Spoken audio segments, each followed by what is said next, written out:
Transcriber's notes on the e-text. This e-text was prepared from the Pelican Classics edition of Leviathan, which in turn was prepared from the first edition. I have tried to follow as closely as possible the original, and to give the flavor of the text that Hobbes himself proofread, but the following differences were unavoidable.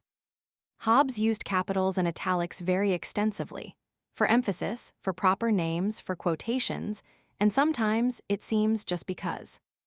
The original has very extensive margin notes, which are used to show where he introduces the definitions of words and concepts, to give in short the subject that a paragraph or section is dealing with, and to give references to his quotations, largely but not exclusively biblical. To some degree, these margin notes seem to have been intended to serve in place of an index, the original having none. They are all in italics. He also used italics for words in other languages than English, and there are a number of Greek words, in the Greek alphabet, in the text. To deal with these within the limits of plain vanilla ASCII, I have done the following in this e-text. I have restricted my use of full capitalization to those places where Hobbes used it, except in the chapter headings, which I have fully capitalized, where Hobbes used a mixture of full capitalization and italics. Where it is clear that the italics are to indicate the text is quoting, I have introduced quotation marks. Within quotation marks, I have retained the capitalization that Hobbes used. Where italics seem to be used for emphasis, or for proper names, or just because, I have capitalized the initial letter of the words. This has the disadvantage that they are not then distinguished from those that Hobbes capitalized in plain text, but the extent of his italics would make the text very ugly if I was to use an underscore or slash. Where the margin notes are either to introduce the paragraph subject, or to show where he introduces word definitions, I have included them as headers to the paragraph, again with all words having initial capitals, and on a shortened line. For margin references to quotes, I have included them in the text in brackets immediately next to the quotation.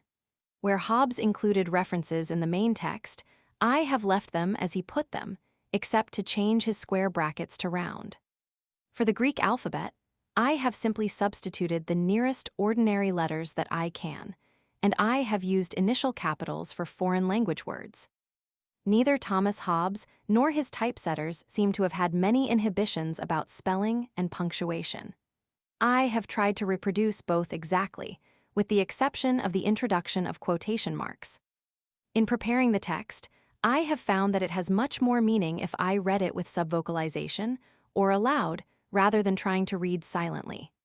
Hobbes' use of emphasis and his eccentric punctuation and construction seem then to work.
To my most honored friend, Mr. Francis Godolphin, of Godolphin. Honored Sir, your most worthy brother, Mr. Sidney Godolphin, when he lived, was pleased to think my studies something, and otherwise to oblige me, as you know, with real testimonies of his good opinion, great in themselves, and the greater for the worthiness of his person. For there is not any virtue that disposeth a man, either to the service of God, or to the service of his country, to civil society or private friendship, that did not manifestly appear in his conversation, not as acquired by necessity or affected upon occasion, but inherent and shining in a generous constitution of his nature. Therefore, in honor and gratitude to him, and with devotion to yourself, I humbly dedicate unto you this my discourse of commonwealth. I know not how the world will receive it, nor how it may reflect on those that shall seem to favor it. For in a way beset with those that contend on one side for too great liberty, and on the other side for too much authority, 'tis hard to pass between the points of both unwounded. But yet, methinks, the endeavor to advance the civil power should not be by the civil power condemned, nor private men, by reprehending it, declare they think that power too great. Besides, I speak not of the men, but in the abstract of the seat of power, like to those simple and unpartial creatures in the Roman Capitol, that with their noise defended those within it, not because they were they, but there offending none, I think, but those without, or such within, if there be any such as favor them. That which perhaps may most offend are certain texts of Holy Scripture, alleged by me to other purpose than ordinarily they used to be by others. But I have done it with due submission, and also, in order to my subject necessarily, for they are the outworks of the enemy, from whence they impugn the civil power. If notwithstanding this, you find my labor generally decried, you may be pleased to excuse yourself, and say that I am a man that love my own opinions, and think all true I say, that I honored your brother and honor you, and have presumed on that, to assume the title, without your knowledge of being as I am. Sir, your most humble and most obedient servant, Thomas Hobbes. Paris, April 1525, 1651.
The introduction.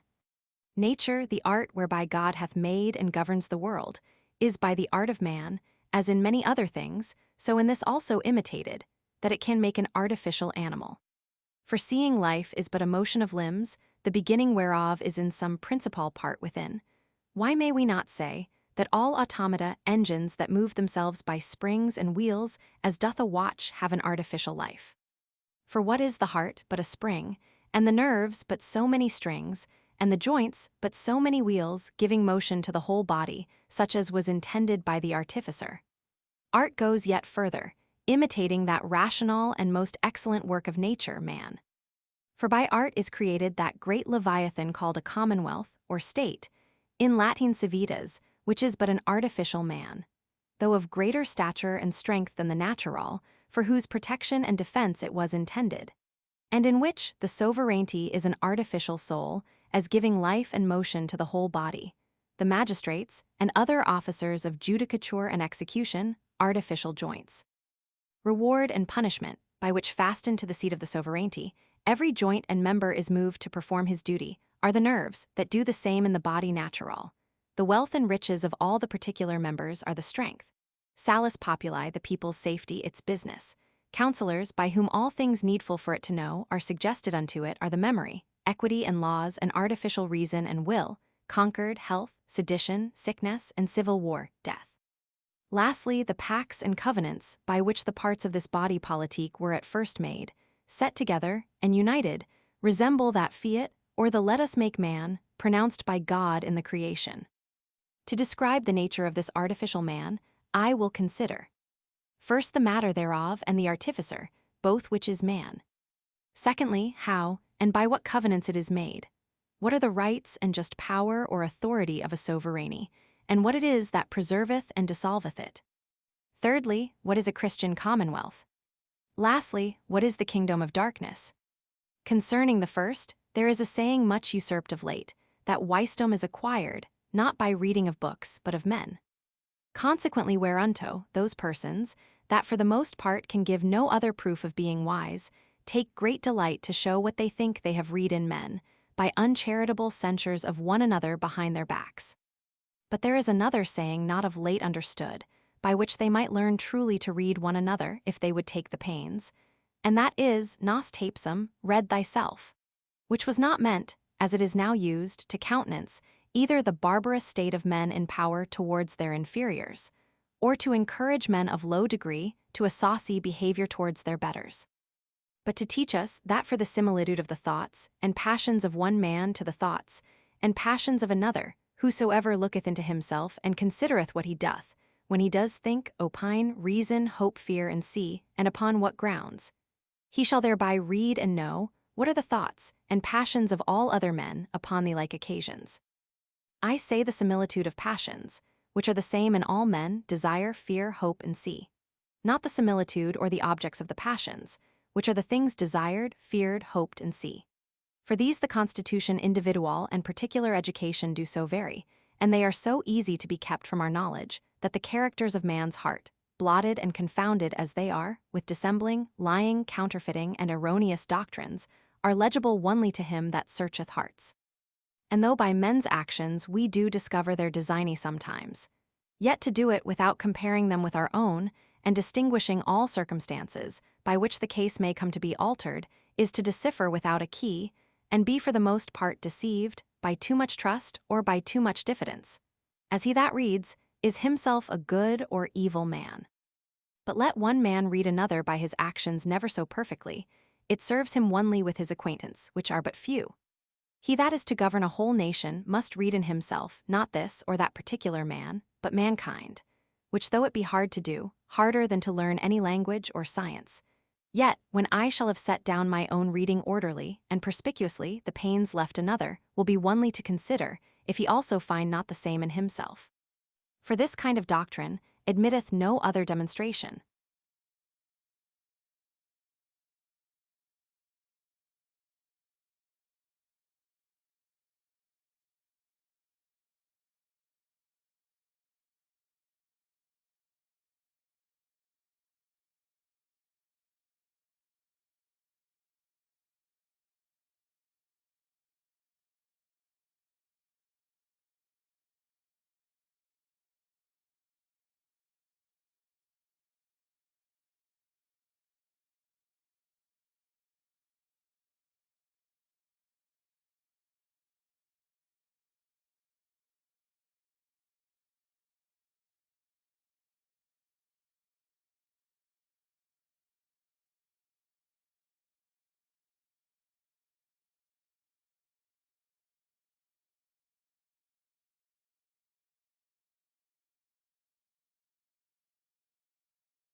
Part 1 of Man.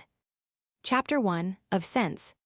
Concerning the thoughts of man, I will consider them first singly, and afterwards in train or dependence upon one another.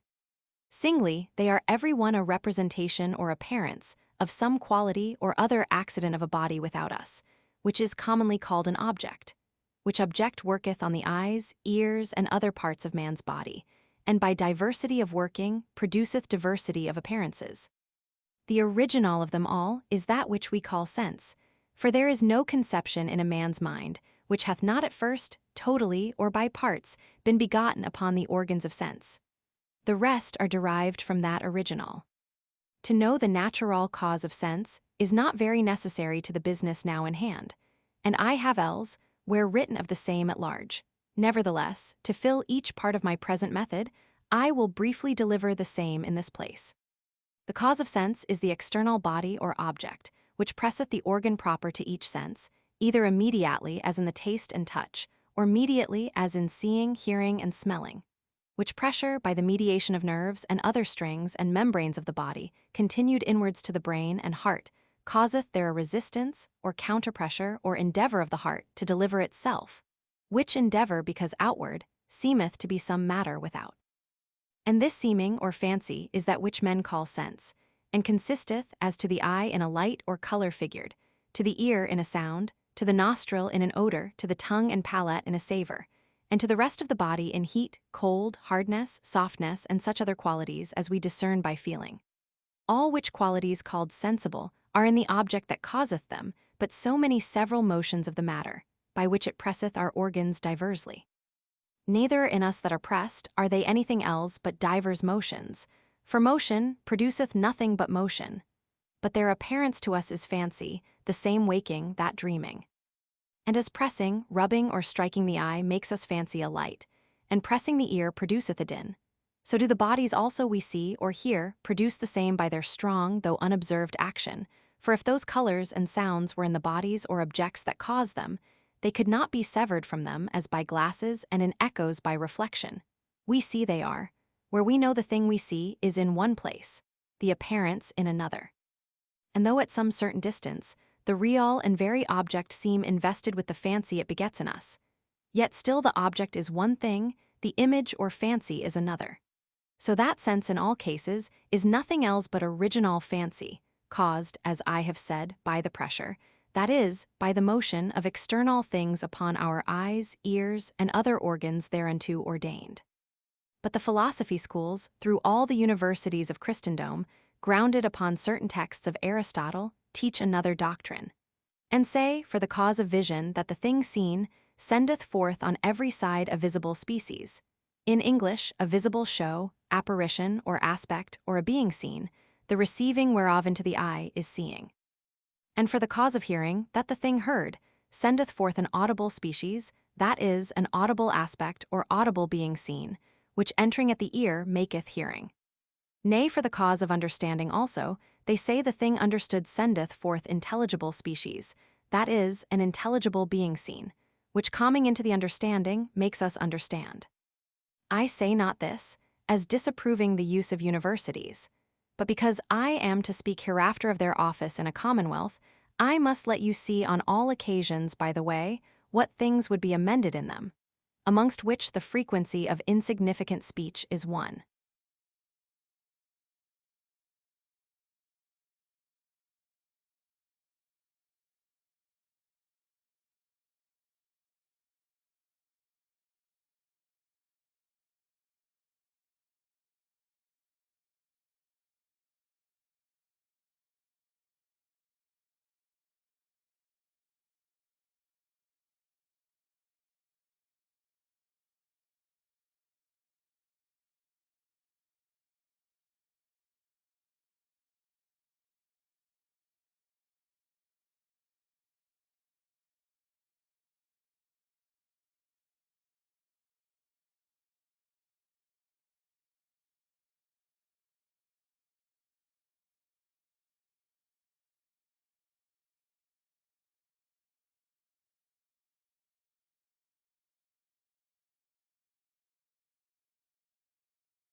Chapter 2 of Imagination.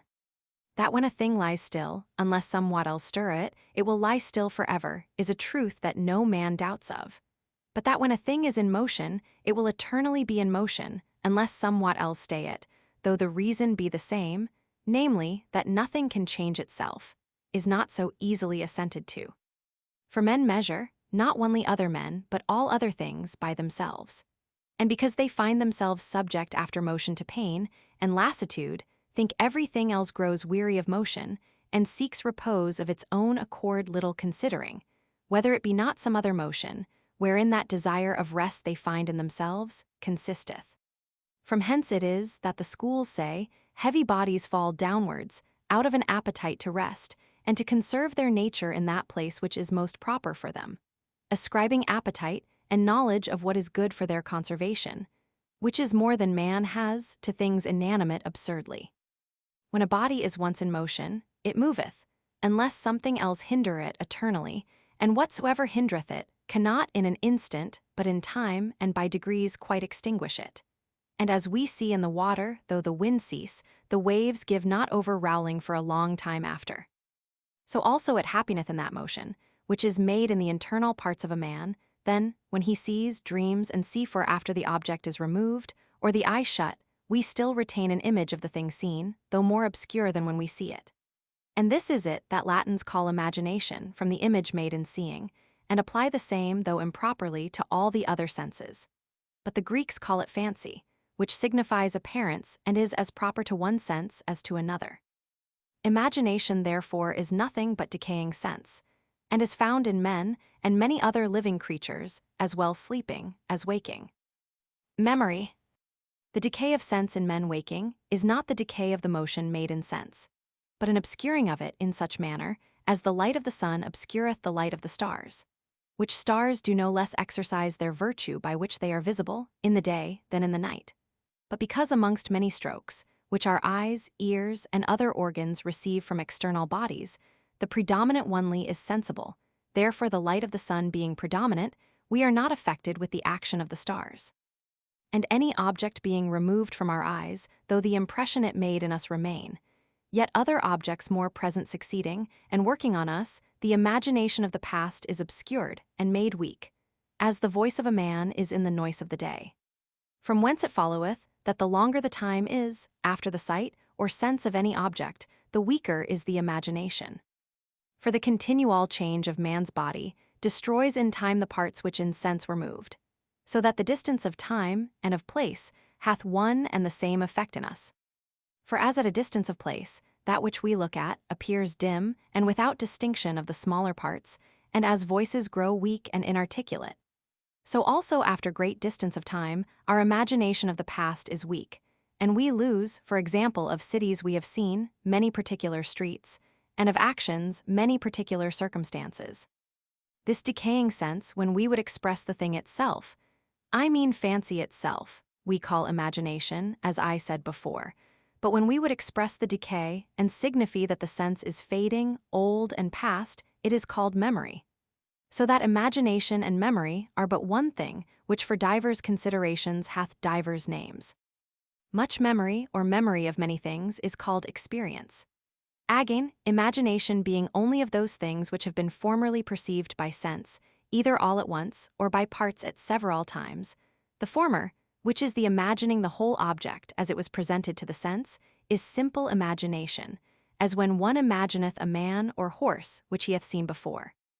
The other is compounded, as when from the sight of a man at one time, and of a horse at another, we conceive in our mind a centaur. So when a man compoundeth the image of his own person with the image of the actions of another man, as when a man imagines himself a Hercules or an Alexander, which happeneth often to them that are much taken with reading of romance, it is a compound imagination, and properly but a fiction of the mind.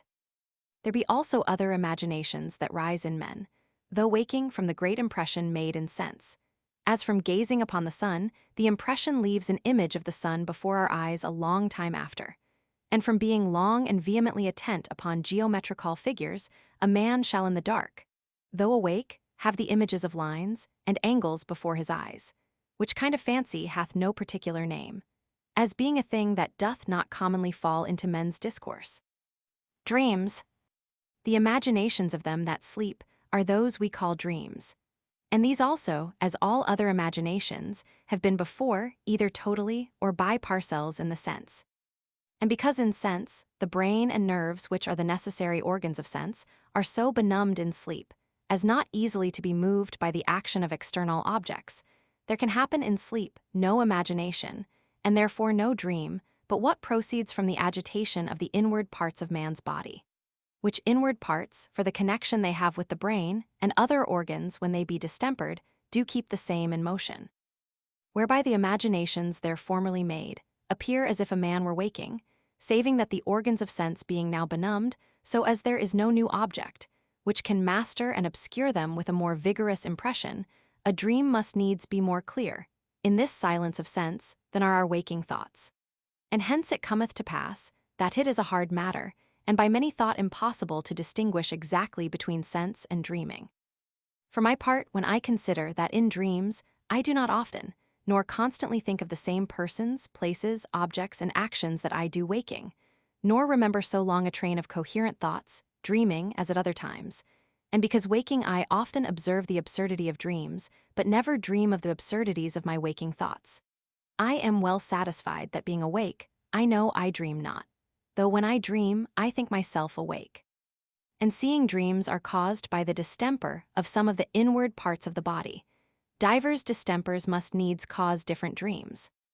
And hence it is that lying cold breedeth dreams of fear, and raiseth the thought and image of some fearful object, the motion from the brain to the inner parts, and from the inner parts to the brain being reciprocal. And that as anger causeth heat in some parts of the body, when we are awake, so when we sleep, the overheating of the same parts causeth anger, and raiseth up in the brain the imagination of an enemy. In the same manner, as natural kindness when we are awake causeth desire, and desire makes heat in certain other parts of the body, so also too much heat in those parts, while we sleep, raiseth in the brain an imagination of some kindness shewn. In some, our dreams are the reverse of our waking imaginations, the motion when we are awake beginning at one end, and when we dream at another. Apparitions or visions. The most difficult discerning of a man's dream from his waking thoughts is then when by some accident we observe not that we have slept, which is easy to happen to a man full of fearful thoughts, and whose conscience is much troubled, and that sleepeth without the circumstances of going to bed or putting off his clothes, as one that noddeth in a chair. For he that taketh pains, and industriously lays himself to sleep, in case any uncouth and exorbitant fancy come unto him, cannot easily think it other than a dream. We read of Marcus Brutus, one that had his life given him by Julius Caesar, and was also his favorite, and notwithstanding murdered him, how at Philippi, the night before he gave battle to Augustus Caesar, he saw a fearful apparition, which is commonly related by historians as a vision. But considering the circumstances, one may easily judge to have been but a short dream. For sitting in his tent, pensive and troubled with the horror of his rash act, it was not hard for him, slumbering in the cold, to dream of that which most affrighted him, which fear, as by degrees it made him wake, so also it must needs make the apparition by degrees to vanish, and having no assurance that he slept, he could have no cause to think it a dream or anything but a vision. And this is no very rare accident, for even they that be perfectly awake, if they be timorous and superstitious, possessed with fearful tales and alone in the dark, are subject to the like fancies, and believe they see spirits and dead men's ghosts walking in churchyards. Whereas it is either their fancy only, or else the knavery of such persons, as make use of such superstitious fear, to pass disguised in the night, to places they would not be known to haunt. From this ignorance of how to distinguish dreams and other strong fancies from vision and sense, did arise the greatest part of the religion of the Gentiles in time past, that worshipped satyrs, fauns, nymphs, and the like. And now-a-days the opinion than rude people have of fairies, ghosts, and goblins, and of the power of witches. For as for witches, I think not that their witchcraft is any real power, but yet that they are justly punished for the false belief they have, that they can do such mischief, joined with their purpose to do it if they can, their trade being nearer to a new religion than to a craft or science. And for fairies and walking ghosts, the opinion of them has I think been on purpose, either taught or not confuted to keep in credit the use of exorcismy, of crosses, of holy water, and other such inventions of ghostly men. Nevertheless, there is no doubt, but God can make unnatural apparitions. But that he does it so often, as men need to fear such things, more than they fear the stay or change of the course of nature, which he also can stay and change, is no point of Christian faith. But evil men, under pretext that God can do anything, are so bold as to say anything when it serves their turn, though they think it untrue. It is the part of a wise man to believe them no further than right reason makes that which they say appear credible.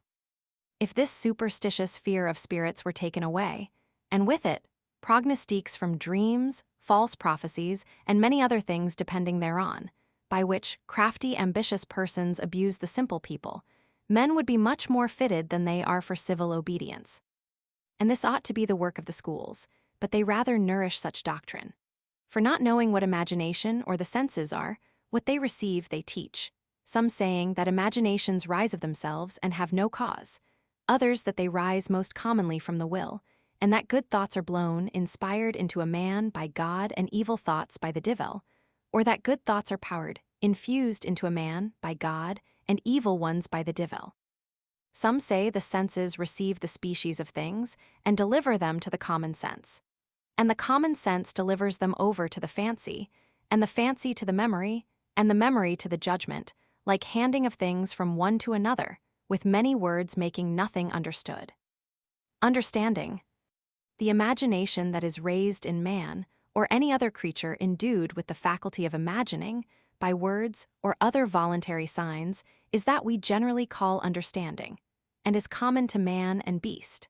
For a dog by custom will understand the call or the rating of his master, and so will many other beasts. That understanding which is peculiar to man is the understanding not only his will, but his conceptions and thoughts, by the sequel and contexture of the names of things into affirmations, negations, and other forms of speech. And of this kind of understanding I shall speak hereafter.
Chapter 3 of the consequence or train of imaginations.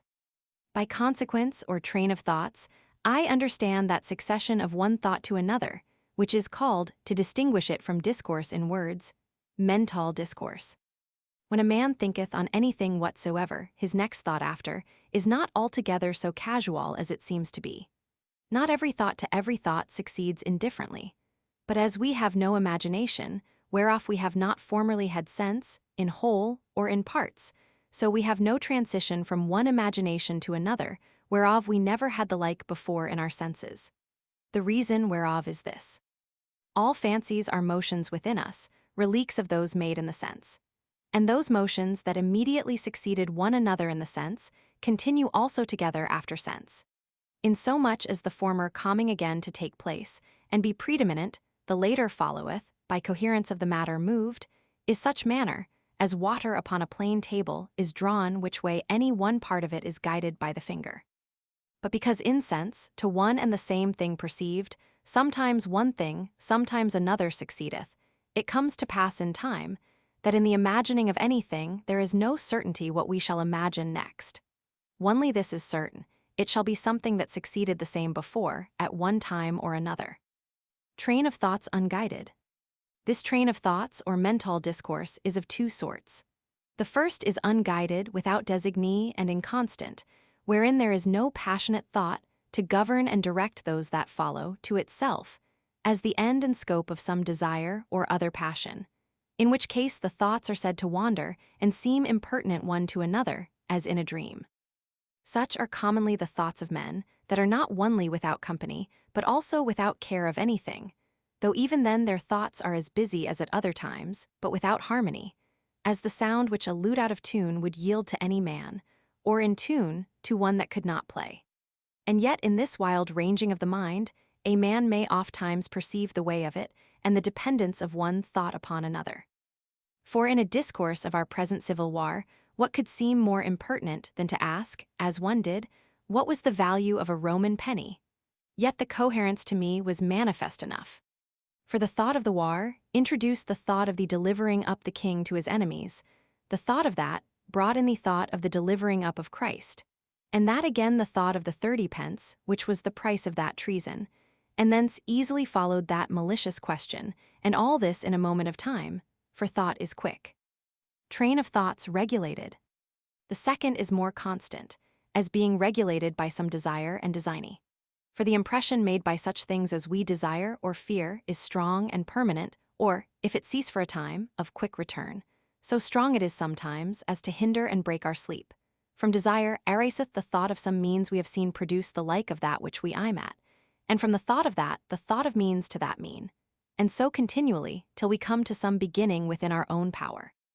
And because the end, by the greatness of the impression, comes often to mind, in case our thoughts begin to wander, they are quickly again reduced into the way.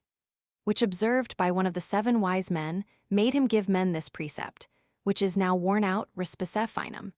That is to say, in all your actions, look often upon what you would have, as the thing that directs all your thoughts in the way to attain it. Remembrance. The train of regulated thoughts is of 2 kinds. 1, when of an effect imagined, we seek the causes or means that produce it, and this is common to man and beast. The other is, when imagining anything whatsoever, we seek all the possible effects that can by it be produced. That is to say, we imagine what we can do with it when we have it. Of which I have not at any time seen any scene, but in man only. For this is a curiosity hardly incident to the nature of any living creature that has no other passion but sensual, such as are hunger, thirst, lust, and anger. In sum, the discourse of the mind, when it is governed by designee, is nothing but seeking, or the faculty of invention which the Latins call sagacitas and solertia. A hunting out of the causes of some effect, present or past, or of the effects of some present or past cause, sometimes a man seeks what he hath lost, and from that place and time wherein he misses it, his mind runs back from place to place, and time to find where and when he had it. That is to say, to find some certain and limited time and place in which to begin a method of seeking. Again, from thence, his thoughts run over the same places and times to find what action or other occasion might make him lose it. This we call remembrance or calling to mind. The Latins call it reminiscentia, as it were a reconning of our former actions. Sometimes a man knows a place determinate, within the compass whereof his is to seek, and then his thoughts run over all the parts thereof in the same manner as one would sweep a room to find a jewel, or as a spaniel ranges the field till he find a scent, or as a man should run over the alphabet to start a rhyme. Prudence. Sometime a man desires to know the event of an action, and then he thinketh of some like action past, and the events thereof one after another, supposing like events will follow like actions. As he that foresees what will become of a criminal, recons what he has seen follow on the like crime before, having this order of thoughts, the crime, the officer, the prison, the judge, and the gallows. Which kind of thoughts is called foresight and prudence or providence, and sometimes wisdom, though such conjecture, through the difficulty of observing all circumstances, be very fallacious. But this is certain, by how much one man has more experience of things past than another, by so much also he is more prudent, and his expectations the seldomer fail him. The present only has a being in nature.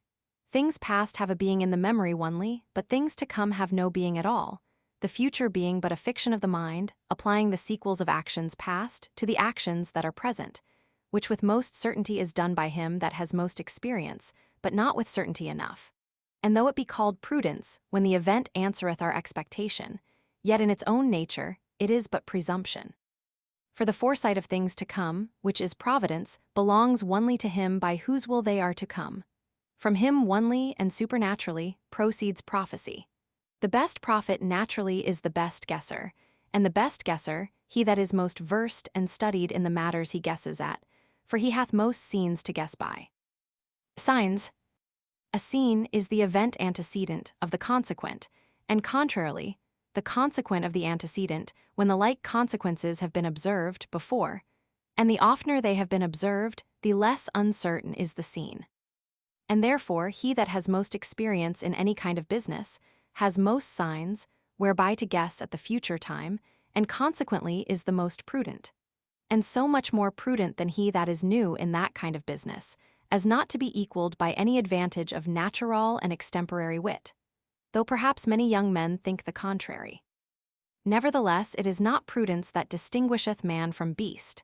There be beasts that at a year old observe more, and pursue that which is for their good more prudently than a child can do at 10. Conjecture of the time past. As prudence is a presumption of the future, contracted from the experience of time past, so there is a presumption of things past taken from other things, not future but past also. For he that hath seen by what courses and degrees a flourishing state hath first come into civil war, and then to ruin, upon the sites of the ruins of any other state, will guess the like war and the like courses have been there also.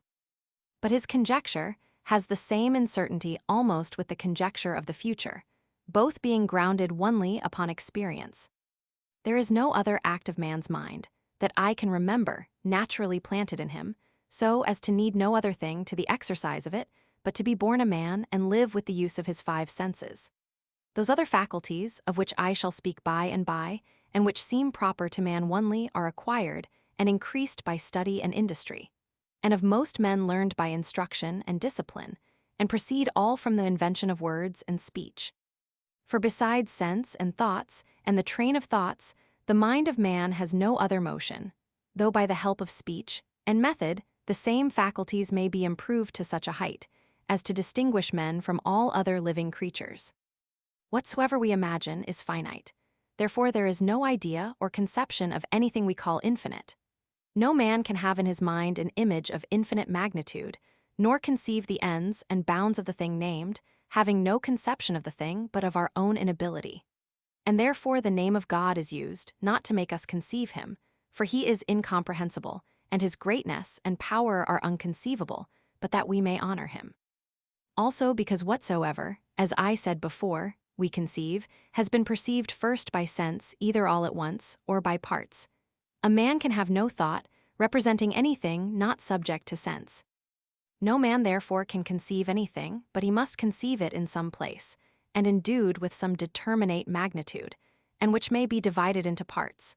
Nor that anything is all in this place, and all in another place at the same time, nor that 2 or more things can be in one and the same place at once, for none of these things ever have or can be incident to sense. But are absurd speeches, taken upon credit without any signification at all, from deceived philosophers and deceived or deceiving schoolmen.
Chapter 4 of Speech.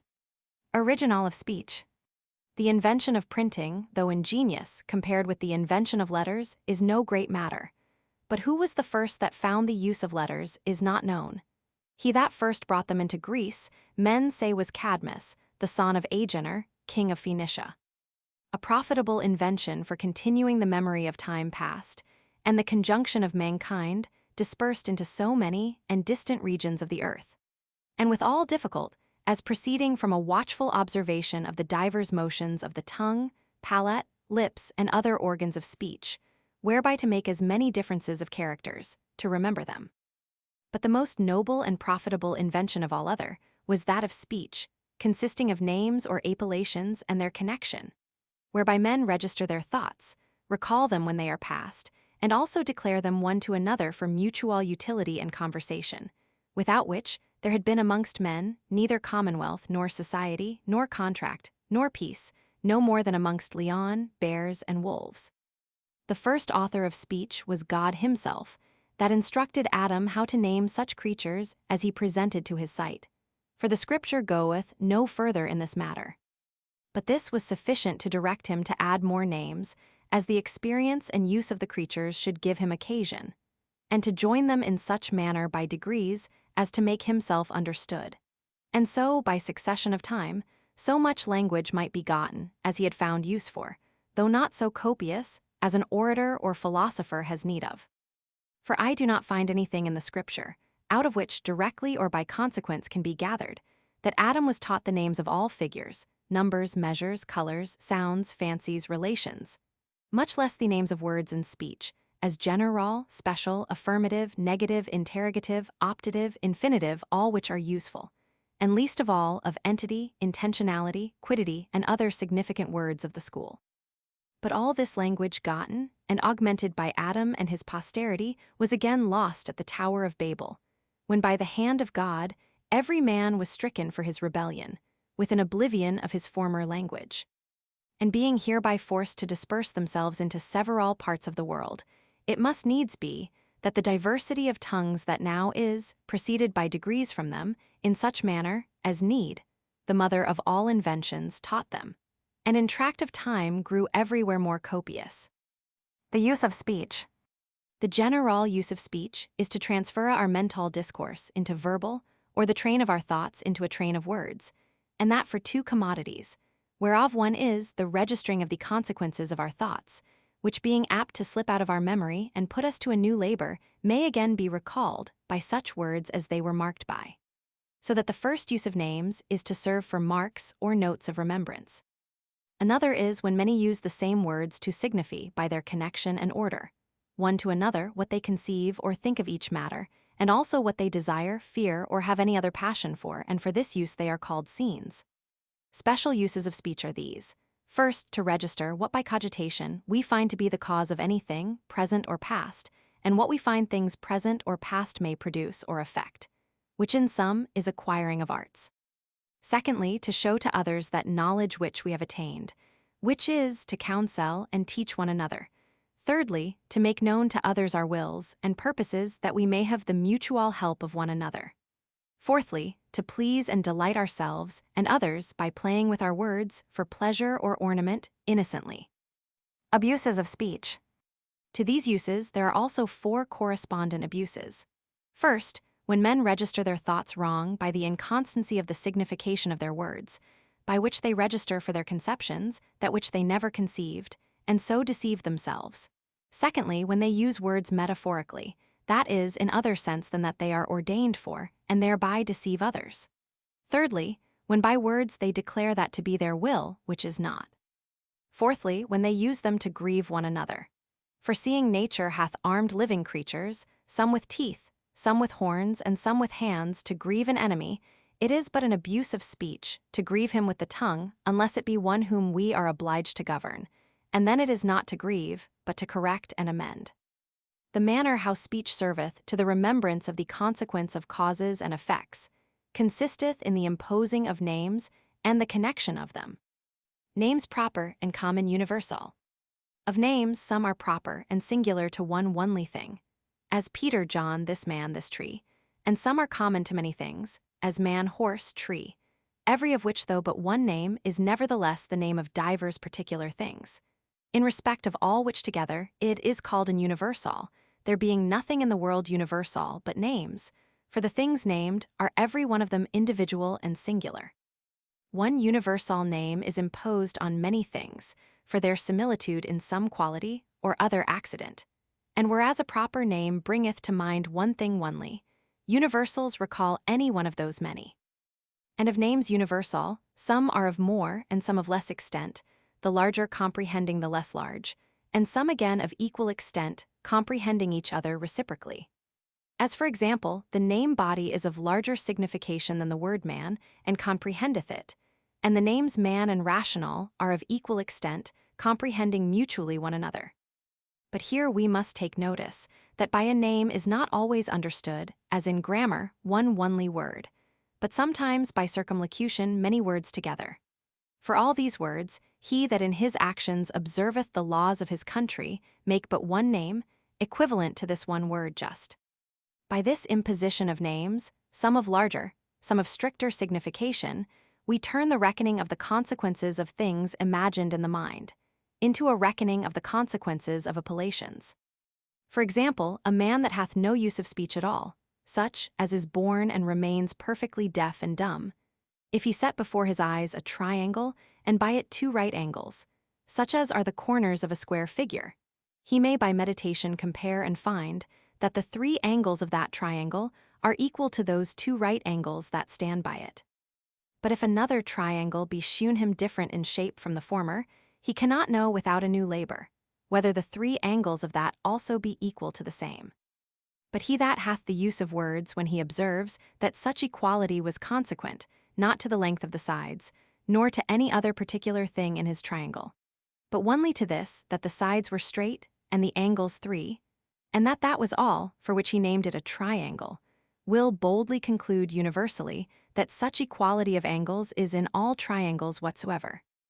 And register his invention in these general terms, every triangle hath its three angles equal to two right angles, and thus the consequence found in one particular comes to be registered and remembered as a universal rule, and discharges our mental reckoning of time and place, and delivers us from all labor of the mind, saving the first, and makes that which was found true here, and now, to be true in all times and places. But the use of words in registering our thoughts is in nothing so evident as in numbering. A natural fool that could never learn by heart the order of numeral words, as 1, 2, and 3, may observe every stroke of the clock and nod to it or say 1, 1, 1, but can never know what hour it strikes. And it seems there was a time when those names of number were not in use, and men were fain to apply their fingers of one or both hands to those things they desired to keep account of, and that thence it proceeded that now our numeral words are but 10 in any nation, and in some but 5, and then they begin again. And he that can tell 10, if he recite them out of order, will lose himself, and not know when he has done. Much less will he be able to add and subtract, and perform all other operations of arithmetic. So that without words, there is no possibility of reckoning of numbers, much less of magnitudes, of swiftness, of force, and other things, the reckonings whereof are necessary to the being or well-being of mankind. When two names are joined together into a consequence or affirmation, as thus, a man is a living creature, or thus, if he be a man, he is a living creature, if the later name living creature signify all that the former name man signifieth, then the affirmation or consequence is true, otherwise false. For true and false are attributes of speech, not of things, and where speech and not there is neither truth nor falsehood. Error there may be, as when we expect that which shall not be, or suspect what has not been, but in neither case can a man be charged with untruth.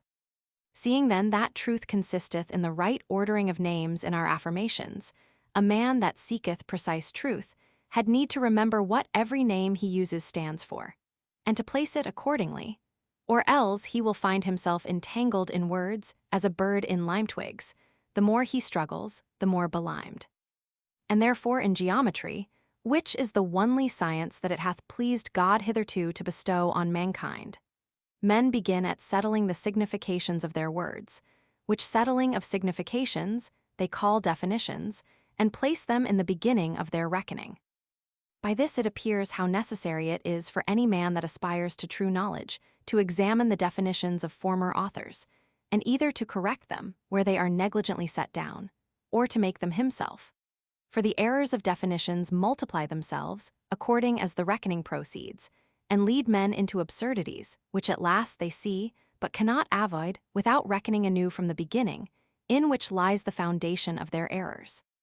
From whence it happens, that they which trust to books do as they that cast up many little sums into a greater, without considering whether those little sums were rightly cast up or not, and at last finding the error visible, and not mistrusting their first grounds, know not which way to clear themselves, but spend time in fluttering over their books. As birds that, entering by the chimney, and finding themselves enclosed in a chamber, flitter at the false light of a glass window, for want of wit to consider which way they came in.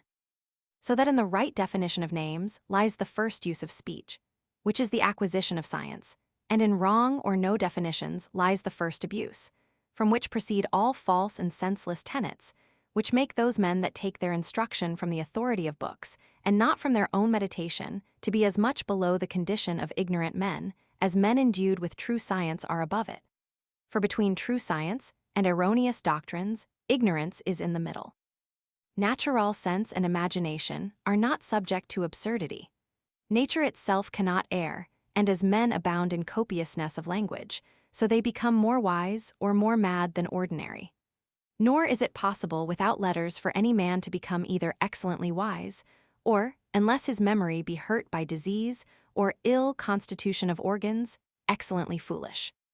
For words are wise men's counters, they do but reckon by them. But they are the money of fools that value them by the authority of an Aristotle, a Cicero, or a Thomas, or any other doctor whatsoever, if but a man. Subject to names. Subject to names is whatsoever can enter into or be considered in an account, and be added one to another to make a sum, or subtracted one from another and leave a remainder. The Latins called accounts of money rations, and accounting ratiocinatio, and that which we in bills or books of account call items, they called nomina, that is, names, and thence it seems to proceed that they extended the word ratio to the faculty of reckoning in all other things. The Greeks have but one word logos for both speech and reason, not that they thought there was no speech without reason, but no reasoning without speech, and the act of reasoning they called syllogism, which signifieth summing up of the consequences of one saying to another. And because the same things may enter into account for divers accidents, their names are to show that diversity diversely rested and diversified. This diversity of names may be reduced to 4 general heads. First, a thing may enter into account for matter or body, as living, sensible, rational, hot, cold, moved, quiet, with all which names the word matter or body is understood, all such being names of matter. Secondly, it may enter into account or be considered for some accident or quality which we conceive to be in it, as for being moved, for being so long, for being hot and see, and then of the name of the thing itself. By a little change or resting, we make a name for that accident which we consider, and for living put into account life, for moved, motion, for hot, heat, for long, length, and the like. And all such names are the names of the accidents and properties by which one matter and body is distinguished from another. These are called names abstract, because severed not from matter, but from the account of matter. Thirdly, we bring into account the properties of our own bodies whereby we make such distinction. As when anything is seen by us, we reckon not the thing itself, but the sight, the color, the idea of it in the fancy, and when anything is heard, we reckon it not, but the hearing or sound only, which is our fancy or conception of it by the ear, and such are names of fancies. Fourthly, we bring into account, consider, and give names to names themselves and to speeches. For general, universal, special, equivocal are names of names, and affirmation, interrogation, commandment, narration, syllogism, sermon, oration, and many other such are names of speeches. Use of names positive. And this is all the variety of names positive, which are put to mark somewhat which is in nature, or may be feigned by the mind of man as bodies that are, or may be conceived to be, or of bodies the properties that are, or may be feigned to be, or words and speech. Negative names with their uses. There be also other names, called negative, which are notes to signify that a word is not the name of the thing in question. As these words nothing, no man, infinite, indocible, three want four, and the like, which are nevertheless of use in reckoning or in correcting of reckoning, and call to mind our past cogitations, though they be not names of anything, because they make us refuse to admit of names not rightly used. Words insignificant. All other names are but insignificant sounds, and those of two sorts. One, when they are new, and yet their meaning not explained by definition, whereof there have been abundance coined by schoolmen and puzzled philosophers. Another, when men make a name of two names, whose significations are contradictory and inconsistent, as this name, an incorporeal body, or, which is all one an incorporeal substance and a great number more. For whensoever any affirmation is false, the two names of which it is composed, put together and made one, signify nothing at all. For example, if it be a false affirmation to say a quadrangle is round, the word round quadrangle signifies nothing, but is a mere sound. So likewise, if it be false, to say that virtue can be powered or blown up and down, the words in powered virtue, in blown virtue, are as absurd and insignificant as a round quadrangle. And therefore you shall hardly meet with a senseless and insignificant word that is not made up of some Latin or Greek names. A Frenchman seldom hears our Savior called by the name of parole, but by the name of verb often, yet verb and parole differ no more, but that one is Latin, the other French. Understanding.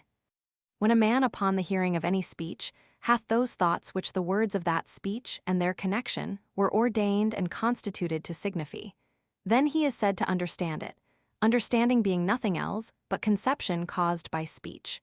And therefore, if speech be peculiar to man, as for aught I know it is, then is understanding peculiar to him also. And therefore of absurd and false affirmations, in case they be universal, there can be no understanding, though many think they understand then, when they do but repeat the words softly or con them in their mind. What kinds of speeches signify the appetites, aversions, and passions of man's mind? And of their use and abuse, I shall speak when I have spoken of the passions. Inconstant names. The names of such things as affect us, that is, which please and displease us, because all men be not alike affected with the same thing, nor the same man at all times, are in the common discourses of men, of inconstant signification. For seeing all names are imposed to signify our conceptions, and all our affections are but conceptions, when we conceive the same things differently, we can hardly avoid different naming of them. For though the nature of that we conceive be the same, yet the diversity of our reception of it, in respect of different constitutions of body and prejudices of opinion, gives everything a tincture of our different passions. And therefore in reasoning, a man must take heed of words, which besides the signification of what we imagine of their nature, disposition, and interest of the speaker, such as are the names of virtues and vices, for one man calleth wisdom, what another calleth fear, and one cruelty, what another justice, one prodigality, what another magnanimity, one gravity, what another stupidity, and see, and therefore such names can never be true grounds of any ratiocination. No more can metaphors and tropes of speech, but these are less dangerous because they profess their inconstancy, which the other do not.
Chapter 5 of Reason and Science. Reason what it is. When a man reasoneth, he does nothing else but conceive a sum total from addition of parcels, or conceive a remainder from subtraction of one sum from another, which, if it be done by words, is conceiving of the consequence of the names of all the parts to the name of the whole, or from the names of the whole and one part to the name of the other part. And though in some things, as in numbers, besides adding and subtracting, men name other operations as multiplying and dividing, yet they are the same. For multiplication is but addition together of things equal, and division but subtracting of one thing as often as we can. These operations are not incident to numbers only, but to all manner of things that can be added together and taken one out of another. For as arithmeticians teach to add and subtract in numbers, so the geometricians teach the same in lines, figures, solid and superficial, angles, proportions, times, degrees of swiftness, force, power, and the like. The logicians teach the same in consequences of words, adding together two names to make an affirmation, and two affirmations to make a syllogism, and many syllogisms to make a demonstration. And from the sum or conclusion of a syllogism, they subtract one proposition to find the other. Writers of politiques add together pactions to find men's duties, and lawyers, laws, and facts to find what is right and wrong in the actions of private men. In sum, in what matter soever there is place for addition and subtraction, there also is place for reason. And where these have no place, their reason has nothing at all to do. Reason defined. Out of all which we may define, that is to say determine, what that is which is meant by this word reason, when we reckon it amongst the faculties of the mind. For reason, in this sense, is nothing but reckoning, that is, adding and subtracting of the consequences of general names agreed upon, for the marking and signifying of our thoughts. I say marking them, when we reckon by ourselves, and signifying when we demonstrate or approve our reckonings to other men. Right reason where. And as in arithmetic, unpracticed men must, and professors themselves may often err and cast up false, so also in any other subject of reasoning, the ablest, most attentive, and most practiced men may deceive themselves and infer false conclusions.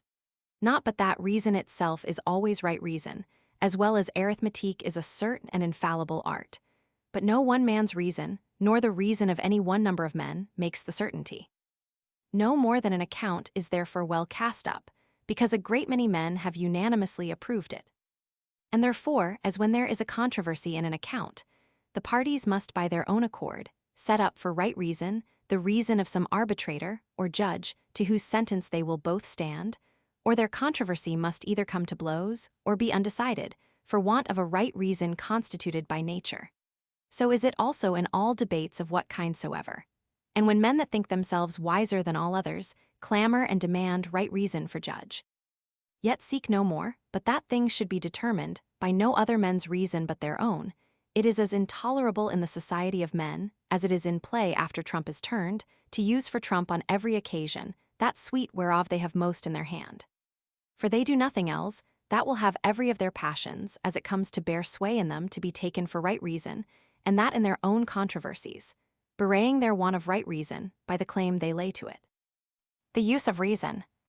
The use and end of reason is not the finding of the sum and truth of one or a few consequences remote from the first definitions and settled significations of names, but to begin at these, and proceed from one consequence to another. For there can be no certainty of the last conclusion without a certainty of all those affirmations and negations on which it was grounded and inferred. As when a master of a family, in taking an account, casteth up the sums of all the bills of expense into one sum, and not regarding how each bill is summed up by those that give them an account, nor what it is he pays for, he advantages himself no more than if he allowed the account in gross, trusting to every of the accountant's skill and honesty.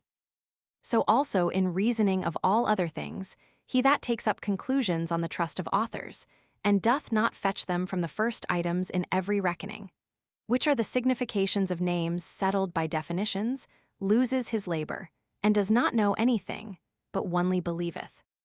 Of error and absurdity. When a man reckons without the use of words, which may be done in particular things, as when upon the sight of any one thing, we conjecture what was likely to have preceded, or is likely to follow upon it.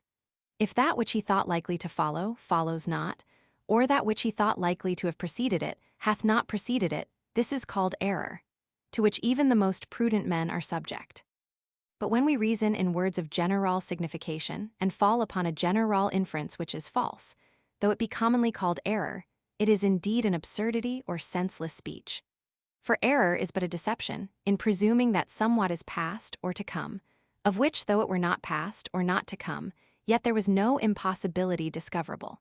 But when we make a general assertion, unless it be a true one, the possibility of it is unconceivable. And words whereby we conceive nothing but the sound are those we call absurd, insignificant, and nonsense. And therefore, if a man should talk to me of a round quadrangle, or accidents of bread and cheese, or immaterial substances, or of a free subject, a free will, or any free but free from being hindered by opposition, I should not say he were in an error, but that his words were without meaning, that is to say, absurd. I have said before, in the 2nd chapter, that a man did excel all other animals in this faculty, that when he conceived anything whatsoever, he was apt to inquire the consequences of it, and what effects he could do with it. And now I add this other degree of the same excellence, that he can by words reduce the consequences he finds to general rules, called theorems or aphorisms. That is, he can reason or reckon not onely in number, but in all other things whereof one may be added unto, or subtracted from another. But this privilege is allayed by another, and that is by the privilege of absurdity, to which no living creature is subject but man only.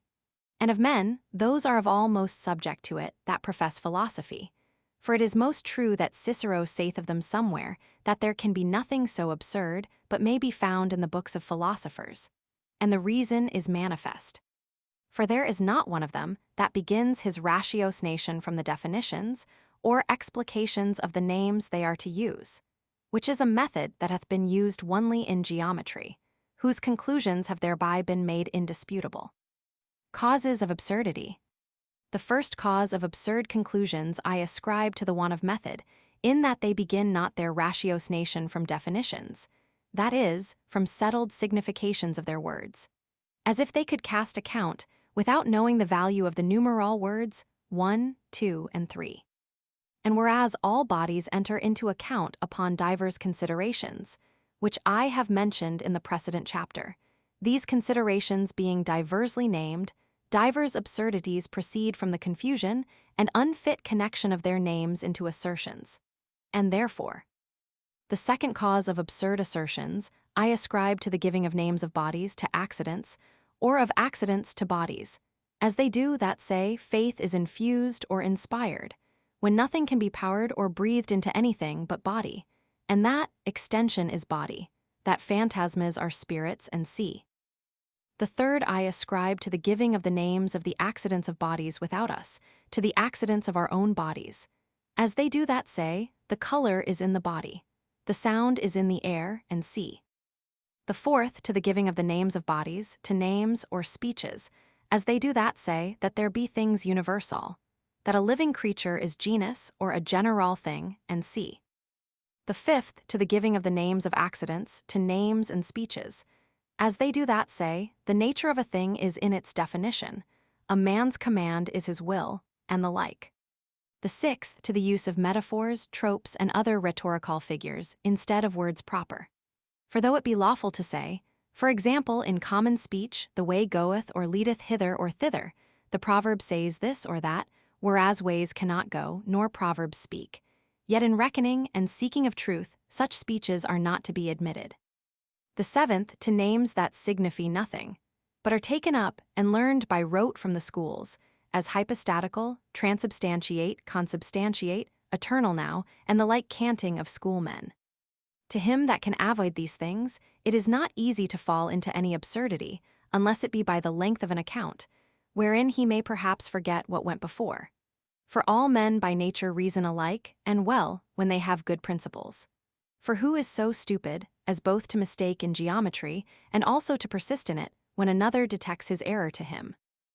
Science. By this it appears that reason is not as sense, and memory, born with us, nor gotten by experience only, as prudence is, but attained by industry, first in apt imposing of names, and secondly by getting a good and orderly method in proceeding from the elements, which are names, to assertions made by connection of one of them to another, and so to syllogisms, which are the connections of one assertion to another, till we come to a knowledge of all the consequences of names appurtening to the subject in hand. And that is it men call science. And whereas sense and memory are but knowledge of fact, which is a thing past and irrevocable, science is the knowledge of consequences and dependence of one fact upon another, by which, out of that we can presently do, we know how to do something else when we will, or the like, another time, because when we see how anything comes about, upon what causes, and by what manner, when the like causes come into our power, we see how to make it produce the like effects. Children, therefore, are not endued with reason at all, till they have attained the use of speech, but are called reasonable creatures, for the possibility apparent of having the use of reason in time to come. And the most part of men, though they have the use of reasoning a little way, as in numbering to some degree, yet it serves them to little use in common life, in which they govern themselves, some better, some worse, according to their differences of experience, quickness of memory, and inclinations to several ends, but specially according to good or evil fortune and the errors of one another. For as for science or certain rules of their actions, they are so far from it that they know not what it is. Geometry they have thought conjuring, but for other sciences, they who have not been taught the beginnings and some progress in them, that they may see how they be acquired and generated, are in this point like children, that having no thought of generation, are made believe by the women, that their brothers and sisters are not born, but found in the garden. But yet they that have no science are in better and nobler condition with their natural prudence, than men that by mis-reasoning, or by trusting them that reason wrong, fall upon false and absurd general rules. For ignorance of causes and of rules does not set men so far out of their way, as relying on false rules, and taking for causes of what they aspire to, those that are not so, but rather causes of the contrary. To conclude, the light of humane minds is perspicuous words, but by exact definitions first snuffed and purged from ambiguity. Reason is the pace, increase of science, the way, and the benefit of mankind, the end. And on the contrary, metaphors and senseless and ambiguous words are like eens fatui, and reasoning upon them is wandering amongst innumerable absurdities, and their end, contention and sedition or contempt. Prudence and sapience, with their difference. As much experience is prudence, so is much science sapience. For though we usually have one name of wisdom for them both, yet the Latins did always distinguish between prudentia and sapientia, ascribing the former to experience, the later to science. But to make their difference appear more clearly, let us suppose one man endued with an excellent natural use and dexterity in handling his arms, and another to have added to that dexterity an acquired science of where he can offend or be offended by his adversary in every possible posture or guard. The ability of the former would be to the ability of the later as prudence to sapience, both useful, but the later infallible. But they that trusting onely to the authority of books follow the blind blindly, are like him that trusting to the false rules of the master of fence ventures presumptuously upon an adversary that either kills or disgraces him. Signs of science. The signs of science are some certain and infallible, some uncertain.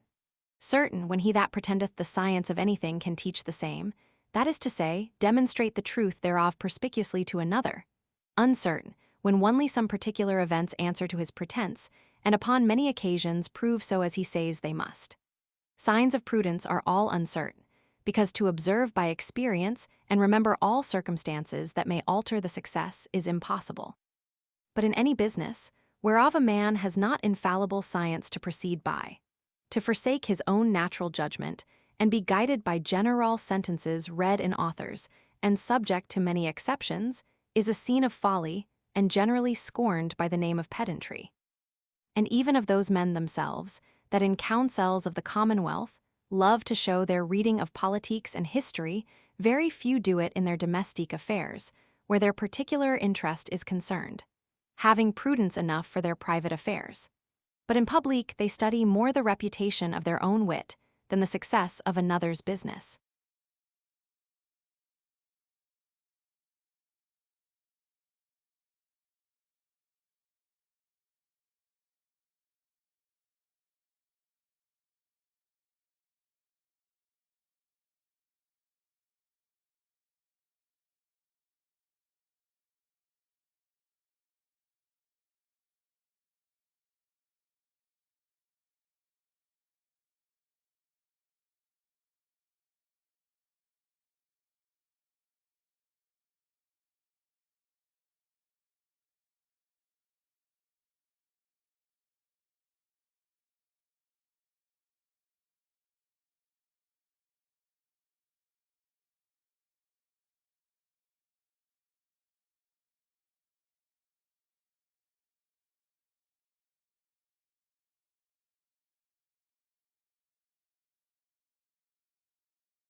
Chapter 6 of the interior beginnings of voluntary motions, commonly called the passions, and the speeches by which they are expressed. Motion vital and animal.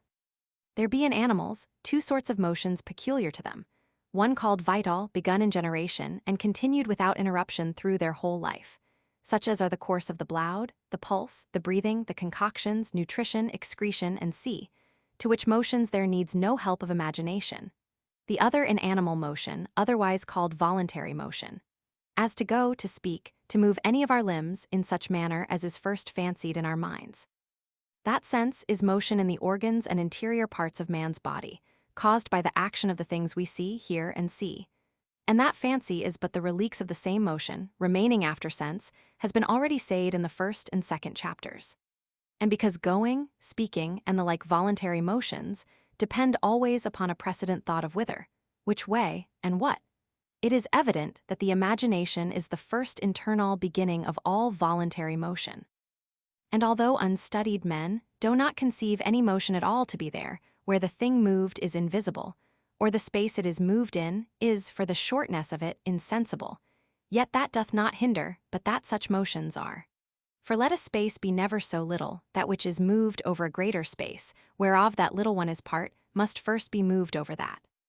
These small beginnings of motion, within the body of man, before they appear in walking, speaking, striking, and other visible actions, are commonly called endeavor.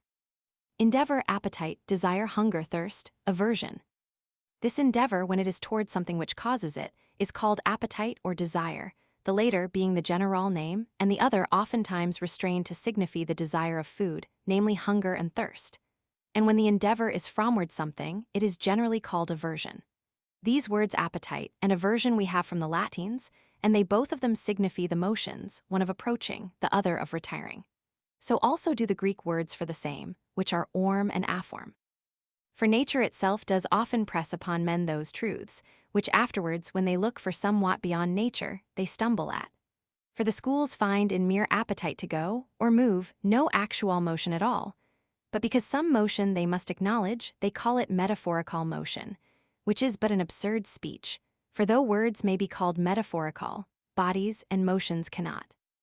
That which men desire, they are also said to love, and to hate those things for which they have aversion.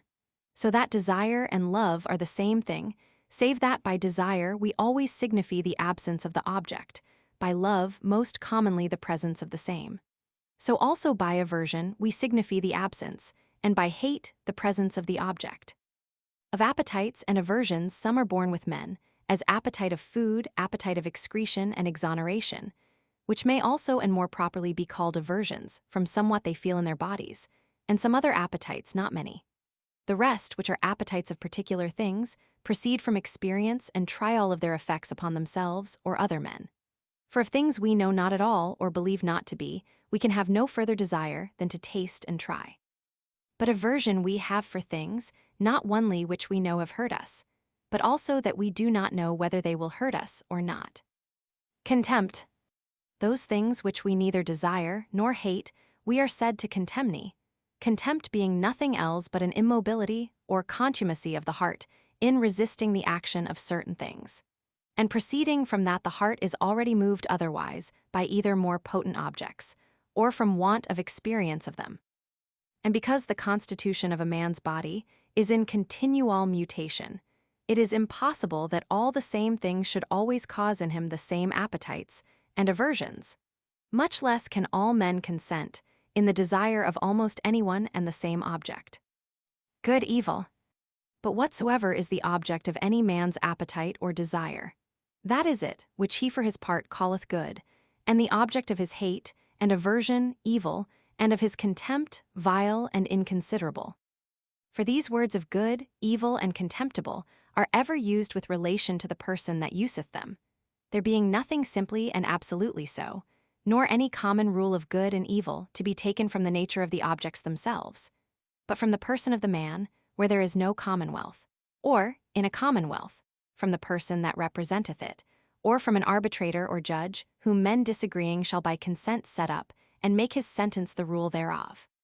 Pulchrum terp, delightful, profitable, unpleasant, unprofitable. The Latin tongue has two words, whose significations approach to those of good and evil, but are not precisely the same, and those are pulchrum and terp. Whereof the former signifies that, which by some apparent signs promiseth good, and the later that, which promiseth evil. But in our tongue we have not so general names to express them by.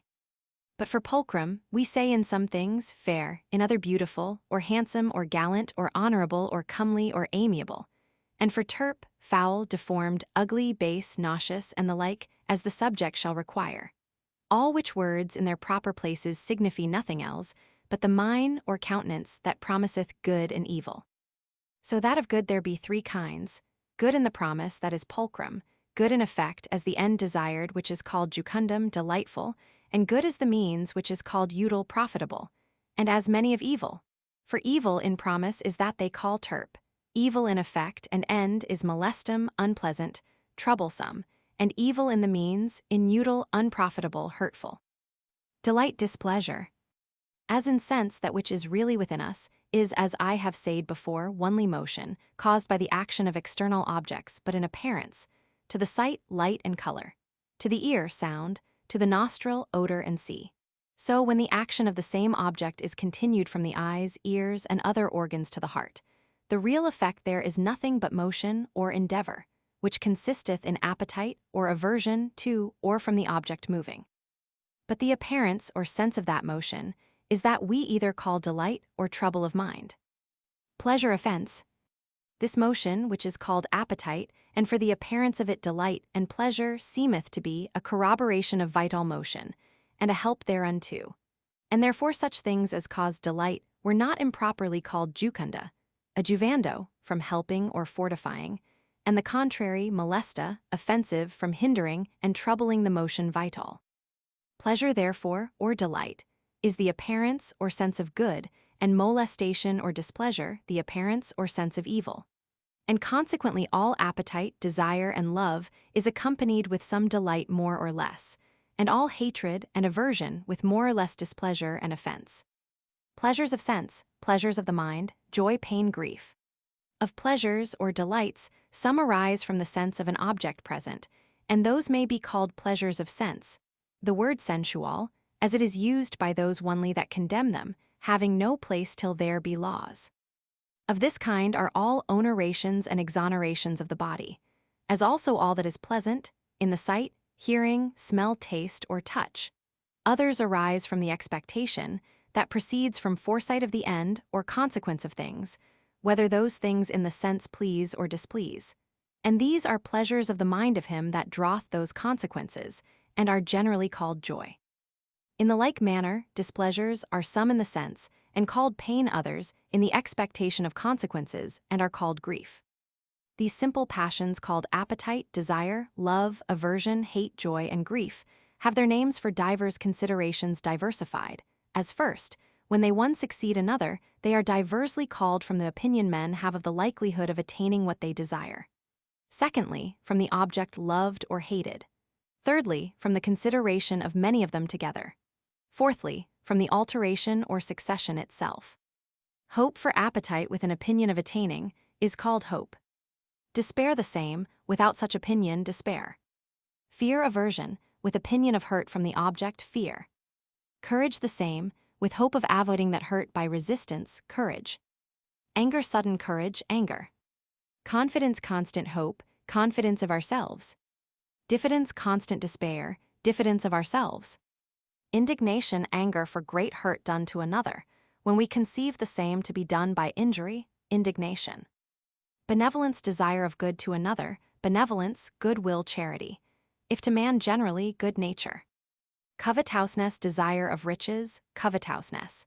A name used always in signification of blame, because men contending for them are displeased with one another's attaining them, though the desire in itself be to be blamed or allowed, according to the means by which those riches are sought.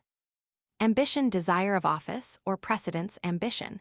A name used also in the worse sense, for the reason before mentioned. Pusillanimity, desire of things that conduce but a little to our ends, and fear of things that are but of little hindrance, pusillanimity. Magnanimity, contempt of little helps, and hindrances, magnanimity. Valor, magnanimity, in danger of death, or wounds, valor, fortitude. Liberality, magnanimity in the use of riches, liberality. Miserableness, pusillanimity, in the same wretchedness, miserableness, or parsimony, as it is liked or disliked. Kindness, love of persons for society, kindness. Natural lust, love of persons for pleasing the sense only, natural lust. Luxury, love of the same, acquired from rumination, that is, imagination of pleasure past, luxury. The passion of love, jealousy, love of one singularly, with desire to be singularly beloved, the passion of love. The same, with fear that the love is not mutual, jealousy. Revengefulness, desire, by doing hurt to another, to make him condemn some fact of his own, revengefulness. Curiosity, desire, to know why and how, curiosity, such as is in no living creature but man. So that man is distinguished, not only by his reason, but also by this singular passion from other animals, in whom the appetite of food and other pleasures of sense, by predominance, take away the care of knowing causes, which is a lust of the mind, that by a perseverance of delight in the continual and indefatigable generation of knowledge, exceedeth the short vehemence of any carnal pleasure. Religion, superstition, true religion, fear of power invisible, feigned by the mind, or imagined from tales publicly allowed, religion, not allowed, superstition. And when the power imagined is truly such as we imagine, true religion. Panique, terror, fear, without the apprehension of why or what panique, terror, called so from the fables that make Pan the author of them. Whereas in truth there is always in him that so feareth, first, some apprehension of the cause, though the rest run away by example, every one supposing his fellow to know why. And therefore this passion happens to none but in a throng or multitude of people. Admiration, joy from apprehension of novelty, admiration, proper to man, because it excites the appetite of knowing the cause. Glory, vainglory, joy, arising from imagination of a man's own power and ability, is that exaltation of the mind which is called glorying, which, if grounded upon the experience of his own former actions, is the same with confidence. But if grounded on the flattery of others, or only supposed by himself, for delight in the consequences of it is called vainglory, which name is properly given, because a well-grounded confidence begetteth attempt. Whereas the supposing of power does not, and is therefore rightly called vain. Dejection, grief, from opinion of want of power, is called dejection of mind. The vainglory which consisteth in the feigning or supposing of abilities in ourselves, which we know are not, is most incident to young men, and nourished by the histories or fictions of gallant persons, and is corrected oftentimes by age and employment.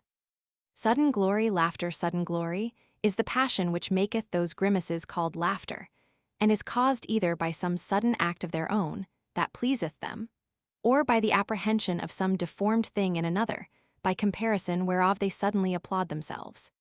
And it is incident most to them, that are conscious of the fewest abilities in themselves, who are forced to keep themselves in their own favor, by observing the imperfections of other men.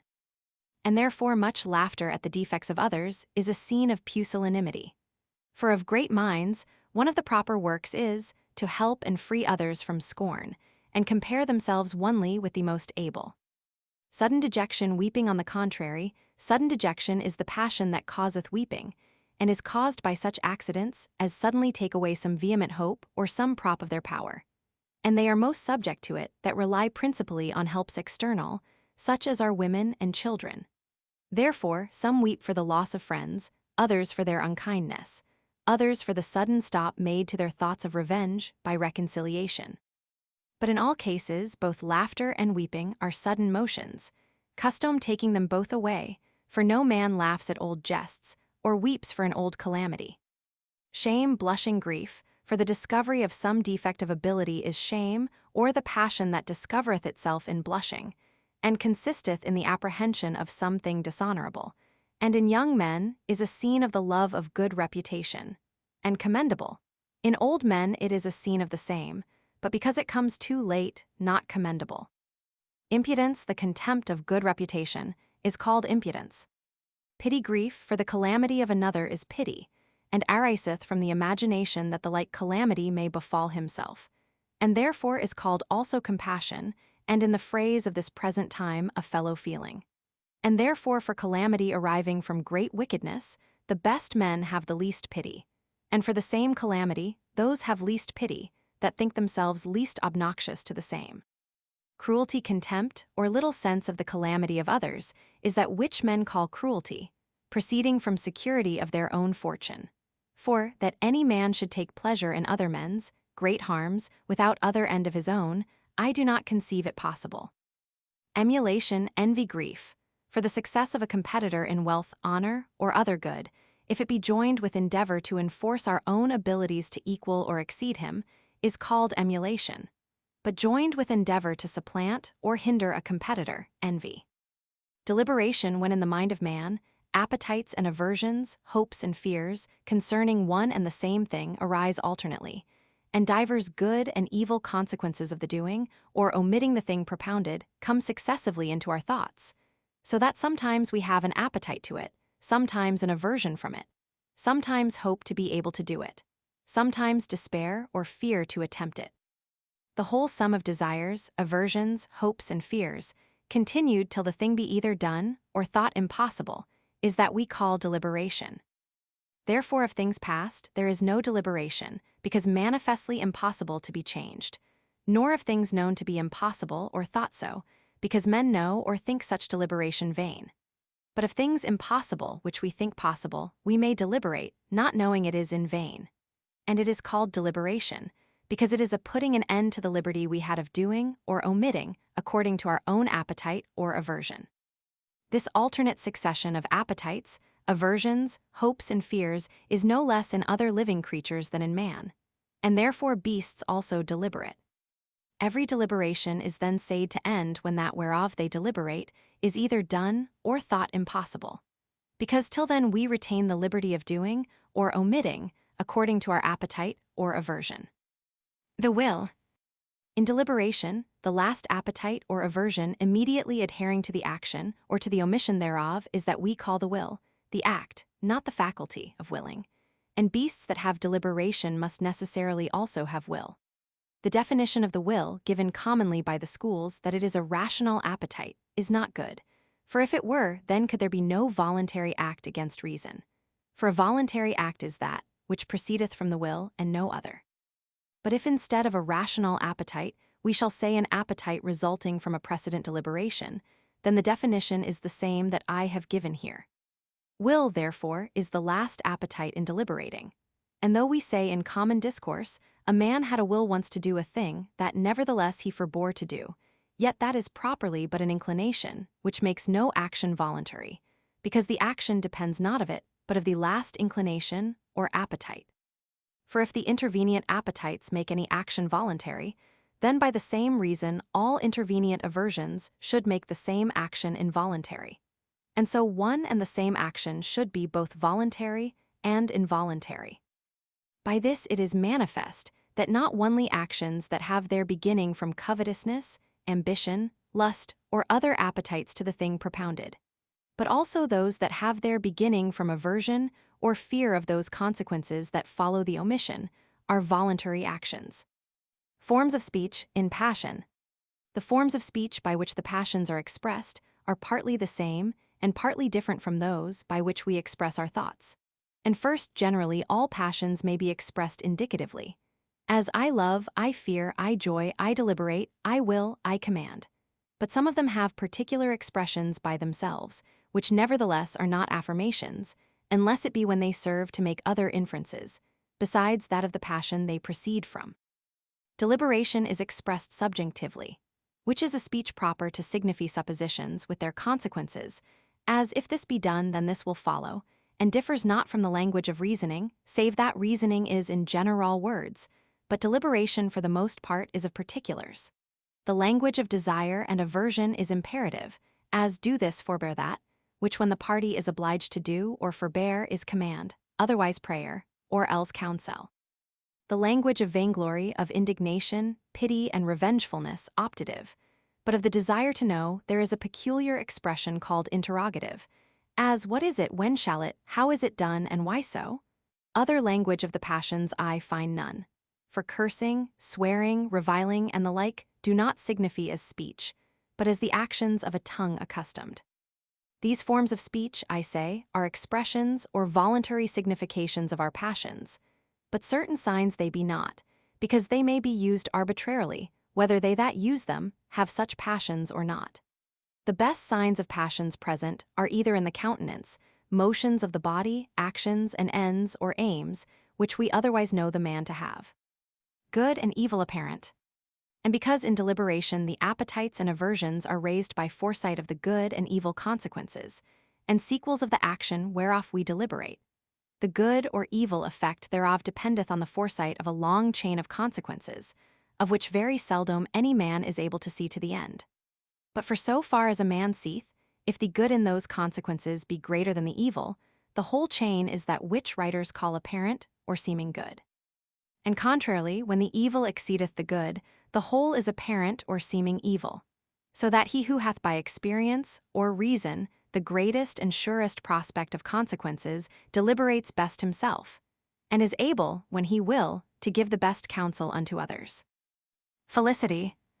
Continual success in obtaining those things which a man from time to time desireth, that is to say, continual prospering, is that men call felicity.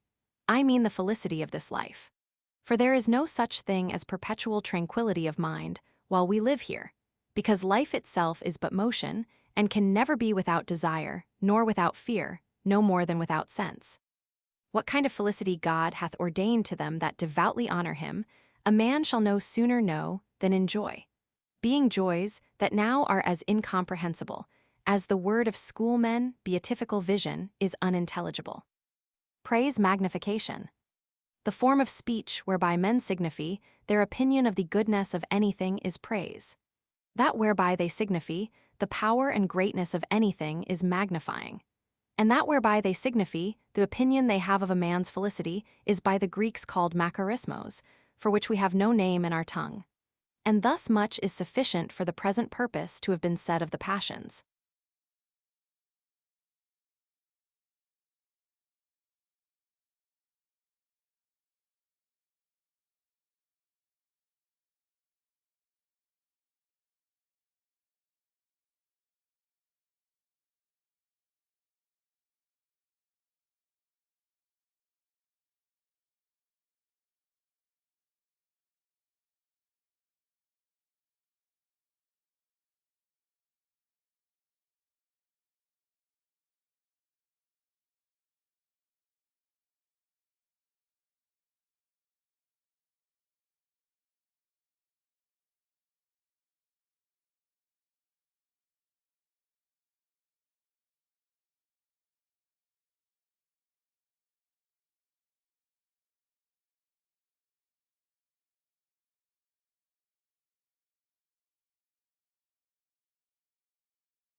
Chapter 7. Of the ends or resolutions of discourse. Of all discourse, governed by desire of knowledge, there is at last an end, either by attaining or by giving over. And in the chain of discourse, wheresoever it be interrupted, there is an end for that time. Judgment or sentence final, doubt. If the discourse be merely mental, it consisteth of thoughts that the thing will be and will not be, or that it has been and has not been alternately. So that wheresoever you break off the chain of a man's discourse, you leave him in a presumption of it will be, or it will not be, or it has been or has not been, all which is opinion. And that which is alternate appetite, in deliberating concerning good and evil, the same is alternate opinion in the inquiry of the truth of past and future. And as the last appetite in deliberation is called the will, so the last opinion in search of the truth of past and future is called the judgment, or resolute and final sentence of him that discourseth. And as the whole chain of appetites alternate, in the question of good or bad is called deliberation. So the whole chain of opinions alternate in the question of true or false is called doubt. No discourse whatsoever can end in absolute knowledge of fact, past or to come. For, as for the knowledge of fact, it is originally sense and ever after memory. And for the knowledge of consequence, which I have said before is called science, it is not absolute but conditional. No man can know by discourse that this or that is, has been, or will be, which is to know absolutely. But only that if this be, that is, if this has been, that has been, if this shall be, that shall be, which is to know conditionally, and that not the consequence of one thing to another, but of one name of a thing to another name of the same thing. Science, opinion, conscience. And therefore, when the discourse is put into speech, and begins with the definitions of words, and proceeds by connection of the same into general affirmations, and of these again into syllogisms, the end or last sum is called the conclusion, and the thought of the mind by it signified is that conditional knowledge or knowledge of the consequence of words, which is commonly called science. But if the first ground of such discourse be not definitions, or if the definitions be not rightly joined together into syllogisms, then the end or conclusion is again opinion, namely of the truth of somewhat said, though sometimes in absurd and senseless words, without possibility of being understood. When two or more men know of one and the same fact, they are said to be conscious of it one to another, which is as much as to know it together. And because such are fittest witnesses of the facts of one another, or of a third, it was, and ever will be reputed a very evil act, for any man to speak against his conscience, or to corrupt or force another so to do, insomuch that the plea of conscience has been always hearkened unto very diligently in all times. Afterwards, men made use of the same word metaphorically, for the knowledge of their own secret facts and secret thoughts, and therefore it is rhetorically said that the conscience is 1,000 witnesses. And last of all, men, vehemently in love with their own new opinions, though never so absurd, and obstinately bent to maintain them, gave those their opinions also that reverenced name of conscience, as if they would have it seem unlawful to change or speak against them, and so pretend to know they are true, when they know at most but that they think so. Belief, faith. When a man's discourse beginneth not at definitions, it beginneth either at some other contemplation of his own, and then it is still called opinion, or it beginneth at some saying of another, of whose ability to know the truth, and of whose honesty in not deceiving he doubteth not. And then the discourse is not so much concerning the thing as the person, and the resolution is called belief and faith. Faith in the man, belief both of the man and of the truth of what he says. So then in belief are two opinions, one of the saying of the man, the other of his virtue. To have faith in or trust to or believe a man signify the same thing, namely an opinion of the veracity of the man, but to believe what is said signifieth only an opinion of the truth of the saying. But we are to observe that this phrase, I believe in, as also the Latin, credo in, and the Greek, pistino eyes, are never used but in the writings of divines. Instead of them, in other writings are put, I believe him, I have faith in him, I rely on him, and in Latin, credo illi, fido illi, and in Greek, pistino anto, and that this singularity of the ecclesiastical use of the word hath raised many disputes about the right object of the Christian faith. But by believing in, as it is in the creed, is meant not trust in the person, but confession and acknowledgement of the doctrine. For not only Christians, but all manner of men do so believe in God, as to hold all for truth they hear him say, whether they understand it or not, which is all the faith and trust can possibly be had in any person whatsoever. But they do not all believe the doctrine of the creed. From whence we may infer that when we believe any saying whatsoever it be to be true from arguments taken, not from the thing itself or from the principles of natural reason, but from the authority and good opinion we have of him that hath said it, then is the speaker or person we believe in or trust in, and whose word we take the object of our faith, and the honor done in believing is done to him only. And consequently, when we believe that the Scriptures are the word of God, having no immediate revelation from God himself, our belief, faith, and trust is in the Church, whose word we take and acquiesce therein. And they that believe that which a prophet relates unto them in the name of God, take the word of the prophet, do honor to him, and in him trust, and believe, touching the truth of what he relateth, whether he be a true or a false prophet. And so it is also with all other history. For if I should not believe all that is written by historians of the glorious acts of Alexander or Caesar, I do not think the ghost of Alexander or Caesar had any just cause to be offended, or any body else but the historian. If Livy say the gods made once a cow speak, and we believe it not, we distrust not God therein, but Livy. So that it is evident that whatsoever we believe upon no other reason than what is drawn from authority of men only, and their writings, whether they be sent from God or not, is faith in men only.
Chapter 8 of the virtues commonly called intellectual and their contrary defects. Intellectual virtue defined. Virtue generally, in all sorts of subjects, is somewhat that is valued for eminence, and consisteth in comparison. For if all things were equally in all men, nothing would be prized. And by virtues intellectual are always understood such abilities of the mind, as men praise, value, and desire should be in themselves, and go commonly under the name of a good wit, though the same word wit be used also to distinguish one certain ability from the rest. Wit natural or acquired. These virtues are of two sorts, natural and acquired. By natural I mean not that which a man hath from his birth, for that is nothing else but sense, wherein men differ so little one from another, and from brute beasts as it is not to be reckoned amongst virtues. But I mean that wit, which is gotten by use only, and experience, without method, culture, or instruction. This natural wit consisteth principally in two things: celerity of imagining, that is, swift succession of one thought to another, and steady direction to some approved end. On the contrary, a slow imagination maketh that defect or fault of the mind, which is commonly called dullness, stupidity, and sometimes by other names that signify slowness of motion, or difficulty to be moved. Good wit or fancy, good judgment, discretion. And this difference of quickness is caused by the difference of men's passions, that love and dislike, some one thing, some another. And therefore some men's thoughts run one way, some another, and are held to and observe differently the things that pass through their imagination. And whereas in his succession of men's thoughts there is nothing to observe in the things they think on, but either in what they be like one another, or in what they be unlike, or what they serve for, or how they serve to such a purpose. Those that observe their similitudes, in case they be such as are but rarely observed by others, are said to have a good wit, by which, in this occasion, is meant a good fancy. But they that observe their differences and dissimilitudes, which is called distinguishing and discerning and judging between thing and thing, in case such discerning be not easy, are said to have a good judgment, and particularly in matter of conversation and business, wherein times, places, and persons are to be discerned. This virtue is called discretion. The former, that is, fancy, without the help of judgment, is not commended as a virtue, but the later, which is judgment and discretion, is commended for itself without the help of fancy. Besides the discretion of times, places, and persons, necessary to a good fancy, there is required also an often application of his thoughts to their end, that is to say, to some use to be made of them. This done, he that hath this virtue will be easily fitted with similitudes, that will please, not only by illustration of his discourse, and adorning it with new and apt metaphors, but also by the rarity or their invention.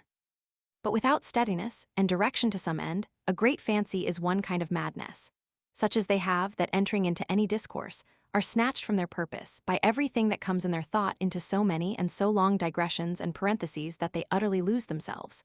Which kind of folly I know no particular name for, but the cause of it is sometimes want of experience, whereby that seemeth to a man new and rare, which doth not so to others, sometimes pusillanimity. By which that seems great to him, which other men think a trifle. And whatsoever is new or great, and therefore thought fit to be told, withdraws a man by degrees from the intended way of his discourse. In a good poem, whether it be epic or dramatique, as also in sonnets, epigrams, and other pieces, both judgment and fancy are required, but the fancy must be more eminent, because they please for the extravagancy, but ought not to displease by indiscretion. In a good history, the judgment must be eminent, because the goodness consisteth in the method, in the truth, and in the choice of the actions that are most profitable to be known. Fancy has no place, but only in adorning the style. In orations of praise and in invectives, the fancy is predominant, because the design is not truth, but to honor or dishonor, which is done by noble or by vile comparisons. The judgment does but suggest what circumstances make an action laudable or culpable. In hortatives and pleadings, as truth or disguise serveth best to the design in hand, so is the judgment or the fancy most required. In demonstration, in counsel, and all rigorous search of truth, judgment does all, except sometimes the understanding have need to be opened by some apt similitude, and then there is so much use of fancy. But for metaphors, they are in this case utterly excluded. For seeing they openly profess deceit, to admit them into counsel or reasoning were manifest folly. And in any discourse whatsoever, if the defect of discretion be apparent, how extravagant soever the fancy be, the whole discourse will be taken for a scene of want of wit. And so will it never when the discretion is manifest, though the fancy be never so ordinary. The secret thoughts of a man run over all things, holy, profane, clean, obscene, grave, and light, without shame or blame, which verbal discourse cannot do, farther than the judgment shall approve of the time, place, and persons. An anatomist or a physician may speak or write his judgment of unclean things, because it is not to please but profit. But for another man to write his extravagant and pleasant fancies of the same is as if a man, from being tumbled into the dirt, should come and present himself before good company. And 'tis the want of discretion that makes the difference. Again, in professed remissness of mind and familiar company, a man may play with the sounds and equivocal significations of words, and that many times with encounters of extraordinary fancy. But in a sermon, or in public, or before persons unknown, or whom we ought to reverence, there is no jingling of words that will not be accounted folly. And the difference is only in the want of discretion. So that where wit is wanting, it is not fancy that is wanting, but discretion. Judgment therefore without fancy is wit, but fancy without judgment not. Prudence, when the thoughts of a man that has a design in hand, running over a multitude of things, observes how they conduce to that design, or what design they may conduce into. If his observations be such as are not easy or usual, this wit of his is called prudence, and dependeth on much experience and memory of the like things and their consequences heretofore, in which there is not so much difference of men as there is in their fancies and judgments, because the experience of men equal in age is not much unequal as to the quantity, but lies in different occasions, everyone having his private designs. To govern well a family and a kingdom are not different degrees of prudence, but different sorts of business, no more than to draw a picture in little, or as great or greater than the life, are different degrees of art.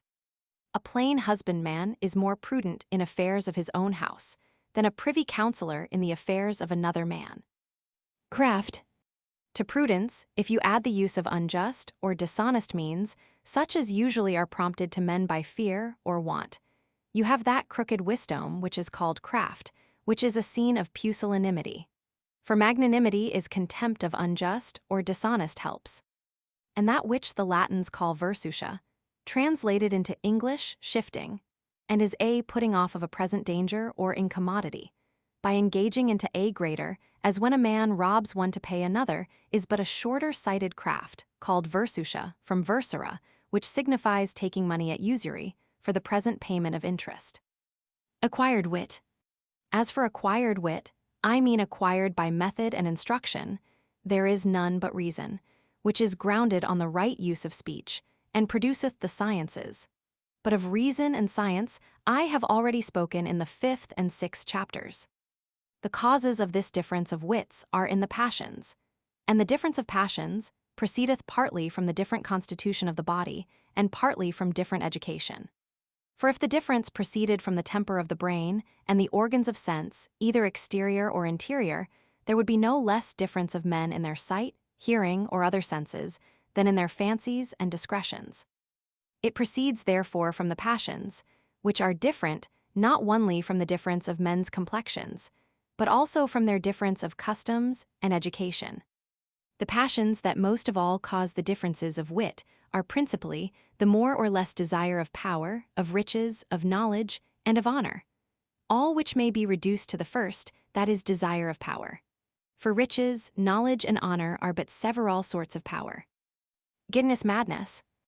And therefore, a man who has no great passion for any of these things, but is, as men term it, indifferent, though he may be so far a good man as to be free from giving offense, yet he cannot possibly have either a great fancy or much judgment.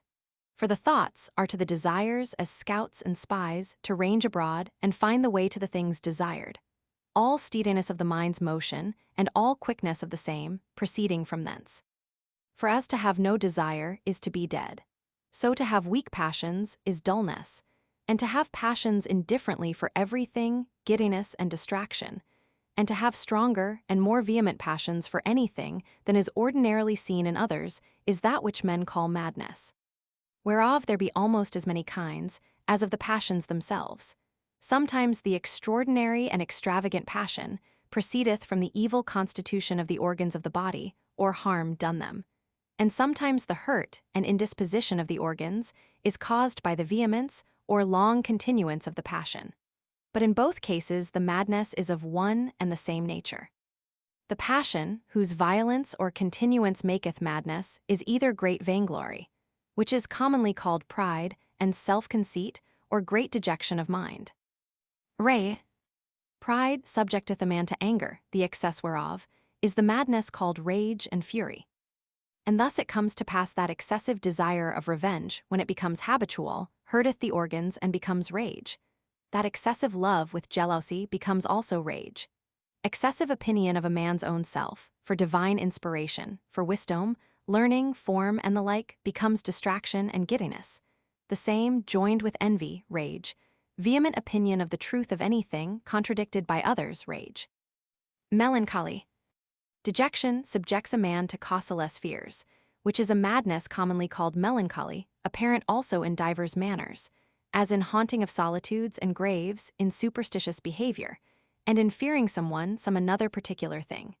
In some, all passions that produce strange and unusual behavior are called by the general name of madness.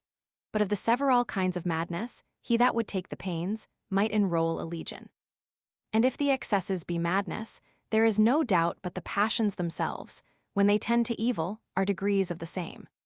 For example, though the effect of folly in them that are possessed of an opinion of being inspired be not visible always in one man, by any very extravagant action, that proceedeth from such passion. Yet when many of them conspire together, the rage of the whole multitude is visible enough. For what argument of madness can there be greater than to clamor, strike, and throw stones at our best friends? Yet this is somewhat less than such a multitude will do. For they will clamor, fight against, and destroy those by whom all their lifetime before they have been protected and secured from injury. And if this be madness in the multitude, it is the same in every particular man. For as in the midst of the sea, though a man perceive no sound of that part of the water next him, yet he is well assured that part contributes as much to the roaring of the sea as any other part of the same quantity. So also thought we perceive no great unquietness in one or two men. Yet we may be well assured that their singular passions are parts of the seditious roaring of a troubled nation. And if there were nothing else that bewrayed their madness, yet that very arrogating such inspiration to themselves is argument enough. If some man in Bedlam should entertain you with sober discourse, and you desire in taking leave to know what he were, that you might another time requite his civility, and he should tell you he were God the Father, I think you need expect no extravagant action for argument of his madness. This opinion of inspiration, called commonly private spirit, begins very often from some lucky finding of an error generally held by others, and not knowing or not remembering by what conduct of reason they came to so singular a truth, as they think it, though it be many times an untruth they light on, they presently admire themselves, as being in the special grace of God Almighty, who hath revealed the same to them supernaturally by his Spirit. Again, that madness is nothing else, but too much appearing passion may be gathered out of the effects of wine, which are the same with those of the evil disposition of the organs. For the variety of behavior in men that have drunk too much is the same with that of madmen. Some of them raging, others loving, others laughing, all extravagantly, but according to their several domineering passions. For the effect of the wine does but remove dissimulation, and take from them the sight of the deformity of their passions. For, I believe, the most sober men, when they walk alone without care and employment of the mind, would be unwilling the vanity and extravagance of their thoughts at that time should be publicly seen. Which is a confession that passions unguided are for the most part mere madness. The opinions of the world, both in antient and later ages, concerning the cause of madness have been two. Some deriving them from the passions, some from demons or spirits either good or bad, which they thought might enter into a man, possess him, and move his organs is such strange, an uncouth manner as madmen used to do. The former sort, therefore, called such men madmen, but the later called them sometimes demoniacs, that is, possessed with spirits, sometimes energumeny, that is, agitated or moved with spirits, and now in Italy they are called not only pazzi, madmen, but also spiritati, men possessed. There was once a great conflux of people in Abdera, a city of the Greeks, at the acting of the tragedy of Andromeda, upon an extreme hot day. Whereupon, a great many of the spectators falling into fevers, had this accident from the heat, and from the tragedy together, that they did nothing but pronounce iambics, with the names of Perseus and Andromeda, which together with the fever was cured by the calming on of winter. And this madness was thought to proceed from the passion imprinted by the tragedy. Likewise there reigned a fit of madness in another Grecian city, which seized only the young maidens, and caused many of them to hang themselves. This was by most then thought an act of the devil. But one that suspected that contempt of life in them might proceed from some passion of the mind, and supposing they did not contemny also their honor, gave counsel to the magistrates, to strip such as so hanged themselves, and let them hang out naked. This, the story says, cured that madness. But on the other side, the same Grecians did often ascribe madness to the operation of the Eumenides or Furies, and sometimes of Ceres, Phoebus, and other gods. So much did men attribute to phantasms as to think them aerial living bodies, and generally to call them spirits. And as the Romans in this held the same opinion with the Greeks, so also did the Jews, for they call madmen prophets, or according as they thought the spirits good or bad demoniacs. And some of them called both prophets and demoniacs madmen, and some called the same man both demoniac and madman. But for the Gentiles, 'tis no wonder, because diseases and health, vices and virtues, and many natural accidents were with them termed and worshipped as demons. So that a man was to understand by demon, as well, sometimes an ague as a divell. But for the Jews to have such opinion is somewhat strange. For neither Moses nor Abraham pretended to prophecy by possession of a spirit, but from the voice of God, or by a vision or dream, nor is there anything in his law, moral, or ceremonial by which they were taught there was any such enthusiasmy or any possession. When God is said, Num. 11:25, to take from the spirit that was in Moses and give it to the 70 elders, the Spirit of God taking it for the substance of God is not divided. The scriptures by the Spirit of God in man mean a man's spirit inclined to godliness. And where it is said, Exod. 28:3, whom I have filled with the spirit of wisdom to make garments for Aaron, is not meant a spirit put into them that can make garments, but the wisdom of their own spirits in that kind of work. In the like sense, the spirit of man, when it produceth unclean actions, is ordinarily called an unclean spirit. And so other spirits, though not always, yet as often as the virtue or vice so styled, is extraordinary and eminent. Neither did the other prophets of the Old Testament pretend enthusiasmy, or that God spake in them, but to them by voice, vision, or dream, and the burthen of the Lord was not possession, but command. How then could the Jews fall into this opinion of possession? I can imagine no reason, but that which is common to all men, namely, the want of curiosity to search natural causes, and their placing felicity in the acquisition of the gross pleasures of the senses and the things that most immediately conduce thereto.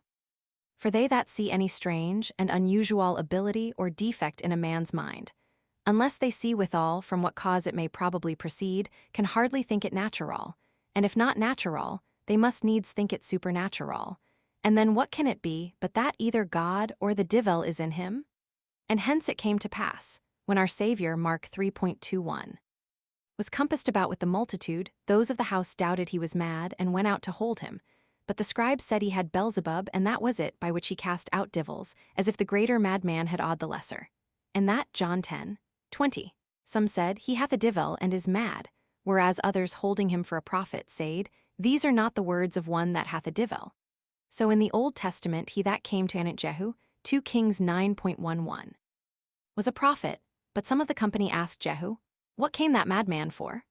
So that in some it is manifest that whosoever behaved himself in extraordinary manner was thought by the Jews to be possessed either with a good or evil spirit, except by the Sadducees, who erred so far on the other hand, as not to believe there were at all any spirits, which is very near to direct atheismy, and thereby perhaps the more provoked others to term such men demoniacs rather than madmen. But why then does our Saviour proceed in the curing of them as if they were possessed, and not as if they were mad? To which I can give no other kind of answer, but that which is given to those that urge the Scripture in like manner against the opinion of the motion of the earth.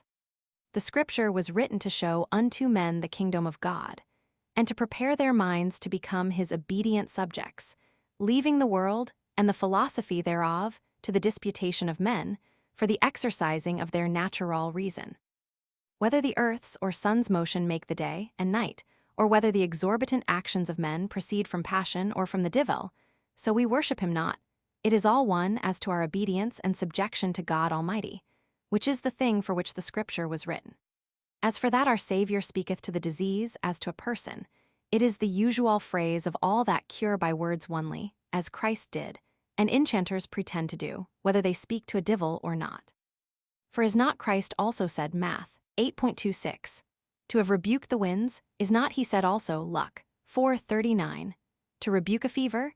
Yet this does not argue that a fever is a divil, and whereas many of these divils are said to confess Christ, it is not necessary to interpret those places otherwise than that those madmen confessed him, and whereas our Saviour, Math 12:43, speaketh of an unclean spirit, that having gone out of a man, wandereth through dry places, seeking rest and finding none, and returning into the same man with 7 other spirits worse than himself. It is manifestly a parable alluding to a man that after a little endeavor to quit his lusts is vanquished by the strength of them, and becomes 7 times worse than he was.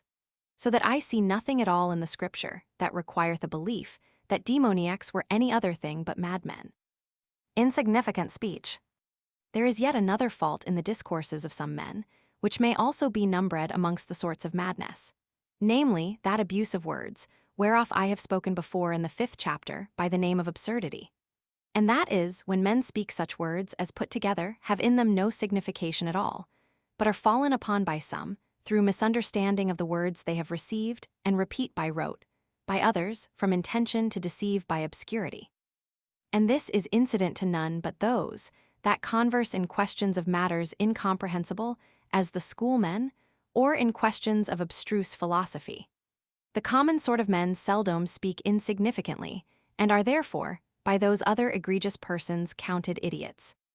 But to be assured their words are without anything correspondent to them in the mind, there would need some examples, which if any man require, let him take a schoolman into his hands, and see if he can translate any one chapter concerning any difficult point, as the Trinity, the Deity, the nature of Christ, transubstantiation, free will, and see into any of the modern tongues so as to make the same intelligible, or into any tolerable Latin, such as they were acquainted withal, that lived when the Latin tongue was vulgar.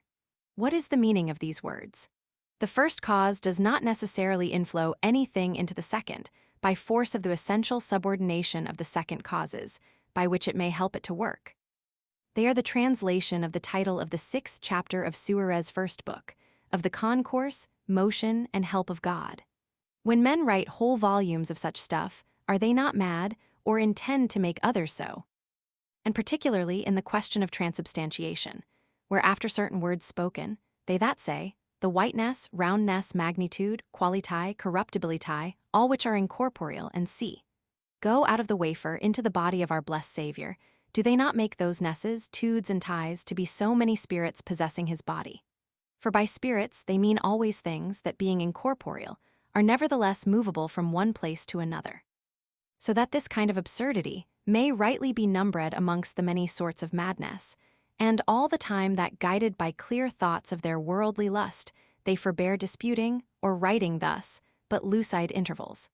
And thus much of the virtues and defects intellectual.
Chapter 9, of the several subjects of knowledge.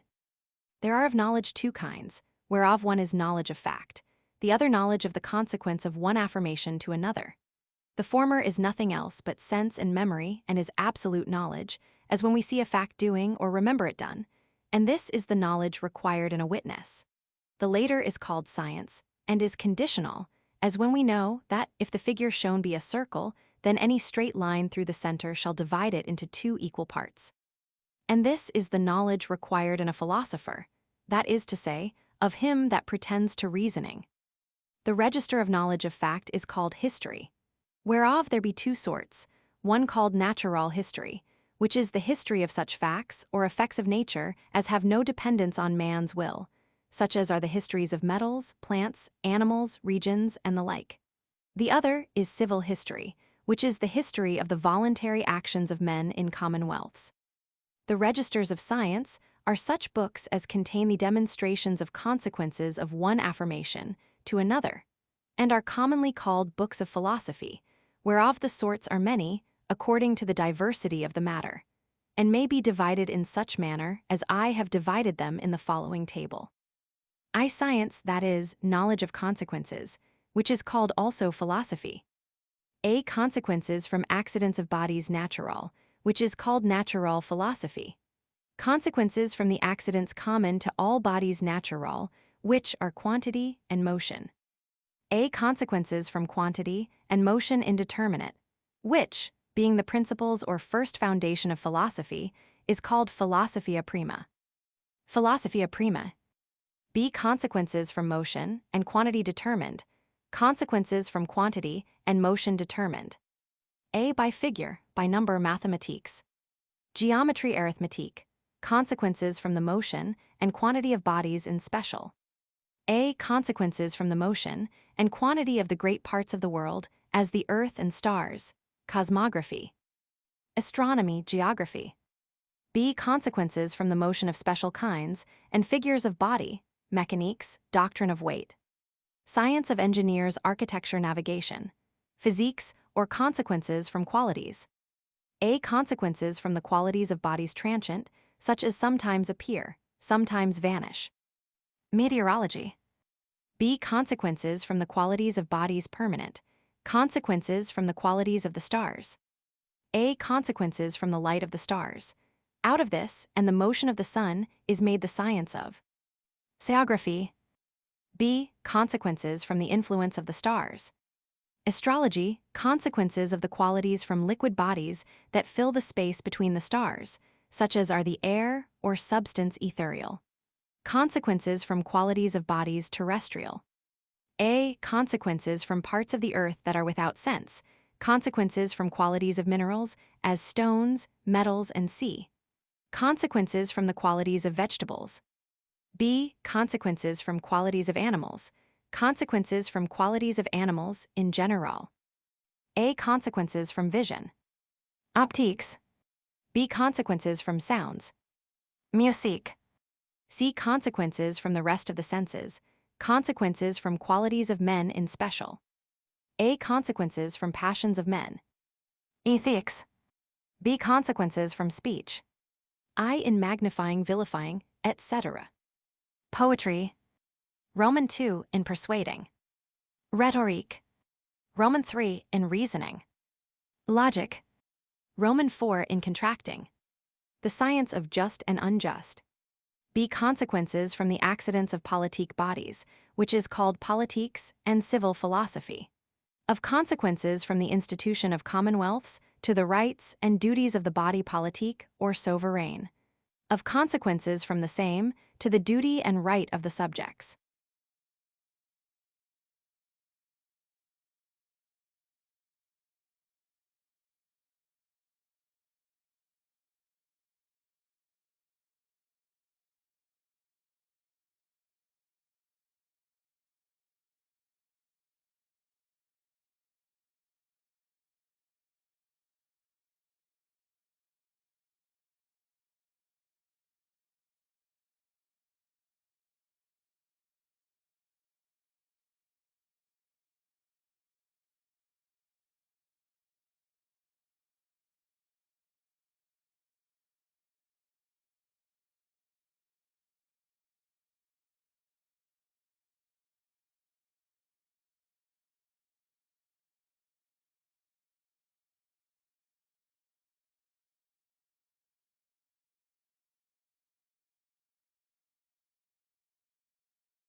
Chapter 10.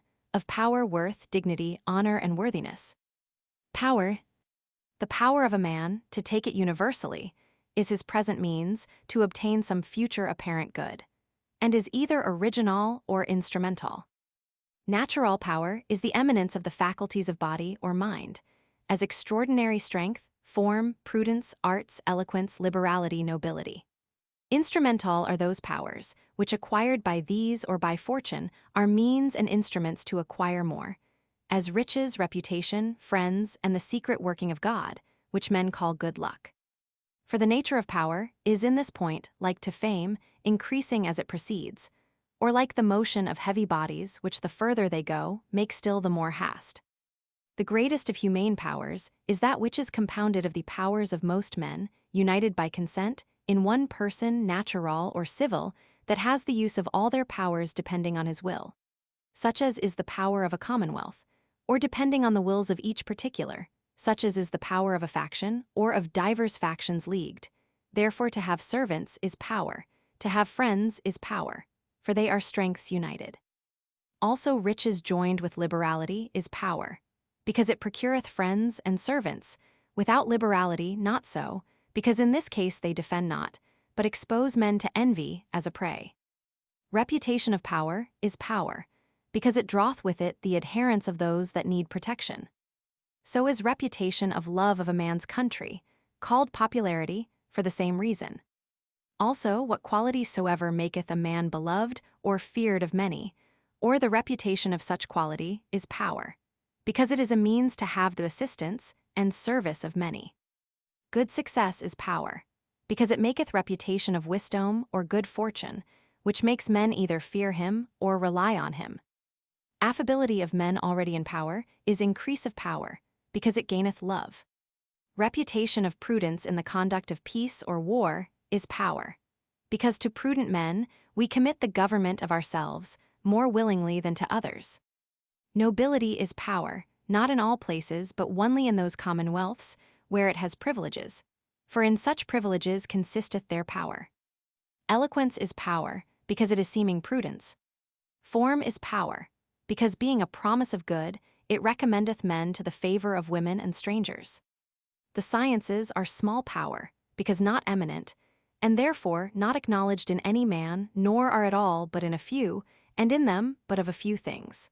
For science is of that nature, as none can understand it to be, but such as in a good measure have attained it. Arts of public use, as fortification, making of engines, and other instruments of war, because they confer to defense and victory are power, and though the true mother of them be science, namely the mathematiques, yet because they are brought into the light by the hand of the artificer, they be esteemed, the midwife passing with the vulgar for the mother, as his issue. Worth. The value or worth of a man is, as of all other things, his price, that is to say, so much as would be given for the use of his power, and therefore is not absolute, but a thing dependent on the need and judgment of another.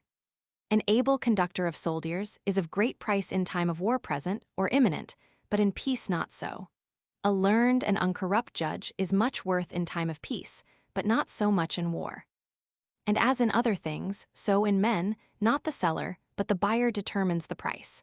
For let a man, as most men do, rate themselves as the highest value they can, yet their true value is no more than it is esteemed by others. The manifestation of the value we set on one another is that which is commonly called honoring and dishonoring. To value a man at a high rate is to honor him, at a low rate is to dishonor him. But high and low, in this case, is to be understood by comparison to the rate that each man setteth on himself. Dignity. The public worth of a man, which is the value set on him by the commonwealth, is that which men commonly call dignity. And this value of him by the commonwealth is understood by offices of command, judicature, public employment, or by names and titles introduced for distinction of such value. To honor and dishonor. To pray to another, for aid of any kind, is to honor, because as seen we have an opinion he has power to help, and the more difficult the aid is, the more is the honor. To obey is to honor, because no man obeys them whom they think have no power to help or hurt them, and consequently to disobey is to dishonor. To give great gifts to a man is to honor him, because 'tis buying of protection and acknowledging of power. To give little gifts is to dishonor, because it is but alms and signifies an opinion of the need of small helps. To be sedulous in promoting another's good, also to flatter, is to honor, as a seen we seek his protection or aid. To neglect is to dishonor. To give way or place to another in any commodity is to honor, being a confession of greater power. To arrogate is to dishonor. To show any scene of love or fear of another is to honor, for both to love and to fear is to value. To contemny or less to love or fear than he expects is to dishonor, for 'tis undervaluing.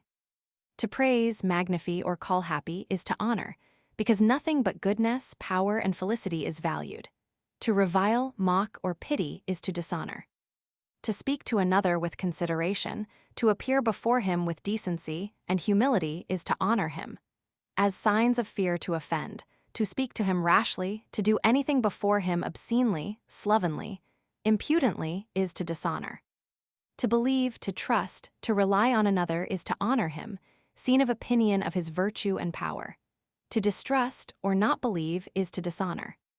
To hearken to a man's counsel or discourse of what kind soever is to honor, as a seen we think him wise or eloquent or witty. To sleep or go forth or talk the while is to dishonor. To do those things to another, which he takes for signs of honor, or which the law or custom makes so, is to honor, because in approving the honor done by others, he acknowledgeth the power which others acknowledge.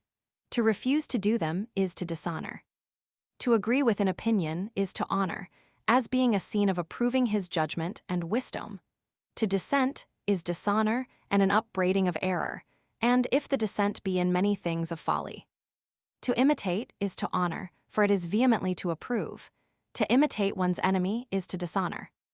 To honor those another honors is to honor him, as a scene of approbation of his judgment. To honor his enemies is to dishonor him. To employ in counsel or in actions of difficulty is to honor, as a scene of opinion of his wisdom or other power. To deny employment in the same cases to those that seek it is to dishonor. All these ways of honoring are natural, and as well within as without commonwealths. But in commonwealths, where he or they that have the supreme authority can make whatsoever they please to stand for signs of honor, there be other honors.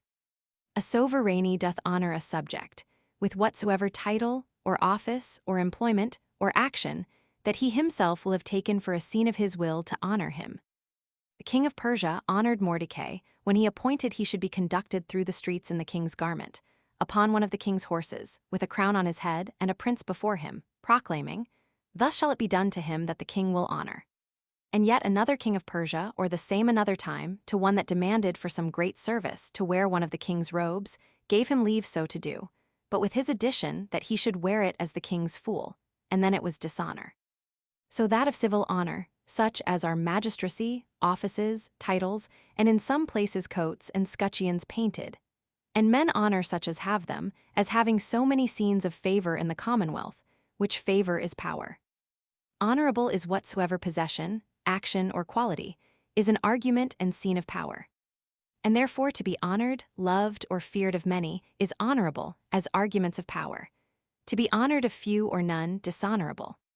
Good fortune, if lasting, honorable, as a scene of the favor of God, ill fortune and losses dishonorable.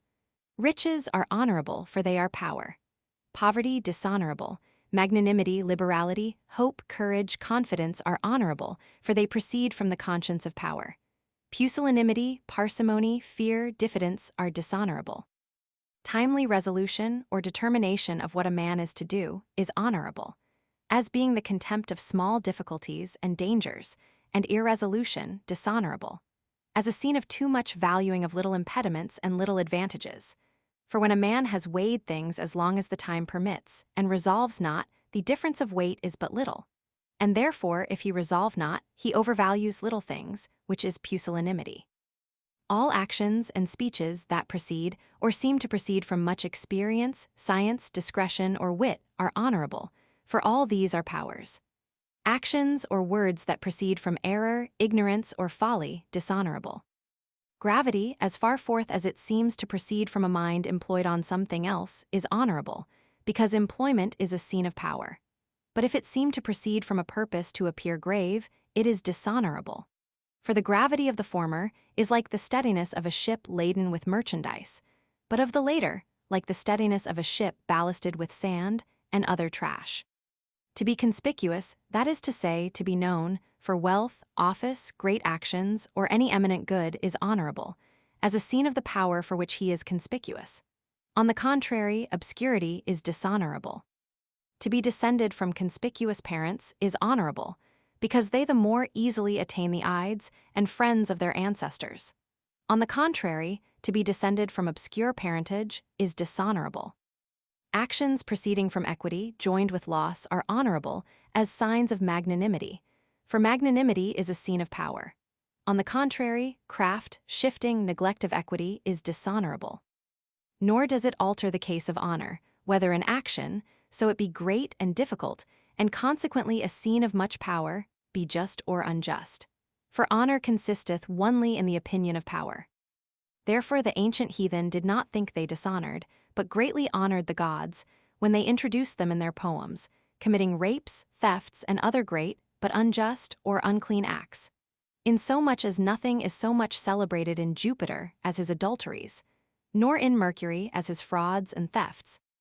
Of whose praises in a hymne of Homer, the greatest is this, that being born in the morning, he had invented musique at noon, and before night stolen away the cattle of Apollo from his herdsmen.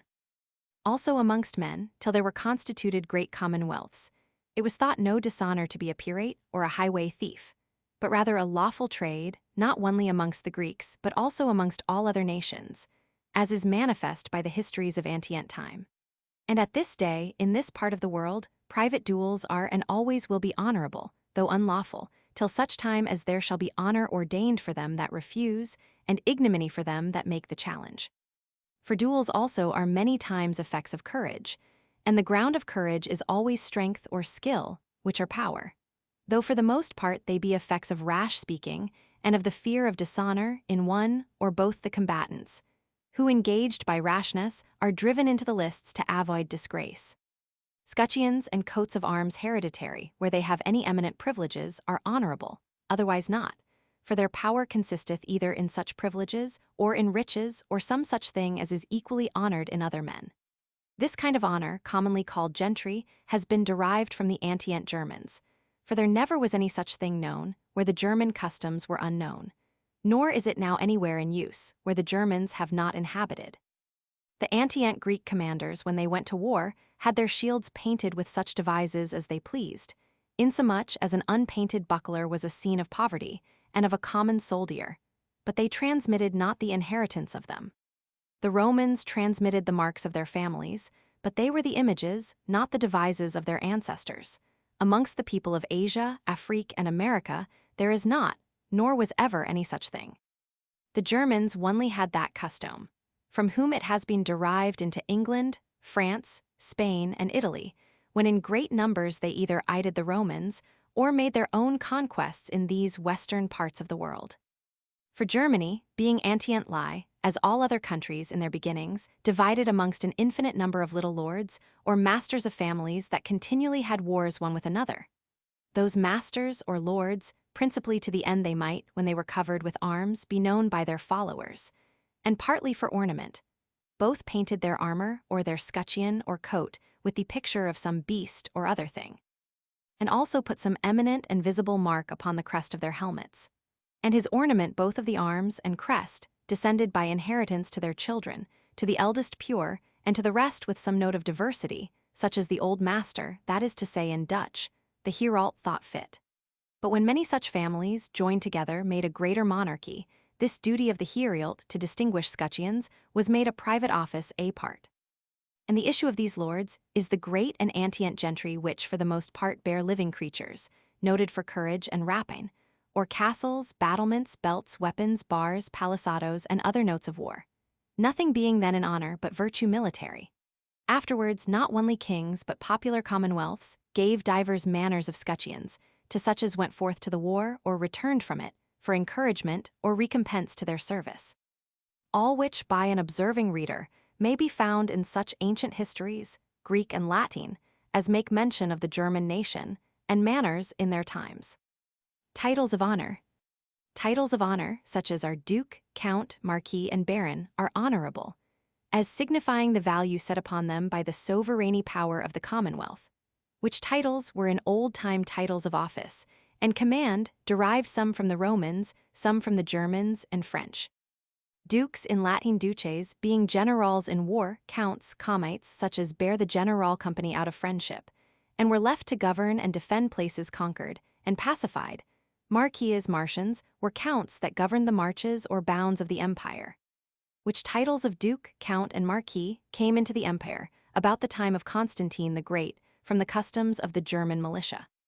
But Baron seems to have been a title of the Gauls and signifies a great man, such as were the kings or princes' men whom they employed in war about their persons, and seems to be derived from ver to bur and bar that signified the same in the language of the Gauls, that ver in Latin, and thence to barrow and barrow, so that such men were called barons and after barons, and in Spanish varons.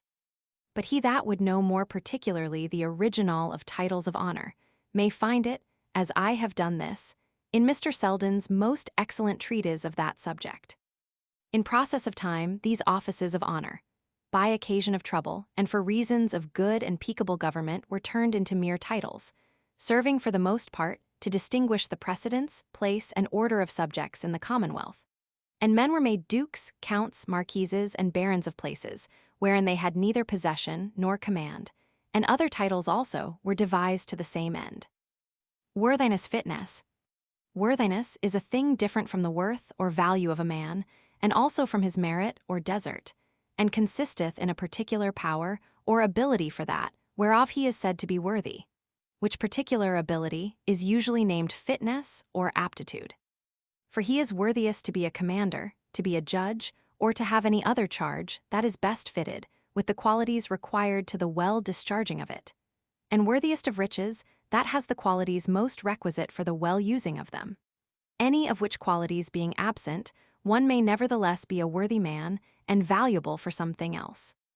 Again, a man may be worthy of riches, office, and employment that nevertheless can plead no right to have it before another, and therefore cannot be said to merit or deserve it. For merit presupposeth a right, and that the thing deserved is due by promise, of which I shall say more hereafter when I shall speak of contracts.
Chapter 11 of the difference of manners. What is here meant by manners? By manners, I mean not here decency of behavior, as how one man should salute another, or how a man should wash his mouth, or pick his teeth before company, and such other points of the small morals, but those qualities of mankind that concern their living together in peace and unity. To which end we are to consider that the felicity of this life consisteth not in the repose of a mind satisfied. For there is no such finis ultimus, utmost aim, nor summum bonum, greatest good, as is spoken of in the books of the old moral philosophers. Nor can a man any more live, whose desires are at an end, than he, whose senses and imaginations are at a stand. Felicity is a continual progress of the desire from one object to another, the attaining of the former being still but the way to the later. The cause whereof is, that the object of man's desire is not to enjoy once only, and for one instant of time, but to assure forever the way of his future desire. And therefore the voluntary actions and inclinations of all men tend not only to the procuring, but also to the assuring of a contented life, and differ onely in the way, which ariseth partly from the diversity of passions in divers men, and partly from the difference of the knowledge or opinion each one has of the causes, which produce the effect desired. A restless desire of power in all men. So that in the first place, I put for a general inclination of all mankind, a perpetual and restless desire of power after power, that ceaseth only in death. And the cause of this is not always that a man hopes for a more intensive delight than he has already attained to, or that he cannot be content with a moderate power, but because he cannot assure the power and means to live well, which he hath present, without the acquisition of more. And from hence it is, that kings, whose power is greatest, turn their endeavors to the assuring it a home by laws or abroad by wars. And when that is done, there succeedeth a new desire. In some, of fame from new conquest, in others, of ease and sensual pleasure, in others, of admiration, or being flattered for excellence in some art or other ability of the mind. Love of contention from competition. Competition of riches, honor, command, or other power, inclineth to contention, enmity, and war, because the way of one competitor to the attaining of his desire is to kill, subdue, supplant, or repel the other. Particularly, competition of praise inclineth to a reverence of antiquity. For men contend with the living, not with the dead, to these ascribing more than due, that they may obscure the glory of the other. Civil obedience from love of ease. Desire of ease and sensual delight disposeth men to obey a common power. Because by such desires, a man doth abandon the protection might be hoped for from his own industry and labor. From fear of death or wounds. Fear of death and wounds disposeth to the same, and for the same reason. On the contrary, needy men and hardy, not contented with their present condition, as also all men that are ambitious of military command, are inclined to continue the causes of war, and to stir up trouble and sedition. For there is no honor military but by war, nor any such hope to mend an ill game as by causing a new shuffle. And from love of arts. Desire of knowledge and arts of peace inclineth men to obey a common power. For such desire containeth a desire of leisure, and consequently protection from some other power than their own. Love of virtue from love of praise. Desire of praise disposeth to laudable actions, such as please them whose judgment they value. For of these men whom we contemn also the praises. Desire of fame after death does the same. And though after death there be no sense of the praise given us on earth, as being joys that are either swallowed up in the unspeakable joys of heaven, or extinguished in the extreme torments of hell, yet is not such fame vain, because men have a present delight therein from the foresight of it, and of the benefit that may rebound thereby to their posterity, which though they now see not, yet they imagine, and anything that is pleasure in the sense, the same also is pleasure in the imagination. Hate from difficulty of requiting great benefits. To have received from one, to whom we think ourselves equal greater benefits than there is hope to requite, disposeth to counterfeit love, but really secret hatred, and puts a man into the estate of a desperate debtor, that in declining the sight of his creditor, tacitly wishes him there, where he might never see him more. For benefits oblige, and obligation is thraldom, which is to one's equal hateful. But to have received benefits from one, whom we acknowledge our superior, inclines to love, because the obligation is no new depression, and cheerful acceptation, which men call gratitude, is such an honor done to the obliger, as is taken generally for retribution. Also to receive benefits, though from an equal or inferior, as long as there is hope of requital disposeth to love. For in the intention of the receiver, the obligation is of aid and service mutual. From whence proceedeth an emulation of who shall exceed in benefiting, the most noble and profitable contention possible, wherein the victor is pleased with his victory, and the other revenged by confessing it. And from conscience of deserving to be hated. To have done more hurt to a man than he can, or is willing to expiate, inclineth the doer to hate the sufferer. For he must expect revenge or forgiveness, both which are hateful. Promptness to hurt from fear. Fear of oppression disposeth a man to anticipate or to seek aid by society. For there is no other way by which a man can secure his life and liberty. And from distrust of their own wit. Men that distrust their own subtlety are in tumult and sedition better disposed for victory than they that suppose themselves wise or crafty. For these love to consult, the other fearing to be circumvented, to strike first. And in sedition, men being always in the precincts of battle, to hold together and use all advantages of force is a better stratagem than any that can proceed from subtlety of wit. Vain undertaking from vainglory. Vainglorious men, such as without being conscious to themselves of great sufficiency, delight in supposing themselves gallant men, are inclined only to ostentation, but not to attempt, because when danger or difficulty appears, they look for nothing but to have their insufficiency discovered. Vainglorious men, such as estimate their sufficiency by the flattery of other men, or the fortune of some precedent action, without assured ground of hope from the true knowledge of themselves, are inclined to rash engaging, and in the approach of danger or difficulty to retire if they can. Because not seeing the way of safety, they will rather hazard their honor, which may be salved with an excuse, than their lives, for which no salve is sufficient. Ambition, from opinion of sufficiency. Men that have a strong opinion of their own wisdom in matter of government are disposed to ambition, because without public employment in counsel or magistracy, the honor of their wisdom is lost. And therefore eloquent speakers are inclined to ambition, for eloquence seemeth wisdom, both to themselves and others. Irresolution, from too great valuing of small matters. Pusillanimity disposeth men to irresolution, and consequently to lose the occasions and fittest opportunities of action. For after men have been in deliberation till the time of action approach, if it be not then manifest what is best to be done, tease a scene, the difference of motives, the one way and the other, are not great. Therefore not to resolve then is to lose the occasion by weighing of trifles, which is pusillanimity. Frugality, though in poor men a virtue, maketh a man unapt to achieve such actions as require the strength of many men at once. For it weakeneth their endeavor, which is to be nourished and kept in vigor by reward. Confidence in others from ignorance of the marks of wisdom and kindness eloquence, with flattery disposeth men to confide in them that have it, because the former is seeming wisdom, the later seeming kindness.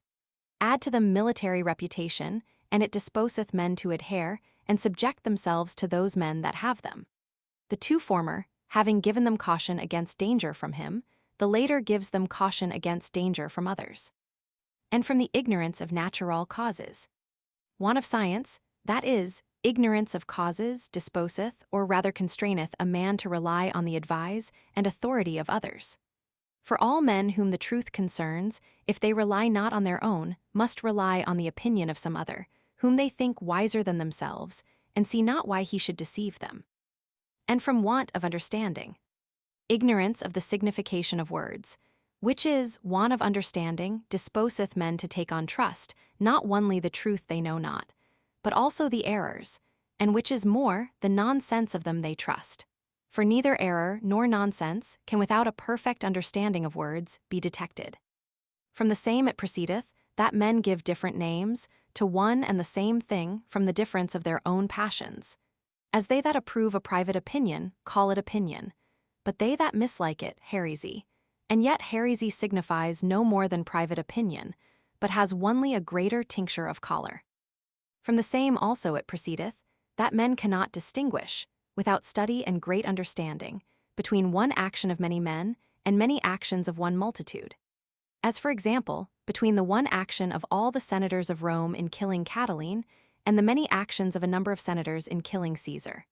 And therefore are disposed to take for the action of the people, that which is a multitude of actions done by a multitude of men, led perhaps by the persuasion of one.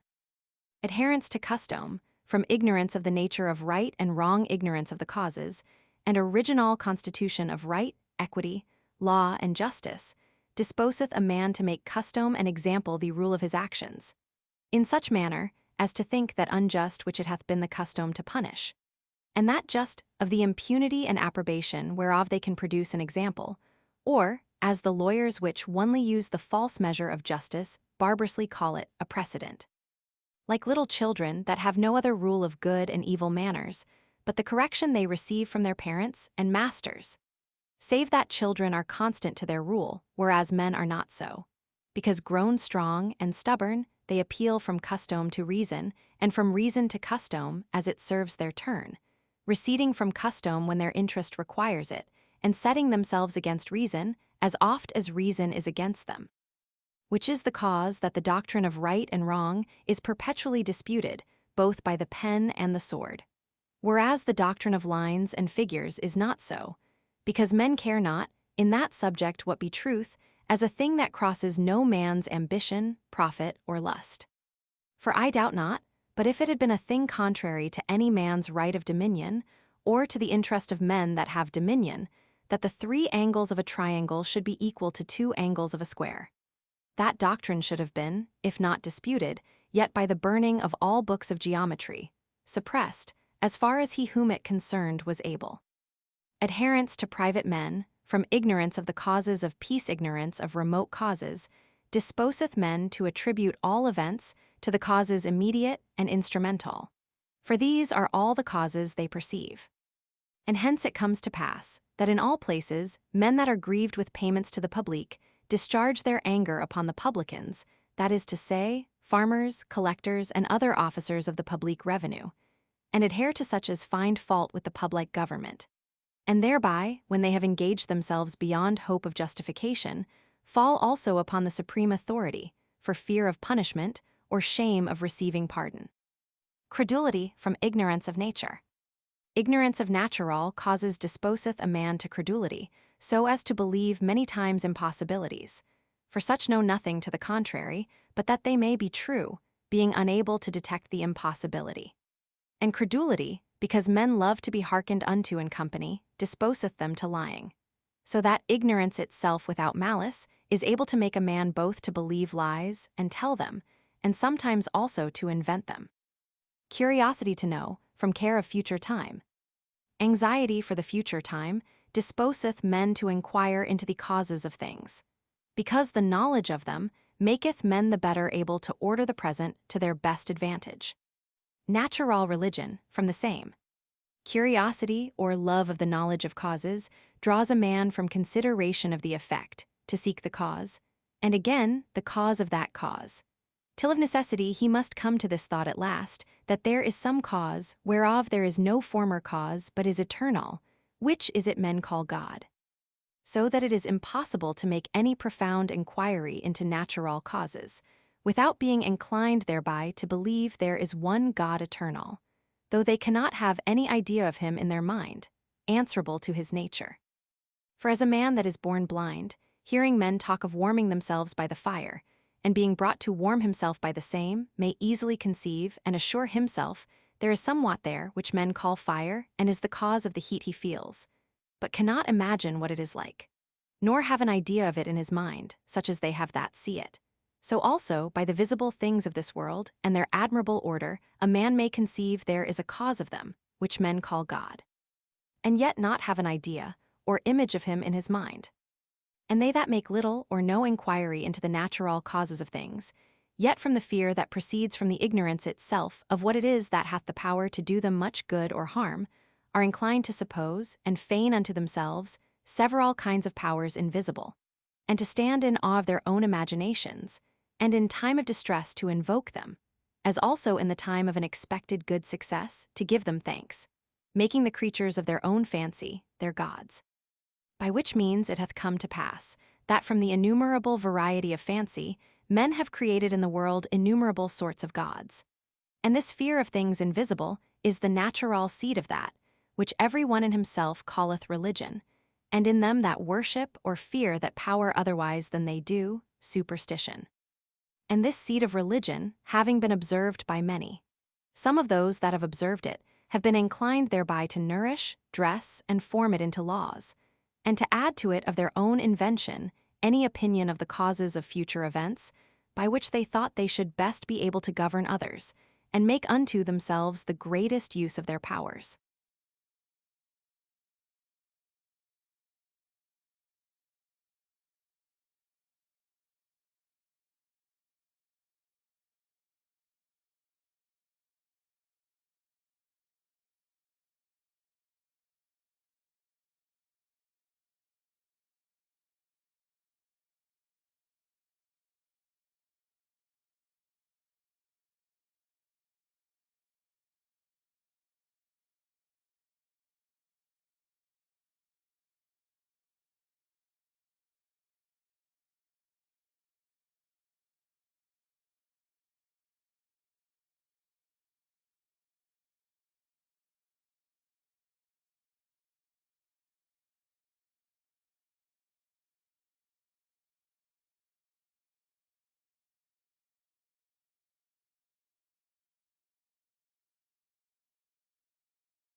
Chapter 12 of Religion. Religion in man only. Seeing there are no signs, nor fruit of religion, but in man only, there is no cause to doubt, but that the seed of religion is also only in man, and consisteth in some peculiar quality, or at least in some eminent degree thereof, not to be found in other living creatures. First, from his desire of knowing causes.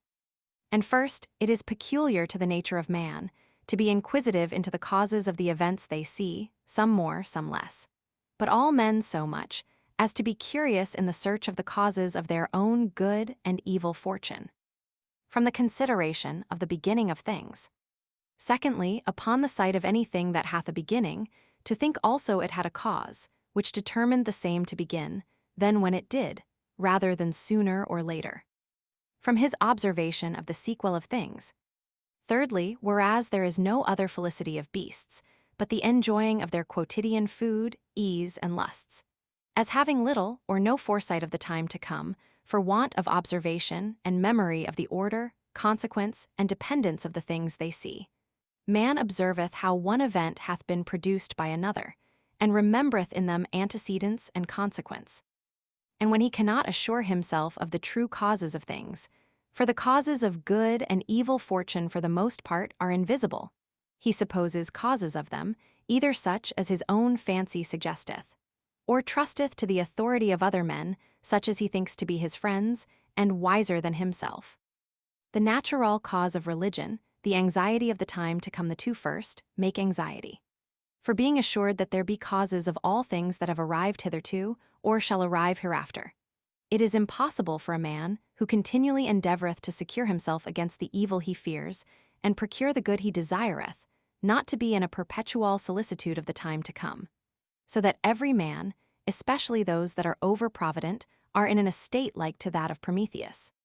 For as Prometheus, which interpreted is the prudent man, was bound to the hill Caucasus, a place of large prospect, where an eagle feeding on his liver devoured in the day as much as was repaired in the night. So that man which looks too far before him in the care of future time, hath his heart all the day long, gnawed on by fear of death, poverty, or other calamity, and has no repose nor pause of his anxiety but in sleep, which makes them fear the power of invisible things. This perpetual fear, always accompanying mankind in the ignorance of causes, as it were in the dark, must needs have for object something. And therefore when there is nothing to be seen, there is nothing to accuse, either of their good or evil fortune, but some power or agent invisible. In which sense perhaps it was that some of the old poets said that the gods were at first created by humane fear, which spoken of the gods, that is to say, of the many gods of the Gentiles, is very true. But the acknowledging of one God eternal, infinite, and omnipotent may more easily be derived from the desire men have to know the causes of natural bodies and their several virtues and operations, than from the fear of what was to befall them in time to come. For he that from any effect he seeth come to pass should reason to the next and immediate cause thereof, and from thence to the cause of that cause, and plunge himself profoundly in the pursuit of causes, shall at last come to this, that there must be, as even the heathen philosophers confessed, one first mover, that is, a first and an eternal cause of all things, which is that which men mean by the name of God, and all this without thought of their fortune. The solicitude whereof both inclines to fear, and hinders them from the search of the causes of other things, and thereby gives occasion of feigning of as many gods, as there be men that feigny them, and suppose them incorporeal. And for the matter or substance of the invisible agents, so fancied, they could not by natural cogitation fall upon any other conceit, but that it was the same with that of the soul of man, and that the soul of man was of the same substance with that which appeareth in a dream to one that sleepeth, or in a looking-glass to one that is awake, which, men not knowing that such apparitions are nothing else but creatures of the fancy, think to be real and external substances, and therefore call them ghosts. As the Latins called them imagines and umbri, and thought them spirits, that is, thin aerial bodies, and those invisible agents which they feared to be like them, save that they appear and vanish when they please. But the opinion that such spirits were incorporeal or immaterial could never enter into the mind of any man by nature, because, though men may put together words of contradictory signification, as spirit and incorporeal, yet they can never have the imagination of anything answering to them, and therefore men that by their own meditation arrive to the acknowledgement of one infinite, omnipotent, and eternal God choose rather to confess he is incomprehensible and above their understanding, than to define his nature by spirit incorporeal, and then confess their definition to be unintelligible, or if they give him such a title, it is not dogmatically, with intention to make the divine nature understood, but piously to honor him with attributes of significations as remote as they can from the grossiness of bodies visible, but know not the way how they affect anything.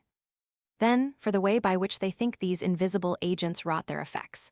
That is to say, what immediate causes they used in bringing things to pass, men that know not what it is that we call causing.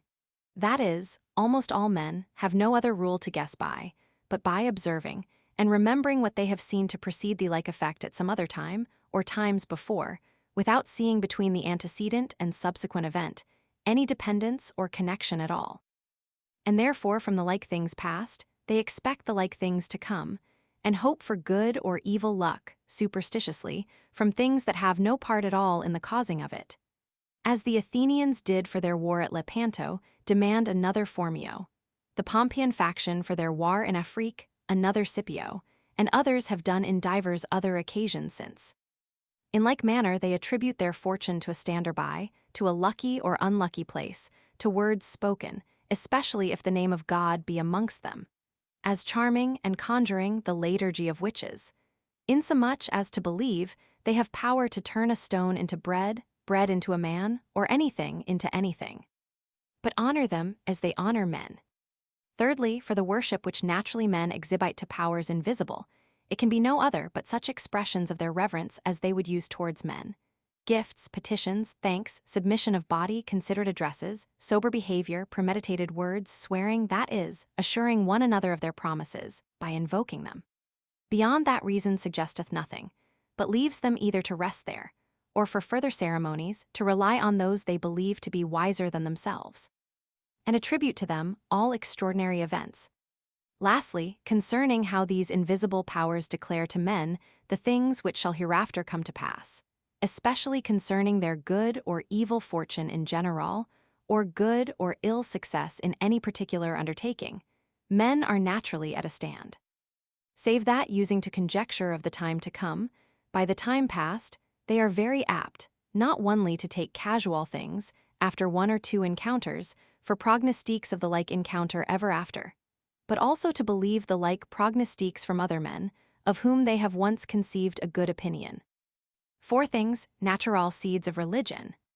And in these 4 things, opinion of ghosts, ignorance of second causes, devotion towards what men fear, and taking of things casual for prognostiques, consisteth the natural seed of religion, which by reason of the different fancies, judgments, and passions of several men, hath grown up into ceremonies so different, that those which are used by one man are for the most part ridiculous to another. Made different by culture. For these seeds have received culture from 2 sorts of men. One sort have been they that have nourished and ordered them according to their own invention. The other have done it by God's commandment and direction, but both sorts have done it with a purpose to make those men that relied on them the more apt to obedience, laws, peace, charity, and civil society, so that the religion of the former sort is a part of humane politiques, and teacheth part of the duty which earthly kings require of their subjects. And the religion of the later sort is divine politiques, and containeth precepts to those that have yielded themselves subjects in the kingdom of God. Of the former sort were all the founders of commonwealths and the lawgivers of the Gentiles. Of the later sort were Abraham, Moses, and our blessed Savior, by whom have been derived unto us the laws of the kingdom of God. The absurd opinion of gentilesme. And for that part of religion, which consisteth in opinions concerning the nature of powers invisible, there is almost nothing that has a name, that has not been esteemed amongst the Gentiles, in one place or another, a god or divell, or by their poets feigned to be inanimated, inhabited, or possessed by some spirit or other. The unformed matter of the world was a god, by the name of chaos. The heaven, the ocean, the planets, the fire, the earth, the winds, were so many gods. Men, women, a bird, a crocodile, a calf, a dog, a snake, an onion, a leek deified. Besides that they filled almost all places with spirits called demons, the plains with Pan and Panaises or satyrs, the woods with fauns and nymphs, the sea with tritons and other nymphs, every river and fountain with a ghost of his name and with nymphs, every house with Atlares or familiars, every man with his genius, hell with ghosts and spiritual officers as Charon, Cerberus, and the Furies. And in the night time, all places with larvae, lemures, ghosts of men deceased, and a whole kingdom of fairies and bugbears. They have also ascribed divinity and built temples to mere accidents and qualities, such as are time, night, day, peace, concord, love, contention, virtue, honor, health, rust, fever, and the like. which when they prayed for or against, they prayed to, as if there were ghosts of those names hanging over their heads and letting fall or withholding that good or evil for or against which they prayed. They invoked also their own wit by the name of muses, their own ignorance by the name of fortune, their own lust by the name of Cupid, their own rage by the name Furies, their own privy members by the name of Priapus, and attributed their pollutions to incubi and succubi, insomuch as there was nothing which a poet could introduce as a person in his poem, which they did not make either a god or a divil. The same authors of the Religion of the Gentiles, observing the second ground for religion, which is men's ignorance of causes, and thereby their aptness to attribute their fortune to causes, on which there was no dependence at all apparent, took occasion to obtrude on their ignorance instead of second causes, a kind of second and ministerial gods, ascribing the cause of fecundity to Venus, the cause of arts to Apollo, of subtlety and craft to Mercury, of tempests and storms to Aeolus, and of other effects to other gods, insomuch as there was amongst the heathen almost as great variety of gods as of business. And to the worship, which naturally men conceived fit to be used towards their gods, namely oblations, prayers, thanks, and the rest formerly named. The same legislators of the Gentiles have added their images both in picture and sculpture, that the more ignorant sort, that is to say, the most part or generality of the people, thinking the gods for whose representation they were made, were really included, and as it were housed within them, might so much the more stand in fear of them, and endowed them with lands and houses and officers and revenues set apart from all other humane uses, that is, consecrated and made holy to those their idols, as caverns, groves, woods, mountains, and whole islands, and have attributed to them not only the shapes, some of men, some of beasts, some of monsters, but also the faculties and passions of men and beasts, as sense, speech, sex, lust, generation, and this not only by mixing one with another to propagate the kind of gods, but also by mixing with men, and women to beget mongrel gods, and but inmates of heaven as Bacchus, Hercules, and others, besides anger, revenge, and other passions of living creatures, and the actions proceeding from them, as fraud, theft, adultery, sodomy, and any vice that may be taken for an effect of power or a cause of pleasure, and all such vices as amongst men are taken to be against law, rather than against honor. Lastly, to the prognostiques of time to come, which are naturally but conjectures upon the experience of time past, and supernatural divine revelation, the same authors of the Religion of the Gentiles, partly upon pretended experience, partly upon pretended revelation, have added innumerable other superstitious ways of divination, and made men believe they should find their fortunes, sometimes in the ambiguous or senseless answers of the priests at Delphi, Delos, Ammon, and other famous oracles, which answers were made ambiguous by Dezeen to own the event both ways, or absurd by the intoxicating vapor of the place, which is very frequent in sulphurous caverns, sometimes in the leaves of the Sibyls, of whose prophecies, like those perhaps of Nostradamus, for the fragments now extant seem to be the invention of later times, there were some books in reputation in the time of the Roman Republic, sometimes in the insignificant speeches of madmen, supposed to be possessed with a divine spirit, which possession they called enthusiasmi, and these kinds of foretelling events were accounted theomancy or prophecy, sometimes in the aspect of the stars at their nativity, which was called horoscopy and esteemed a part of judiciary astrology, sometimes in their own hopes and fears, called thumomancy or presage, sometimes in the prediction of witches that pretended conference with the dead, which is called necromancy, conjuring, and witchcraft, and is but juggling and confederate knavery, sometimes in the casual flight or feeding of birds, called augury, sometimes in the entrails of a sacrificed beast, which was erispicina, sometimes in dreams, sometimes in croaking of ravens or chattering of birds, sometimes in the lineaments of the face, which was called metaposcopy, or by palmistry in the lines of the hand, in casual words called omina, sometimes in monsters or unusual accidents, as eclipses, comets, rare meteors, earthquakes, inundations, uncouth births, and the like, which they called portenta and ostenta, because they thought them to portend or foreshew some great calamity to come, sometimes in mere lottery as cross and pile, counting holes in a sieve, dipping of verses in Homer and Virgil, and innumerable other such vain conceits. So easy are men to be drawn to believe anything, from such men as have gotten credit with them, and can with gentleness and dexterity take hold of their fear and ignorance. The designs of the authors of the religion of the heathen, and therefore the first founders and legislators of commonwealths amongst the Gentiles, whose ends were only to keep the people in obedience and peace, have in all places taken care. First, to imprint in their minds a belief that those precepts which they gave concerning religion might not be thought to proceed from their own device, but from the dictates of some god or other spirit. Or else that they themselves were of a higher nature than mere mortals, that their laws might the more easily be received. So Numa Pompilius pretended to receive the ceremonies he instituted amongst the Romans from the nymph Egeria. And the first king and founder of the kingdom of Peru pretended himself and his wife to be the children of the sun. And Mahomet, to set up his new religion, pretended to have conferences with the Holy Ghost in form of a dove. Secondly, they have had a care to make it believed that the same things were displeasing to the gods, which were forbidden by the laws. Thirdly, to prescribe ceremonies, supplications, sacrifices, and festivals by which they were to believe the anger of the gods might be appeased, and that ill success in war, great contagions of sickness, earthquakes, and each man's private misery came from the anger of the gods, and their anger from the neglect of their worship or the forgetting or mistaking some point of the ceremonies required.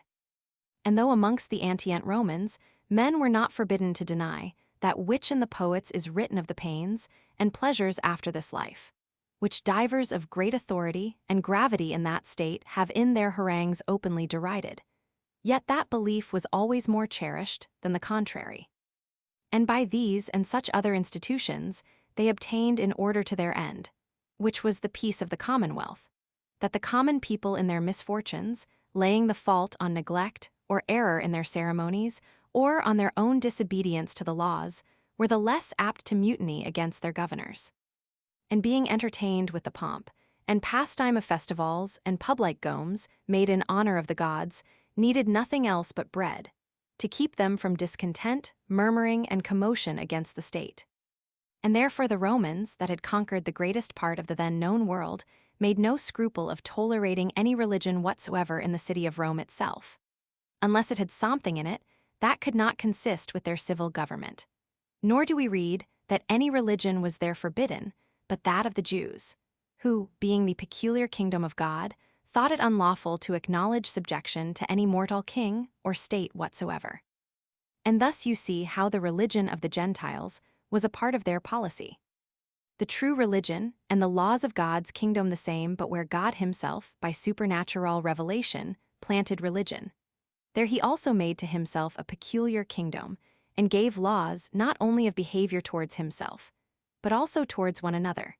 And thereby in the kingdom of God, the policy and laws civil are a part of religion, and therefore the distinction of temporal and spiritual domination hath there no place. It is true that God is king of all the earth, yet may he be king of a peculiar and chosen nation. For there is no more incongruity therein than that he that hath the general command of the whole army should have withal a peculiar regiment or company of his own. God is king of all the earth by his power, but of his chosen people he is king by covenant. But to speak more largely of the kingdom of God, both by nature and covenant, I have in the following discourse assigned another place. The causes of change in religion. From the propagation of religion, it is not hard to understand the causes of the resolution of the same into its first seeds or principles, which are only an opinion of a deity and powers invisible and supernatural, that can never be so abolished out of humane nature, but that new religions may again be made to spring out of them by the culture of such men as for such purpose are in reputation. For seeing all formed religion is founded at first upon the faith which a multitude hath in some one person, whom they believe not only to be a wise man, and to labor to procure their happiness, but also to be a holy man, to whom God himself vouchsafeth to declare his will supernaturally. It followeth necessarily, when they that have the government of religion shall come to have either the wisdom of those men, their sincerity, or their love suspected, or that they shall be unable to show any probable token of divine revelation, that the religion which they desire to uphold must be suspected likewise, and, without the fear of the civil sword, contradicted and rejected. Enjoining belief of impossibilities. That which taketh away the reputation of wisdom, in him that formeth a religion, or addeth to it when it is already formed, is the enjoining of a belief of contradictories. For both parts of a contradiction cannot possibly be true, and therefore to enjoin the belief of them is an argument of ignorance, which detects the author in that, and discredits him in all things else he shall propound as from revelation supernatural. Which revelation a man may indeed have of many things above, but of nothing against natural reason, doing contrary to the religion they establish. That which taketh away the reputation of sincerity is the doing or saying of such things as appear to be signs that what they require other men to believe is not believed by themselves. All which doings or sayings are therefore called scandalous, because they be stumbling blocks that make men to fall in the way of religion, as injustice, cruelty, proffiness, avarice, and luxury. For who can believe that he that doth ordinarily such actions, as proceed from any of these roots, believeth there is any such invisible power to be feared, as he affrighteth other men withal, for lesser faults? That which taketh away the reputation of love is the being detected of private ends, as when the belief they require of others conduceth or seemeth to conduce to the acquiring of dominion, riches, dignity, or secure pleasure to themselves onely or specially. For that which men reap benefit by to themselves, they are thought to do for their own sakes, and not for love of others. Want of the testimony of miracles. Lastly, the testimony that men can render of divine calling can be no other than the operation of miracles, or true prophecy, which also is a miracle, or extraordinary felicity. And therefore, to those points of religion which have been received from them that did such miracles, those that are added by such, as approve not their calling by some miracle, obtain no greater belief than what the custom and laws of the places in which they be educated have wrought into them. For as in natural things, men of judgment require natural signs and arguments, so in supernatural things they require signs supernatural, which are miracles, before they consent inwardly and from their hearts. All which causes of the weakening of men's faith do manifestly appear in the examples following.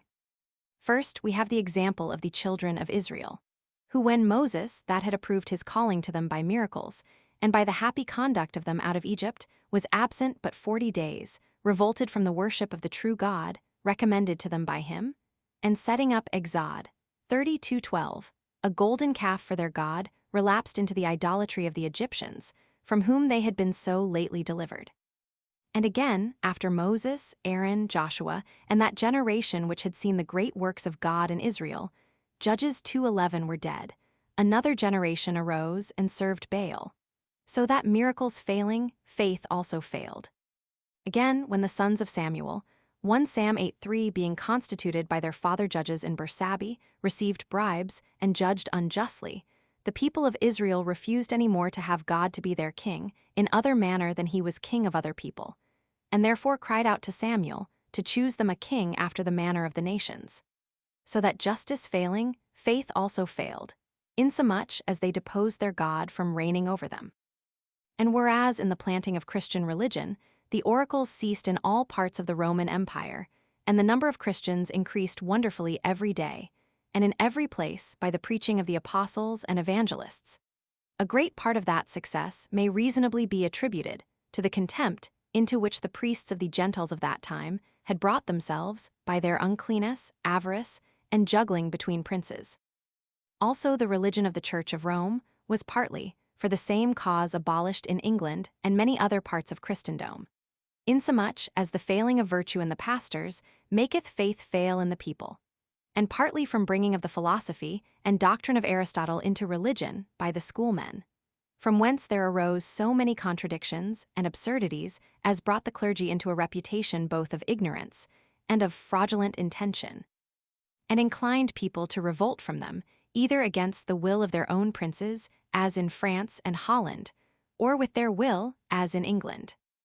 Lastly, amongst the points by the Church of Rome declared necessary for salvation, there be so many, manifestly to the advantage of the Pope, and of his spiritual subjects, residing in the territories of other Christian princes, that were it not for the mutual emulation of those princes, they might without war or trouble exclude all foreign authority, as easily as it has been excluded in England. For who is there that does not see, to whose benefit it conduceth to have it believed that a king hath not his authority from Christ unless a bishop crown him? That a king, if he be a priest, cannot marry?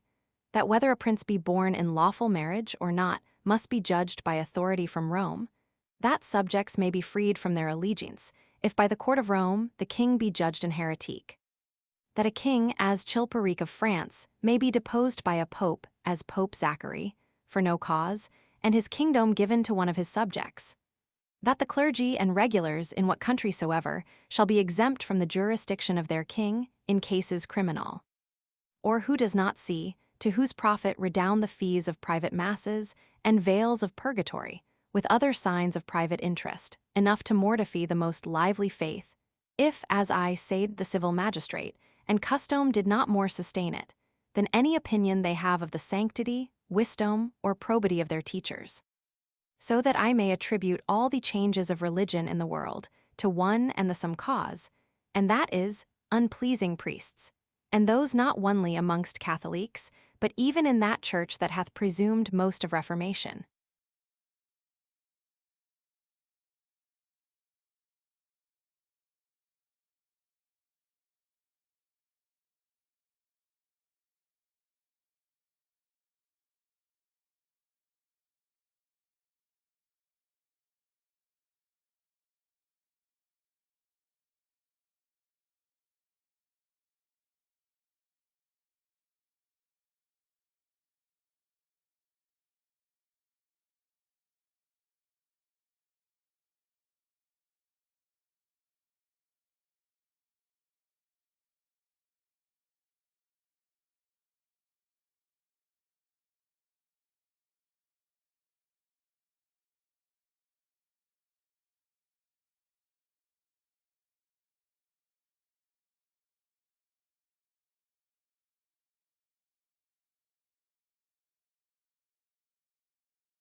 Chapter 13. Of the natural condition of mankind, as concerning their felicity and misery. Nature hath made men so equal, in the faculties of body and mind, as that though there be found one man sometimes manifestly stronger in body, or of quicker mind than another, yet when all is reckoned together, the difference between man and man is not so considerable, as that one man can thereupon claim to himself any benefit, to which another may not pretend as well as he. For as to the strength of body, the weakest has strength enough to kill the strongest, either by secret machination or by confederacy with others that are in the same danger with himself. And as to the faculties of the mind, setting aside the arts grounded upon words, and especially that skill of proceeding upon general and infallible rules called science, which very few have and but in few things, as being not a native faculty born with us, nor attained as prudence, while we look after somewhat else, I find yet a greater equality amongst men than that of strength. For prudence is but experience, which equal time equally bestows on all men in those things they equally apply themselves unto. That which may perhaps make such equality incredible is but a vain conceit of one's own wisdom, which almost all men think they have in a greater degree than the vulgar.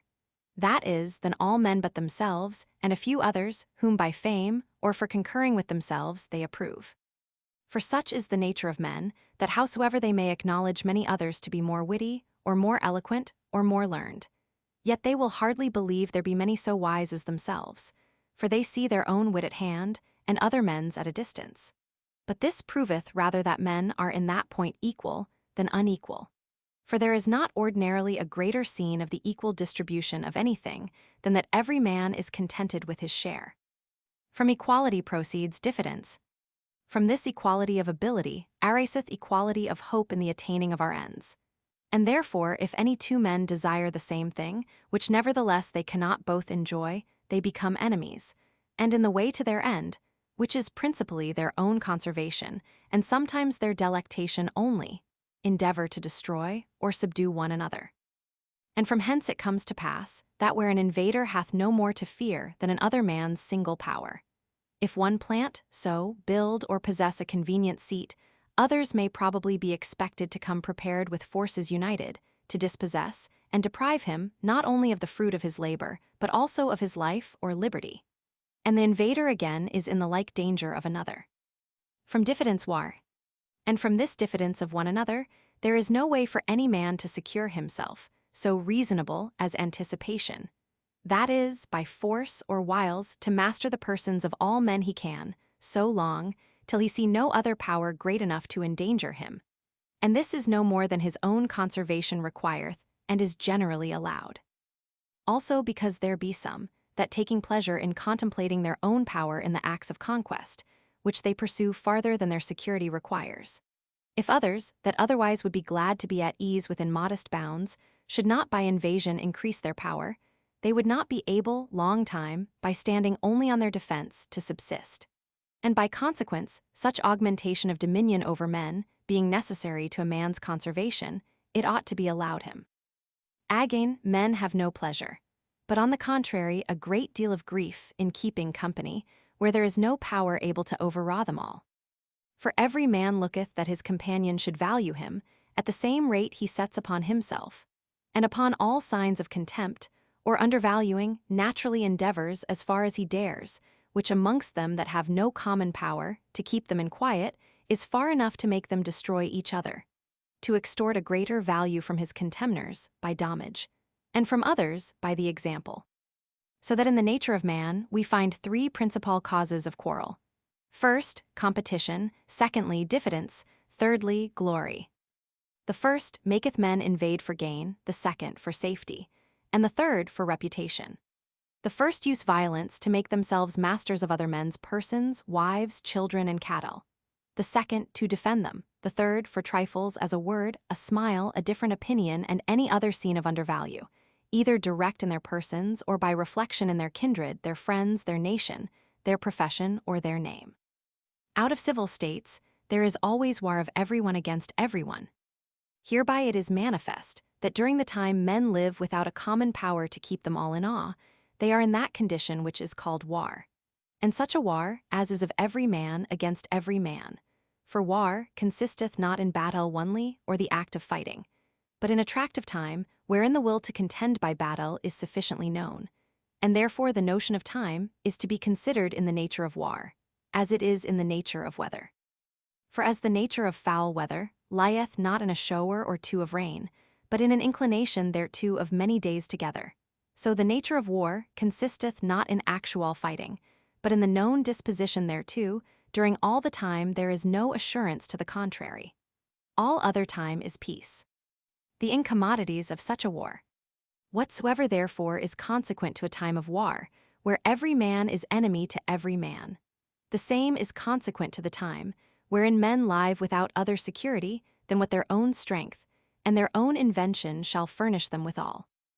In such condition there is no place for industry, because the fruit thereof is uncertain, and consequently no culture of the earth, no navigation, nor use of the commodities that may be imported by sea, no commodious building, no instruments of moving and removing such things as require much force, no knowledge of the face of the earth, no account of time, no arts, no letters, no society, and which is worst of all, continual fear and danger of violent death. And the life of man, solitary, poor, nasty, brutish, and short. It may seem strange to some man, that has not well weighed these things, that nature should thus dissociate, and render men apt to invade and destroy one another. And he may therefore, not trusting to this inference, made from the passions, desire perhaps to have the same confirmed by experience. Let him therefore consider with himself, when taking a journey, he arms himself and seeks to go well accompanied. When going to sleep, he locks his doors. When even in his house, he locks his chests. And this when he knows there be laws and public officers armed, to revenge all injuries shall be done him. What opinion he has of his fellow subjects when he rides armed, of his fellow citizens when he locks his doors, and of his children and servants when he locks his chests? Does he not there as much accuse mankind by his actions, as I do by my words? But neither of us accuse man's nature in it. The desires and other passions of man are in themselves no sin, No more are the actions that proceed from those passions till they know a law that forbids them, which till laws be made they cannot know, nor can any law be made till they have agreed upon the person that shall make it. It may peradventure be thought there was never such a time nor condition of war as this, and I believe it was never generally so over all the world. But there are many places where they live so now. For the savage people in many places of America accept the government of small families, the conquered whereof dependeth on natural lust have no government at all, and live at this day in that brutish manner, as I said before. Howsoever it may be perceived what manner of life there would be, where there were no common power to fear, by the manner of life which men that have formerly lived under a peaceful government used to degenerate into in a civil war.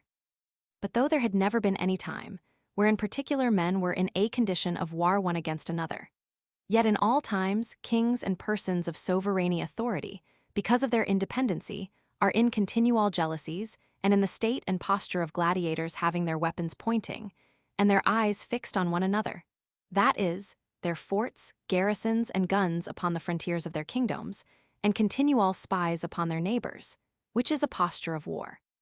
But because they uphold thereby the industry of their subjects, there does not follow from it that misery which accompanies the liberty of particular men. In such a war, nothing is unjust. To this war of every man against every man, this also is consequent that nothing can be unjust. The notions of right and wrong, justice and injustice have there no place. Where there is no common power, there is no law. Where no law, no injustice. Force and fraud are in war the two cardinal virtues.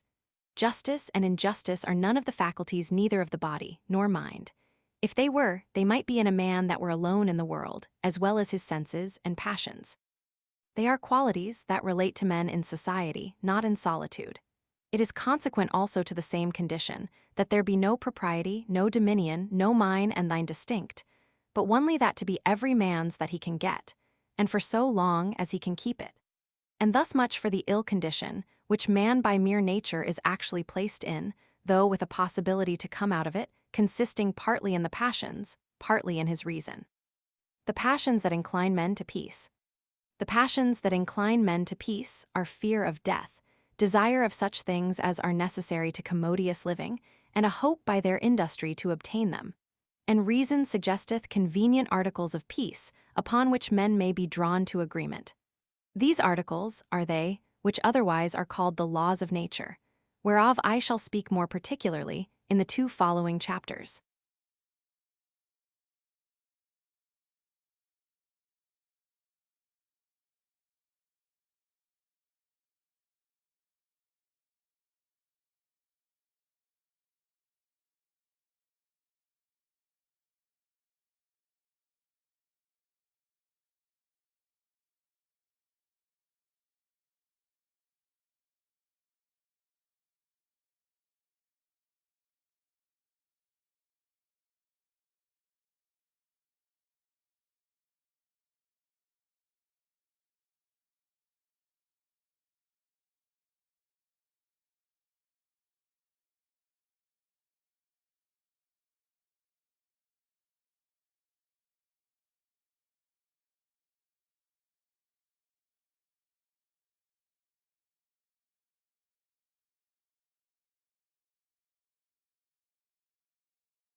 Chapter 14.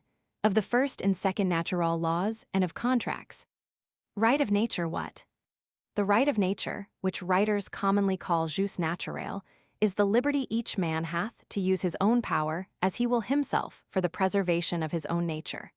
That is to say, of his own life, and consequently of doing anything which in his own judgment and reason he shall conceive to be the aptest means thereunto. Liberty what? By liberty is understood, according to the proper signification of the word, the absence of external impediments, which impediments may oft take away part of a man's power to do what he would, but cannot hinder him from using the power left him, according as his judgment and reason shall dictate to him. A law of nature what? A law of nature, lex naturalis, is a precept or general rule found out by reason, by which a man is forbidden to do that which is destructive of his life or taketh away the means of preserving the same, and to omit that by which he thinketh it may be best preserved.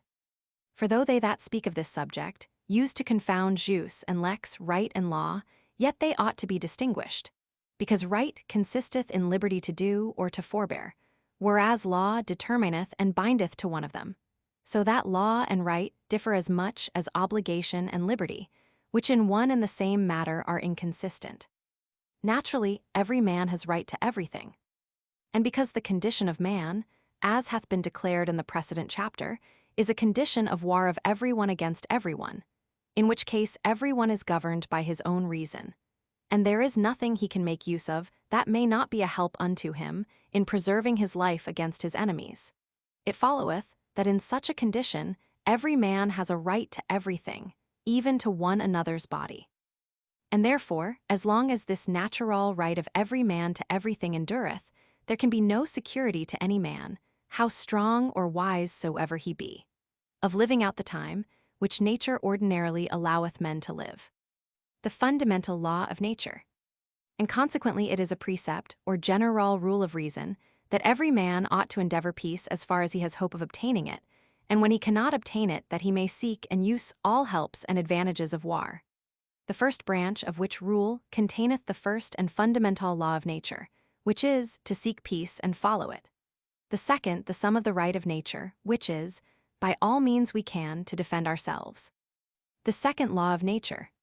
From this fundamental law of nature, by which men are commanded to endeavor peace, is derived this second law, that a man be willing, when others are so too, as far forth, as for peace, and defense of himself he shall think it necessary, to lay down this right to all things, and be contented with so much liberty against other men, as he would allow other men against himself.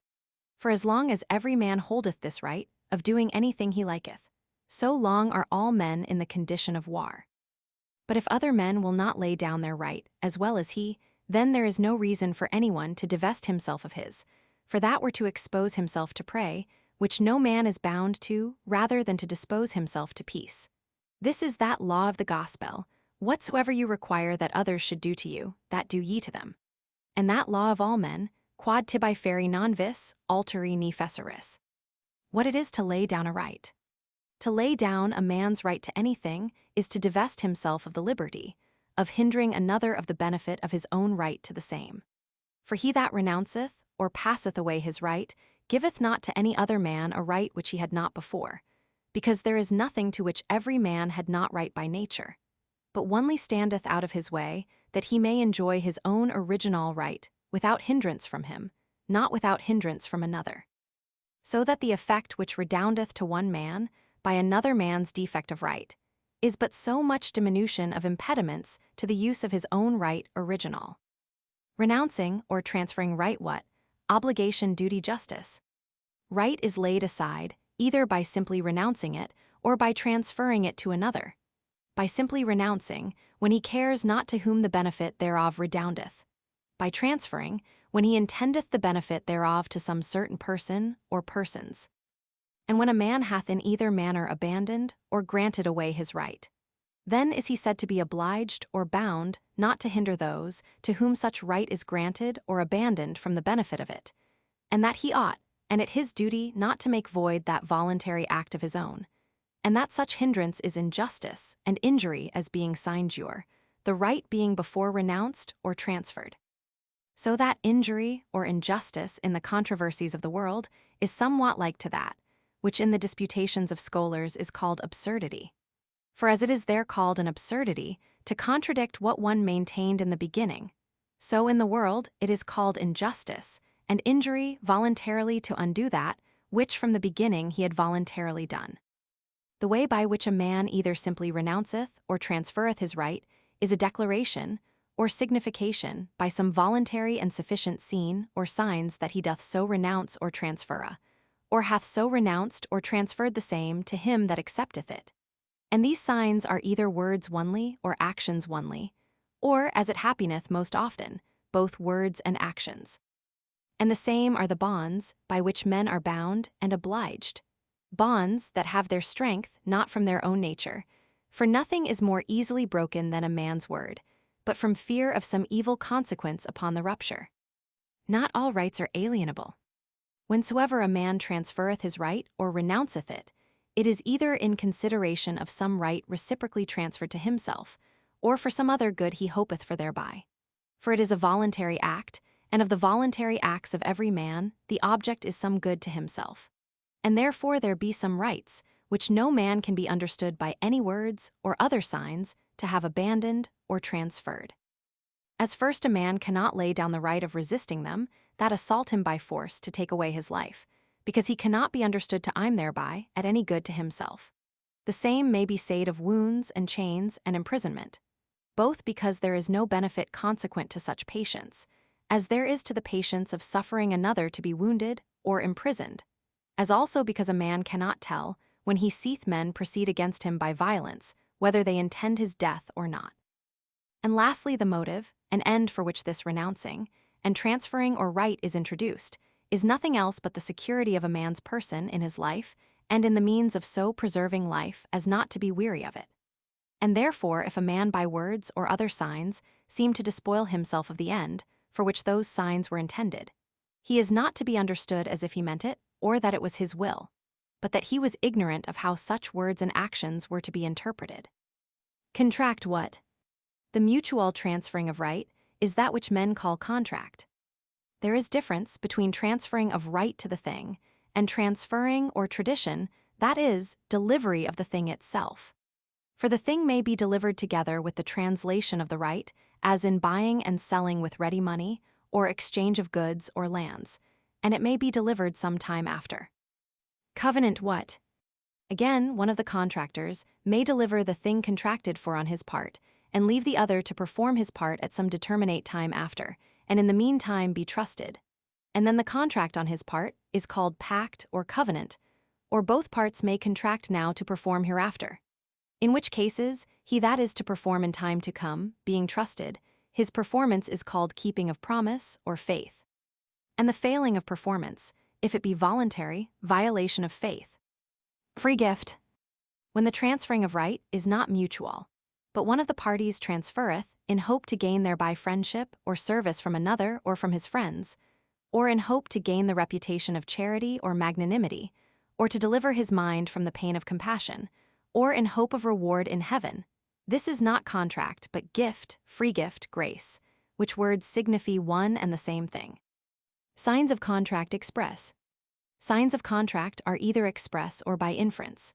Express are words spoken with understanding of what they signify, and such words are either of the time present or past, as I give, I grant, I have given, I have granted, I will that this be yours, or of the future, as I will give, I will grant, which words of the future are called promise. Signs of contract by inference.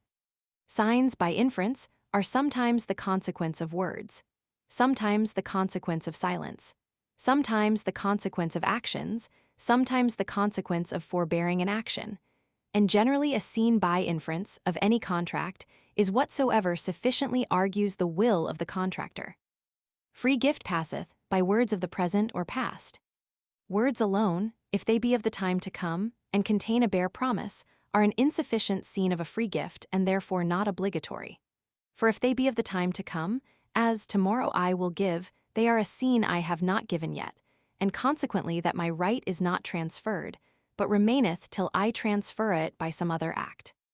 But if the words be of the time present or past, as I have given or do give to be delivered tomorrow, then is my tomorrow's right given away today, and that by the virtue of the words, though there were no other argument of my will. And there is a great difference in the signification of these words, volas hoc tuum esse cras and cros dabo, that is between I will that this be thine tomorrow, and I will give it to thee tomorrow. For the word I will in the former manner of speech signifies an act of the will present, but in the later it signifies a promise of an act of the will to come, and therefore the former words, being of the present, transfer a future right, the later, that be of the future, transfer a nothing. But if there be other scenes of the will to transfer a right, besides words, Then, though the gift be free, yet may the right be understood to pass by words of the future. As if a man propound a prize to him that comes first to the end of a race, the gift is free. And though the words be of the future, yet the right passeth. For if he would not have his words so be understood, he should not have let them run. Signs of contract are words both of the past, present, and future in contracts. The right passeth, not only where the words are of the time present or past, but also where they are of the future. Because all contract is mutual translation, or change of right. And therefore he that promiseth onely, because he hath already received the benefit for which he promiseth, is to be understood as if he intended the right should pass. For unless he had been content to have his words so understood, the other would not have performed his part first. And for that cause, in buying and selling and other acts of contract, a promise is equivalent to a covenant, and therefore obligatory. Merit what? He that performeth first in the case of a contract is said to merit that which he is to receive by the performance of the other, and he hath it as due. Also when a prize is propounded to many, which is to be given to him only that winneth, or money is thrown amongst many, to be enjoyed by them that catch it, though this be a free gift, yet so to win or so to catch is to merit and to have it as due. For the right is transferred in the propounding of the prize, and in throwing down the money, though it be not determined to whom, but by the event of the contention. But there is between these two sorts of merit, this difference that in contract I merit by virtue of my own power and the contractor's need. But in this case of free gift, I am enabled to merit only by the benignity of the giver. In contract, I merit at the contractor's hand that he should depart with his right. In this case of gift, I merit not that the giver should part with his right, but that when he has parted with it, it should be mine, rather than another's. And this I think to be the meaning of that distinction of the schools between meritum congrui and meritum condigni. For God Almighty, having promised paradise to those men, hoodwinked with carnal desires, that can walk through this world according to the precepts and limits prescribed by him, they say, he that shall so walk shall merit paradise ex congruo. But because no man can demand a right to it, by his own righteousness or any other power in himself, but by the free grace of God only, they say, no man can merit paradise ex condigno. This I think is the meaning of that distinction. But because disputers do not agree upon the signification of their own terms of art longer than it serves their turn, I will not affirm anything of their meaning, only this I say. When a gift is given indefinitely, as a prize to be contended for, he that winneth meriteth, and may claim the prize as due. Covenants of mutual trust, when invalid. If a covenant be made, wherein neither of the parties perform presently, but trust one another, in the condition of mere nature, which is a condition of war of every man against every man, upon any reasonable suspicion, it is void. But if there be a common power set over them both, with right and force sufficient to compel performance, it is not void.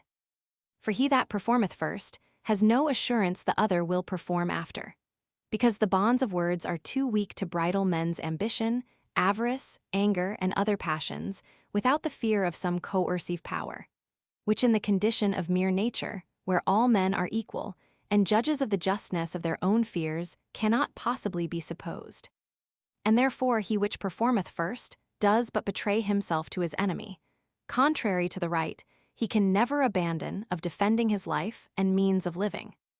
But in a civil estate, where there is a power set up to constrain those that would otherwise violate their faith, that fear is no more reasonable. And for that cause, he which by the covenant is to perform first, is obliged so to do. The cause of fear, which maketh such a covenant invalid, must be always something arising after the covenant made, as some new fact, or other seen of the will not to perform, else it cannot make the covenant void. For that which could not hinder a man from promising ought not to be admitted as a hindrance of performing. Right to the end containeth right to the means. He that transferreth any right, transferreth the means of enjoying it as far as lieth in his power. As he that selleth land is understood to transfer the herbage, and whatsoever grows upon it, nor can he that sells a mill turn away the stream that drives it. And they that give to a man the right of government in sovereignty are understood to give him the right of levying money to maintain soldiers, and of appointing magistrates for the administration of justice. No covenant with beasts. To make covenant with brute beasts is impossible, because not understanding our speech, they understand not, nor accept of any translation of right, nor can translate any right to another, and without mutual acceptation there is no covenant. Nor with God without special revelation. To make covenant with God is impossible, but by mediation of such as God speaketh to, either by revelation supernatural, or by his lieutenants that govern under him, and in his name. For otherwise we know not whether our covenants be accepted or not. And therefore they that vow anything contrary to any law of nature, vow in vain, as being a thing unjust to pay such vow. And if it be a thing commanded by the law of nature, it is not the vow, but the law that binds them. No covenant, but of possible and future. The matter or subject of a covenant is always something that falleth under deliberation. For to covenant is an act of the will, that is to say an act and the last act of deliberation, and is therefore always understood to be something to come, and which is judged possible for him that covenanteth to perform. And therefore to promise that which is known to be impossible is no covenant. But if that prove impossible afterwards, which before was thought possible, the covenant is valid and bindeth, though not to the thing itself, yet to the value, or, if that also be impossible, to the unfeigned endeavor of performing as much as is possible, for to more no man can be obliged. Covenants how made void. Men are freed of their covenants two ways, by performing or by being forgiven. For performance is the natural end of obligation, and forgiveness the restitution of liberty, as being a retransferring of that right in which the obligation consisted. Covenants extorted by fear are valid. Covenants entered into by fear in the condition of mere nature are obligatory. For example, if I covenant to pay a ransom or service for my life to an enemy, I am bound by it. For it is a contract wherein one receiveth the benefit of life, the other is to receive money or service for it, and consequently where no other law as in the condition of mere nature forbiddeth the performance, the covenant is valid. Therefore prisoners of war, if trusted with the payment of their ransom, are obliged to pay it. And if a weaker prince make a disadvantageous peace with a stronger, for fear, he is bound to keep it, unless, as hath been said before, there ariseth some new and just cause of fear to renew the war. And even in commonwealths, if I be forced to redeem myself from a thief by promising him money, I am bound to pay it, till the civil law discharge me. For whatsoever I may lawfully do without obligation, the same I may lawfully covenant to do through fear. And what I lawfully covenant, I cannot lawfully break. The former covenant to one makes void the later to another. A former covenant makes void a later. For a man that hath passed away his right to one man today, hath it not to pass tomorrow to another, and therefore the later promise passeth no right, but is null. A man's covenant not to defend himself is void. A covenant not to defend myself from force by force is always void. For as I have showed before, no man can transfer or lay down his right to save himself from death, wounds, and imprisonment, the avoiding whereof is the only end of laying down any right, and therefore the promise of not resisting force in no covenant transferreth any right, nor is obliging. For though a man may covenant thus, unless I do so or so, kill me, he cannot covenant thus, unless I do so or so, I will not resist you when you come to kill me. For man by nature chooseth the lesser evil, which is danger of death in resisting, rather than the greater, which is certain and present death in not resisting. And this is granted to be true by all men, in that they lead criminals to execution and prison with armed men, notwithstanding that such criminals have consented to the law, by which they are condemned. No man obliged to accuse himself. A covenant to accuse oneself without assurance of pardon is likewise invalid. For in the condition of nature, where every man is judge, there is no place for accusation, and in the civil state the accusation is followed with punishment, which being force, a man is not obliged not to resist. The same is also true of the accusation of those by whose condemnation a man falls into misery, as of a father, wife, or benefactor. For the testimony of such an accuser, if it be not willingly given, is presumed to be corrupted by nature, and therefore not to be received, and where a man's testimony is not to be credited, he is not bound to give it. Also, accusations upon torture are not to be reputed as testimonies. For torture is to be used but as means of conjecture, and light in the further examination and search of truth, and what is in that case confessed, tendeth to the ease of him that is tortured, not to the informing of the torturers, and therefore ought not to have the credit of a sufficient testimony. For whether he deliver himself by true or false accusation, he does it by the right of preserving his own life. The end of an oath, the form of his oath. The force of words being, as I have formerly noted, too weak to hold men to the performance of their covenants, there are in man's nature but two imaginable helps to strengthen it, and those are either a fear of the consequence of breaking their word, or a glory or pride in appearing not to need to break it. This later is a generosity too rarely found to be presumed on, especially in the pursuers of wealth, command, or sensual pleasure, which are the greatest part of mankind. The passion to be reckoned upon is fear, whereof there be two very general objects. One, the power of spirits invisible, the other, the power of those men they shall therein offend. Of these two, though the former be the greater power, yet the fear of the later is commonly the greater fear. The fear of the former is in every man his own religion, which hath place in the nature of man before civil society. The later hath not so, at least not place enough to keep men to their promises, because in the condition of mere nature the inequality of power is not discerned, but by the event of battle. So that before the time of civil society, or in the interruption thereof by war, there is nothing can strengthen a covenant of peace agreed on, against the temptations of avarice, ambition, lust, or other strong desire, but the fear of that invisible power, which they every one worship as God, and fear as a revenger of their perfidy.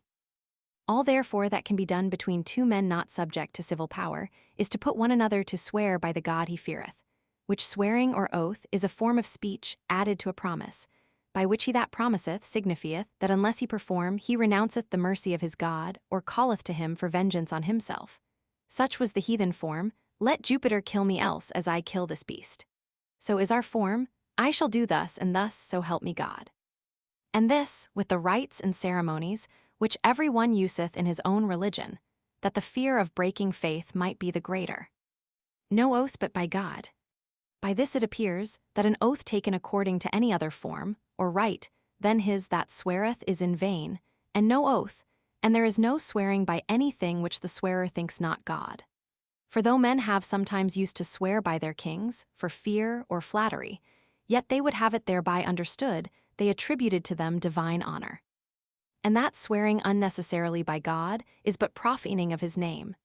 And swearing by other things, as men do in common discourse, is not swearing, but an impious custom, gotten by too much vehemence of talking. An oath adds nothing to the obligation. It appears also that the oath adds nothing to the obligation. For a covenant, if lawful, binds in the sight of God without the oath as much as with it, if unlawful, bindeth not at all, though it be confirmed with an oath.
Chapter 15, of Other Laws of Nature.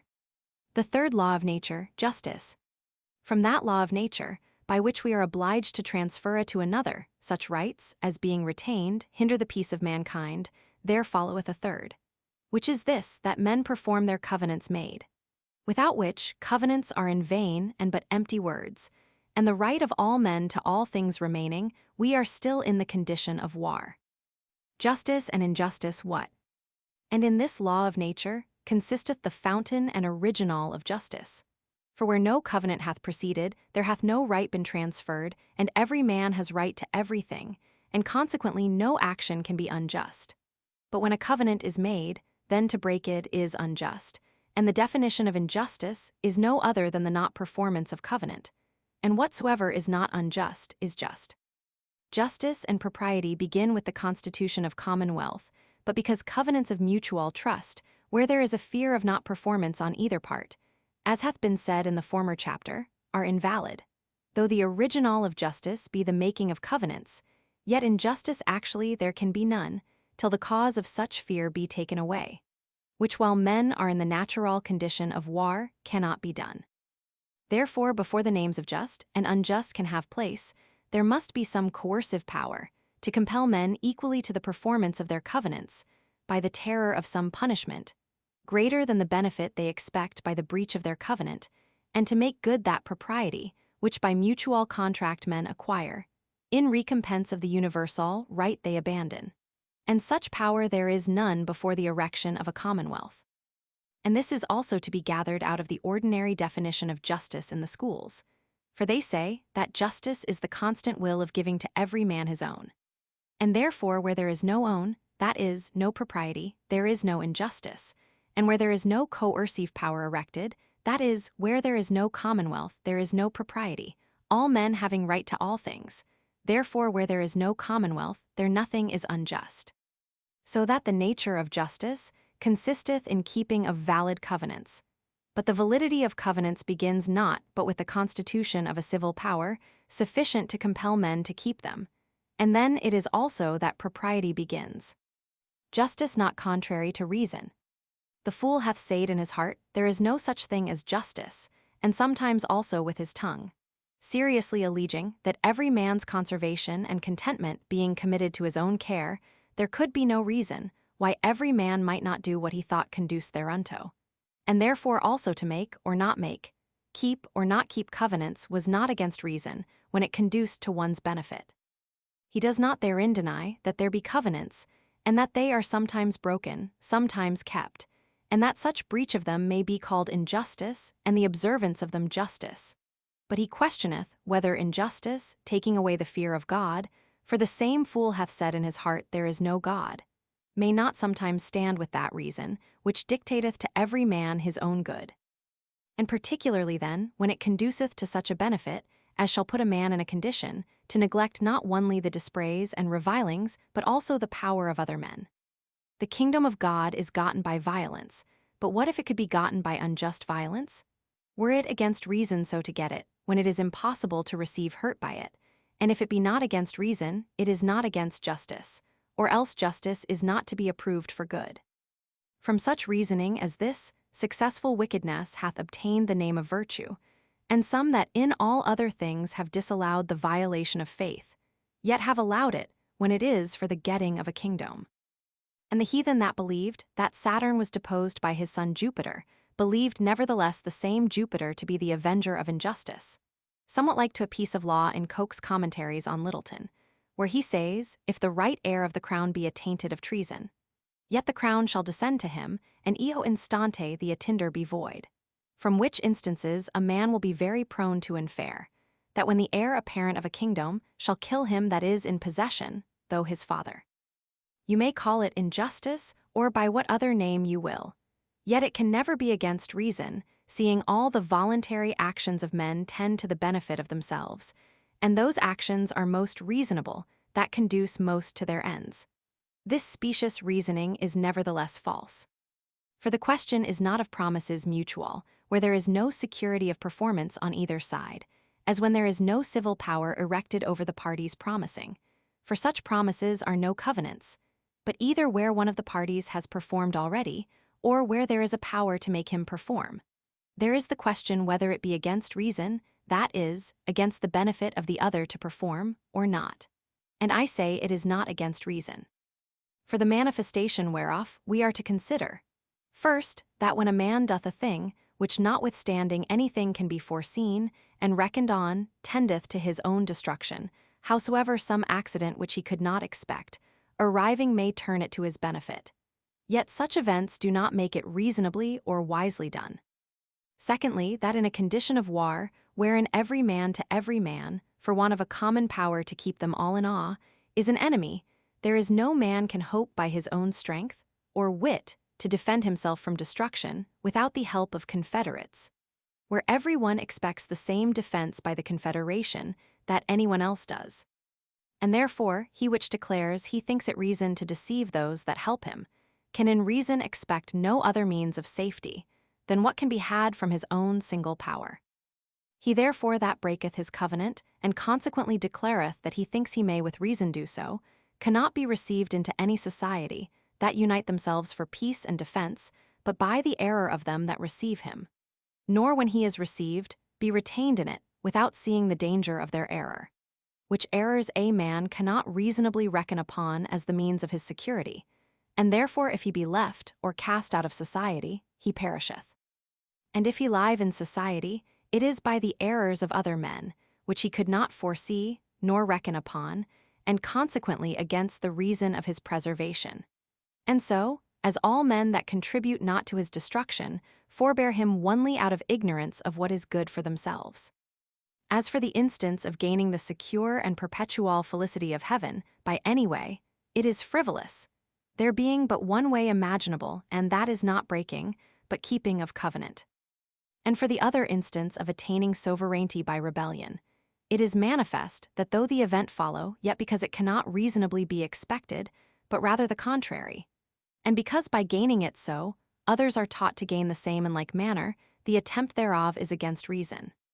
Justice, therefore, that is to say, keeping of covenant, is a rule of reason, by which we are forbidden to do anything destructive to our life, and consequently a law of nature. There be some that proceed further, and will not have the law of nature, to be those rules which conduce to the preservation of man's life on earth, but to the attaining of an eternal felicity after death, to which they think the breach of covenant may conduce, and consequently be just and reasonable. Such are they that think it a work of merit to kill, or depose, or rebel against the sovereign power constituted over them by their own consent. But because there is no natural knowledge of man's estate after death, much less of the reward that is then to be given to breach of faith, but only a belief grounded upon other men's saying that they know it supernaturally, or that they know those that knew them, that knew others, that knew it supernaturally. Breach of faith cannot be called a precept of reason or nature. Covenants not discharged by the vice of the person to whom made. Others that allow for a law of nature, the keeping of faith, do nevertheless make exception of certain persons, as heretiques, and such as use not to perform their covenant to others. And this also is against reason. For if any fault of a man be sufficient to discharge our covenant made, the same ought in reason to have been sufficient to have hindered the making of it. Justice of men and justice of actions what? The names of just and unjust when they are attributed to men signify one thing, and when they are attributed to actions another. When they are attributed to men, they signify conformity or inconformity of manners to reason. But when they are attributed to actions, they signify the conformity or inconformity to reason, not of manners or manner of life, but of particular actions. A just man, therefore, is he that taketh all the care he can, that his actions may be all just, and an unjust man is he that neglecteth it. And such men are more often in our language styled by the names of righteous and unrighteous, than just and unjust, though the meaning be the same. Therefore a righteous man does not lose that title by one or a few unjust actions that proceed from sudden passion or mistake of things or persons. Nor does an unrighteous man lose his character for such actions as he does of forbears to do for fear, because his will is not framed by the justice, but by the apparent benefit of what he is to do. That which gives to humane actions the relish of justice is a certain nobleness or gallantness of courage, rarely found, by which a man scorns to be beholding for the contentment of his life to fraud or breach of promise. This justice of the manners is that which is meant where justice is called a virtue, and injustice a vice. But the justice of actions denominates men not just but guiltless, and the injustice of the same, which is also called injury, gives them but the name of guilty. Justice of manners and justice of actions. Again, the injustice of manners is the disposition or aptitude to do injury, and is injustice before it proceed to act, and without supposing any individual person injured. But the injustice of an action, that is to say injury, supposeth an individual person injured, namely him to whom the covenant was made, and therefore many times the injury is received by one man when the damage redoundeth to another. As when the master commandeth his servant to give money to a stranger, if it be not done, the injury is done to the master, whom he had before covenanted to obey. But the damage redoundeth to the stranger, to whom he had no obligation, and therefore could not injure him. And so also in commonwealths, private men may remit to one another their debts, but not robberies or other violences, whereby they are endamaged, because the detaining of debt is an injury to themselves, but robbery and violence are injuries to the person of the commonwealth. Nothing done to a man, by his own consent, can be injury. Whatsoever is done to a man, conformable to his own will signified to the doer, is no injury to him. For if he that doeth it hath not passed away his original right to do what he please, by some antecedent covenant, there is no breach of covenant, and therefore no injury done him. And if he have, then his will to have it done being signified is a release of that covenant, and so again there is no injury done him. Justice commutative and distributive. Justice of actions is by writers divided into commutative and distributive, and the former they say consisteth in proportion arithmetical, the later in proportion geometrical. Commutative, therefore, they place in the equality of value of the things contracted for, and distributive in the distribution of equal benefit to men of equal merit. As if it were injustice to sell dearer than we buy, or to give more to a man than he merits. The value of all things contracted for is measured by the appetite of the contractors, and therefore the just value is that which they be contented to give. And merit, besides that which is by covenant, where the performance on one part meriteth the performance of the other part and falls under justice commutative, not distributive, is not due by justice, but is rewarded of grace only. And therefore this distinction, in the sense wherein it useth to be expounded, is not right. To speak properly, commutative justice is the justice of a contractor. That is, a performance of covenant in buying and selling, hiring and letting to hire, lending and borrowing, exchanging, bartering, and other acts of contract. And distributive justice, the justice of an arbitrator, that is to say, the act of defining what is just.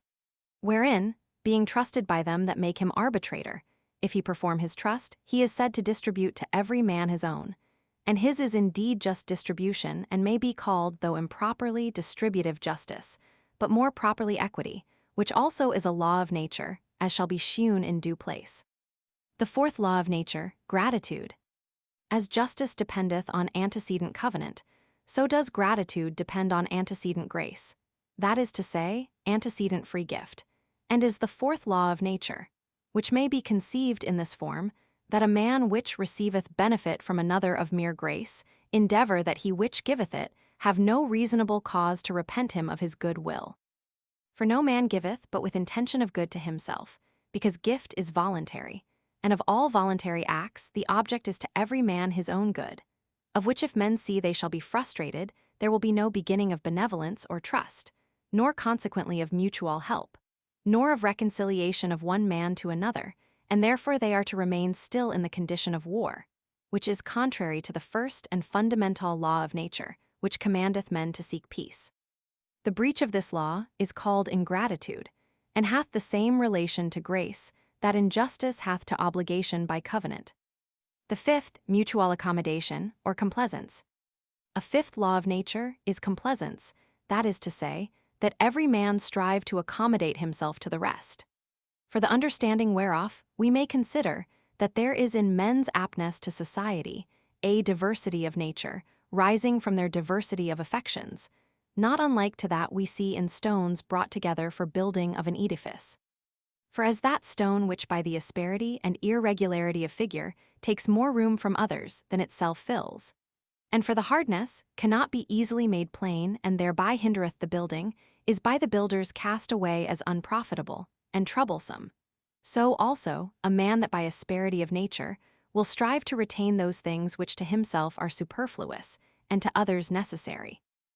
And for the stubbornness of his passions cannot be corrected, is to be left or cast out of society as cumbersome thereunto.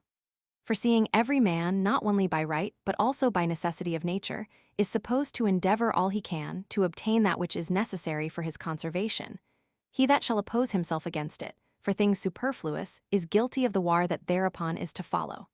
And therefore doth that which is contrary to the fundamental law of nature, which commandeth to seek peace. The observers of this law may be called sociable. The Latins call them commodi, the contrary, stubborn, insociable, froward, intractable. The sixth, facility to pardon. A sixth law of nature is this, that upon caution of the future time, a man ought to pardon the offenses past of them that repenting desire it. For pardon is nothing but granting of peace, which though granted to them that persevere in their hostility, be not peace, but fear, yet not granted to them that give caution of the future time, is seen of an aversion to peace, and therefore contrary to the law of nature. The seventh, that in revenges, men respect only the future good. A seventh is, that in revenges, that is, retribution of evil for evil, men look not at the greatness of the evil past, but the greatness of the good to follow. Whereby we are forbidden to inflict punishment with any other design than for correction of the offender or direction of others. For this law is consequent to the next before it, that commandeth pardon upon security of the future time. Besides, revenge without respect to the example and profit to come is a triumph or glorying in the hurt of another, tending to no end. For the end is always somewhat to come, and glorying to no end is vainglory and contrary to reason, and to hurt without reason tendeth to the introduction of war, which is against the law of nature, and is commonly styled by the name of cruelty. The eighth, against contumely. And because all signs of hatred or contempt provoke to fight, insomuch as most men choose rather to hazard their life than not to be revenged, we may in the eighth place, for a law of nature set down this precept, that no man by deed, word, countenance, or gesture declare hatred or contempt of another, the breach of which law is commonly called contumely. The ninth, against pride. The question who is the better man has no place in the condition of mere nature, where, as has been shewn before, all men are equal. The inequality that now is has been introduced by the laws civil. I know that Aristotle in the first book of his Politiques, for a foundation of his doctrine, maketh men by nature, some more worthy to command, meaning the wiser sort such as he thought himself to be for his philosophy, others to serve, meaning those that had strong bodies but were not philosophers as he. As if master and servant were not introduced by consent of men, but by difference of wit, which is not only against reason, but also against experience. For there are very few so foolish, that had not rather govern themselves than be governed by others, nor when the wise in their own conceit contend by force with them who distrust their own wisdom, do they always, or often, or almost at any time, get the victory. If nature therefore have made men equal, that equality is to be acknowledged, or if nature have made men unequal, yet because men that think themselves equal will not enter into conditions of peace, but upon equal terms, such equality must be admitted. And therefore for the ninth law of nature, I put this, that every man acknowledge other for his equal by nature. The breach of this precept is pride. The 10th, against arrogance. On this law dependeth another, that at the entrance into conditions of peace, no man require to reserve to himself any right, which he is not content should be reserved to every one of the rest. As it is necessary for all men that seek peace to lay down certain rights of nature, that is to say, not to have liberty to do all they list, so is it necessary for man's life to retain some, as right to govern their own bodies, enjoy air, water, motion, ways to go from place to place, and all things else without which a man cannot live or not live well. If in this case, at the making of peace, men require for themselves that which they would not have to be granted to others, they do contrary to the precedent law, that commandeth the acknowledgement of natural equality, and therefore also against the law of nature. The observers of this law are those we call modest, and the breakers arrogant men. The Greeks call the violation of this law pleonexia, that is, a desire of more than their share. The 11th, equity. Also, if a man be trusted to judge between man and man, it is a precept of the law of nature that he deal equally between them. For without that, the controversies of men cannot be determined but by war. He therefore that is partial in judgment doth what in him lies to deter men from the use of judges and arbitrators, and consequently, against the fundamental law of nature, is the cause of war. The observance of this law, from the equal distribution to each man, of that which in reason belongeth to him, is called equity, and, as I have said before, distributive justice. The violation, exception of persons, prosopolepsia. The 12th, equal use of things common. And from this followeth another law, that such things as cannot be divided be enjoyed in common, if it can be, and if the quantity of the thing permit, without stint, otherwise proportionably to the number of them that have right. For otherwise the distribution is unequal and contrary to equity. The 13th, of lot. But some things there be that can neither be divided nor enjoyed in common. Then the law of nature which prescribeth equity requireth that the entire right, or else, making the use alternate, the first possession, be determined by lot. For equal distribution is of the law of nature, and other means of equal distribution cannot be imagined. The 14th, of primogeniture and first sizing. Of lots there be two sorts, arbitrary and natural. Arbitrary is that which is agreed on by the competitors. Natural is either primogeniture, which the Greek calls kleronomia, which signifies given by lot, or first seizure.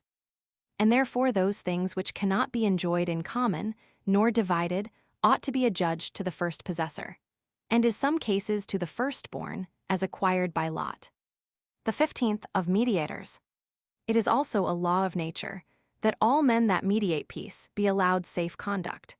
For the law that commandeth peace, as the end, commandeth intercession, as the means, and to intercession the means is safe conduct. The 16th, of submission to arbitrament. And because, though men be never so willing to observe these laws, there may nevertheless arise questions concerning a man's action. First, whether it were done or not done. Secondly, if done, whether against the law or not against the law, the former whereof is called a question of fact, the later a question of right. Therefore, unless the parties to the question covenant mutually to stand to the sentence of another, they are as far from peace as ever. This other, to whose sentence they submit, is called an arbitrator, and therefore it is of the law of nature that they that are at controversy submit their right to the judgment of an arbitrator. The 17th, no man is his own judge. And seeing every man is presumed to do all things in order to his own benefit, no man is a fit arbitrator in his own cause, and if he were never so fit.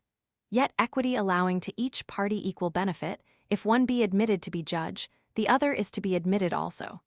And so the controversy, that is, the cause of war, remains against the law of nature.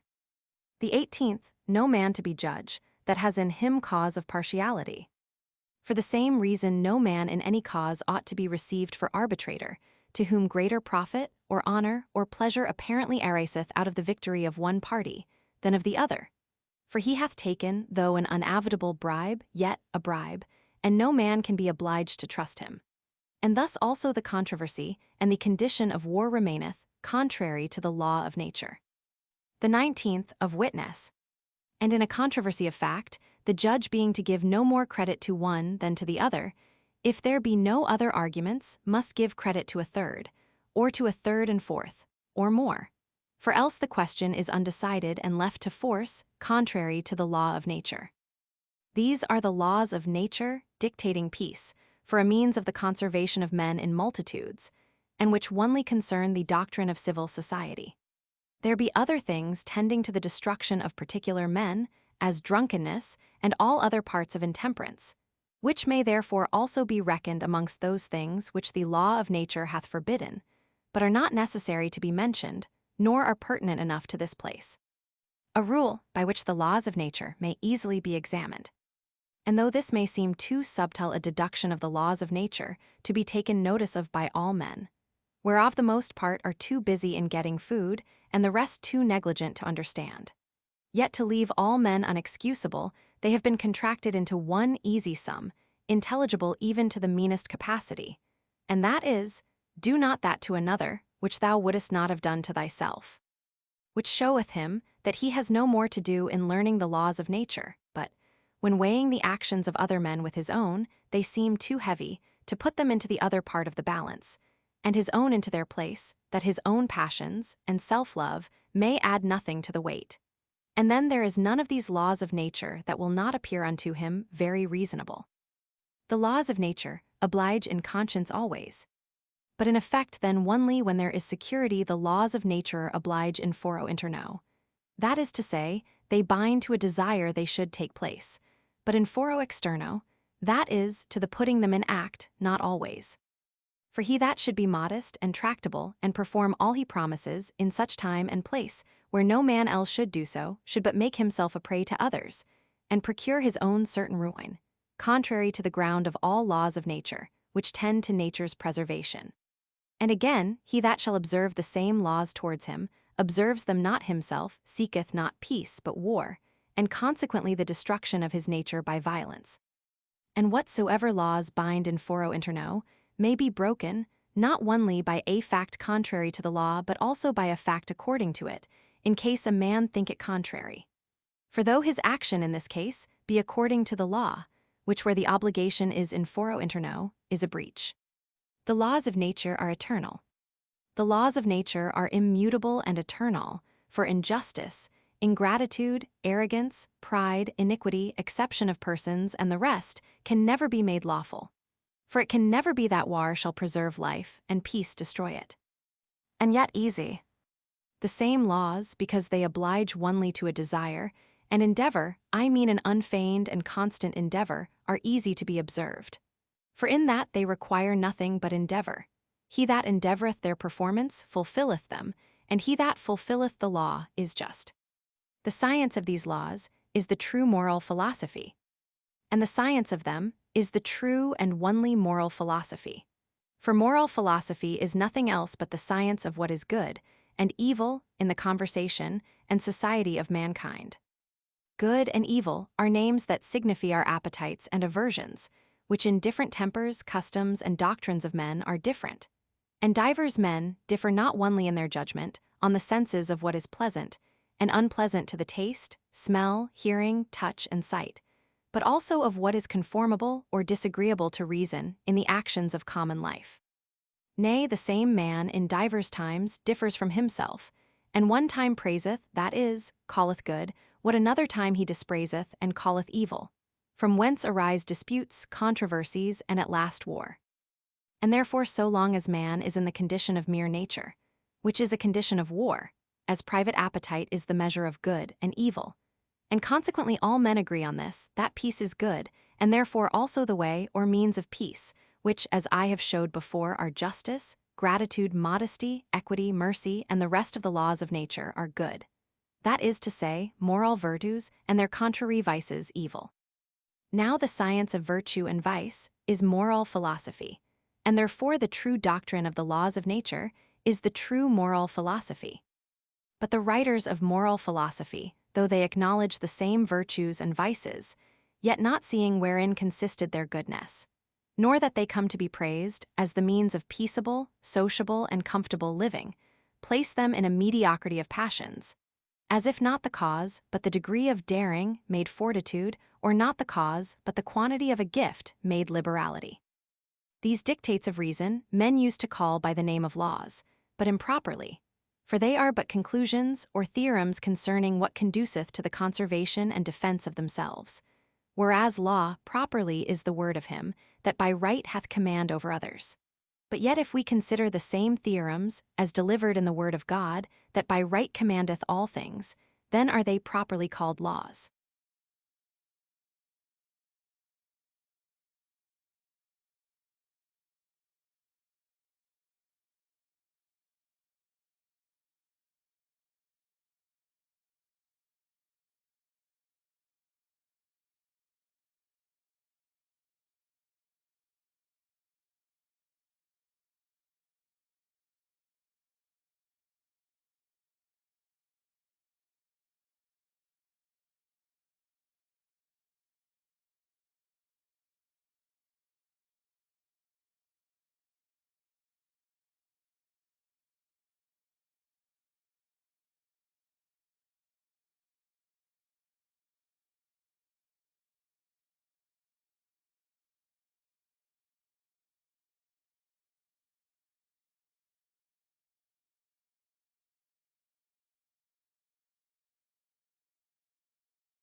Chapter 16. Of persons, authors, and things personated. A person what? A person is he, whose words or actions are considered, either as his own, or as representing the words or actions of another man, or of any other thing to whom they are attributed, whether truly or by fiction. Person natural and artificial. When they are considered as his own, then is he called a natural person. And when they are considered as representing the words and actions of another, then is he a feigned or artificial person. The word person whence? The word person is Latin, instead whereof the Greeks have prosopon, which signifies the face, as persona in Latin signifies the disguise or outward appearance of a man, counterfeited on the stage, and sometimes more particularly that part of it, which disguiseth the face as a mask or vizard. And from the stage hath been translated to any representer of speech and action, as well in tribunals as theatres. So that a person is the same that an actor is, both on the stage and in common conversation, and to personate is to act or represent himself or another. And he that acteth another is said to bear his person or act in his name, in which sense Cicero useth it where he says, Unius sustenio tres personas, me, adversarii, and judicis, I bear 3 persons, my own, my adversaries, and the judges, and is called in diverse occasions diversely. As a representer or representative, a lieutenant, a vicar, an attorney, a deputy, a procurator, an actor, and the like. Actor, author, authority. Of persons artificial, some have their words and actions owned by those whom they represent. And then the person is the actor, and he that owneth his words and actions is the author, in which case the actor acteth by authority. For that which in speaking of goods and possessions is called an owner, and in Latin dominus, in Greek kurios, speaking of actions is called author. And as the right of possession is called dominion, so the right of doing any action is called authority. So that by authority is always understood a right of doing any act, and done by authority, done by commission, or license from him whose right it is. Covenants by authority bind the author. From hence it followeth, that when the actor maketh a covenant by authority, he bindeth thereby the author, no less than if he had made it himself, and no less subjecteth him to all the consequences of the same. And therefore all that hath been said formerly, Chapter 14, of the nature of covenants between man and man in their natural capacity, is true also when they are made by their actors, representers, or procurators that have authority from them, so far forth as is in their commission, but no farther. And therefore he that maketh a covenant with the actor, or representer, not knowing the authority he hath, doth it at his own peril. For no man is obliged by a covenant whereof he is not author, nor consequently by a covenant made against or beside the authority he gave. But not the actor. When the actor doth anything against the law of nature by command of the author, if he be obliged by former covenant to obey him, not he, but the author breaketh the law of nature. For though the action be against the law of nature, yet it is not his, but contrarily, to refuse to do it is against the law of nature, that forbiddeth breach of covenant. The authority is to be shewn. And he that maketh a covenant with the author, by mediation of the actor, not knowing what authority he hath, but only takes his word, in case such authority be not made manifest unto him upon demand, is no longer obliged. For the covenant made with the author is not valid without his counterassurance. But if he that so covenanteth knew beforehand he was to expect no other assurance than the actor's word, then is the covenant valid, because the actor in this case maketh himself the author. And therefore, as when the authority is evident, the covenant obligeth the author, not the actor. So when the authority is feigned, it obligeth the actor only, there being no author but himself. Things personated, inanimate. There are few things that are incapable of being represented by fiction. Inanimate things, as a church and hospital, a bridge, may be personated by a rector, master, or overseer. But things inanimate cannot be authors, nor therefore give authority to their actors. Yet the actors may have authority to procure their maintenance, given them by those that are owners or governors of those things. And therefore, such things cannot be personated before there be some state of civil government. Irrational. Likewise children, fools, and madmen that have no use of reason may be personated by guardians or curators, but can be no authors, during that time of any action done by them, longer than, when they shall recover the use of reason, they shall judge the same reasonable. Yet during the folly he that hath right of governing them may give authority to the guardian. But this again has no place but in a state civil, because before such a state there is no dominion of persons. False gods. An idol or mere figment of the brain may be personated, as were the gods of the heathen, which by such officers as the state appointed were personated and held possessions and other goods and rights, which men from time to time dedicated and consecrated unto them. But idols cannot be authors, for an idol is nothing. The authority proceeded from the state, and therefore before introduction of civil government, the gods of the heathen could not be personated. The true God. The true God may be personated, as he was, first by Moses, who governed the Israelites, that were not his but God's people, not in his own name with hoc dicit Moses, but in God's name with hoc dicit Dominus. Secondly, by the Son of Man, his own Son, our blessed Savior Jesus Christ, that came to reduce the Jews and induce all nations into the kingdom of his Father, not as of himself, but as sent from his Father. And thirdly, by the Holy Ghost, or Comforter, speaking and working in the apostles, which Holy Ghost was a Comforter that came not of himself, but was sent and proceeded from them both. A multitude of men, how one person? A multitude of men are made one person when they are by one man or one person represented, so that it be done with the consent of every one of that multitude in particular. For it is the unity of the representer, not the unity of the represented, that maketh the person one. And it is the representer that beareth the person, and but one person, and unity cannot otherwise be understood in multitude. Every one is author.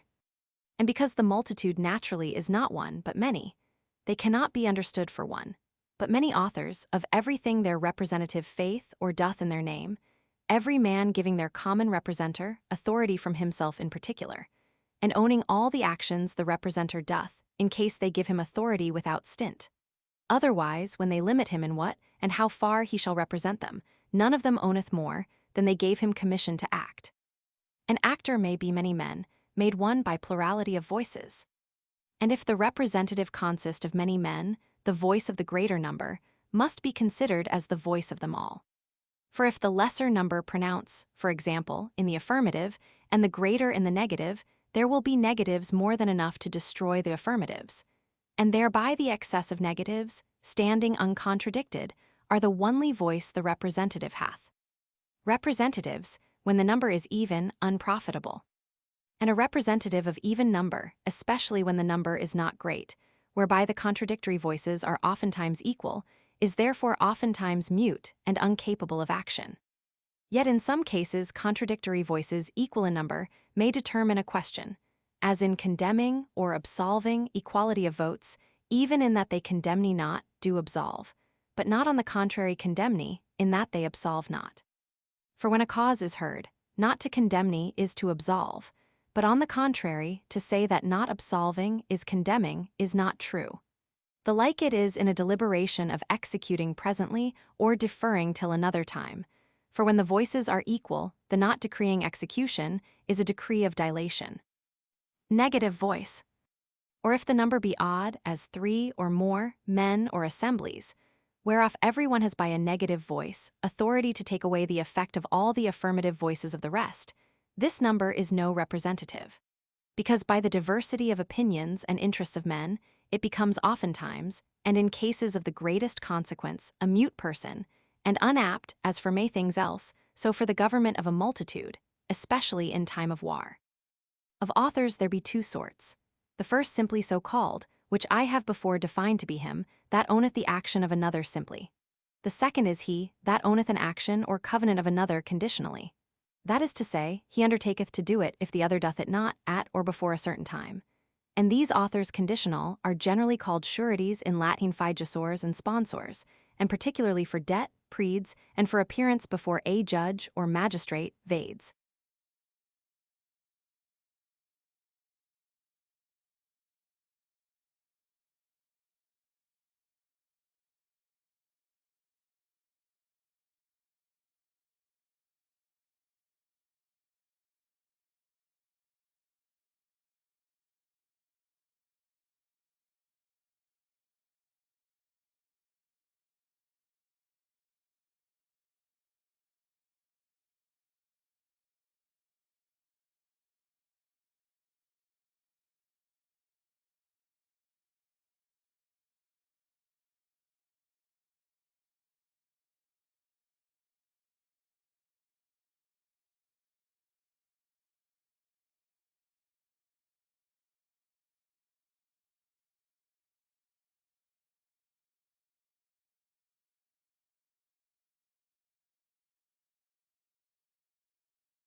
Part 2 of Commonwealth.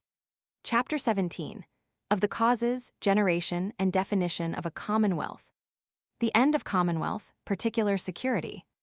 The final cause, end, or design of men, who naturally love liberty and dominion over others, in the introduction of that restraint upon themselves, in which we see them live in commonwealths, is the foresight of their own preservation and of a more contented life thereby.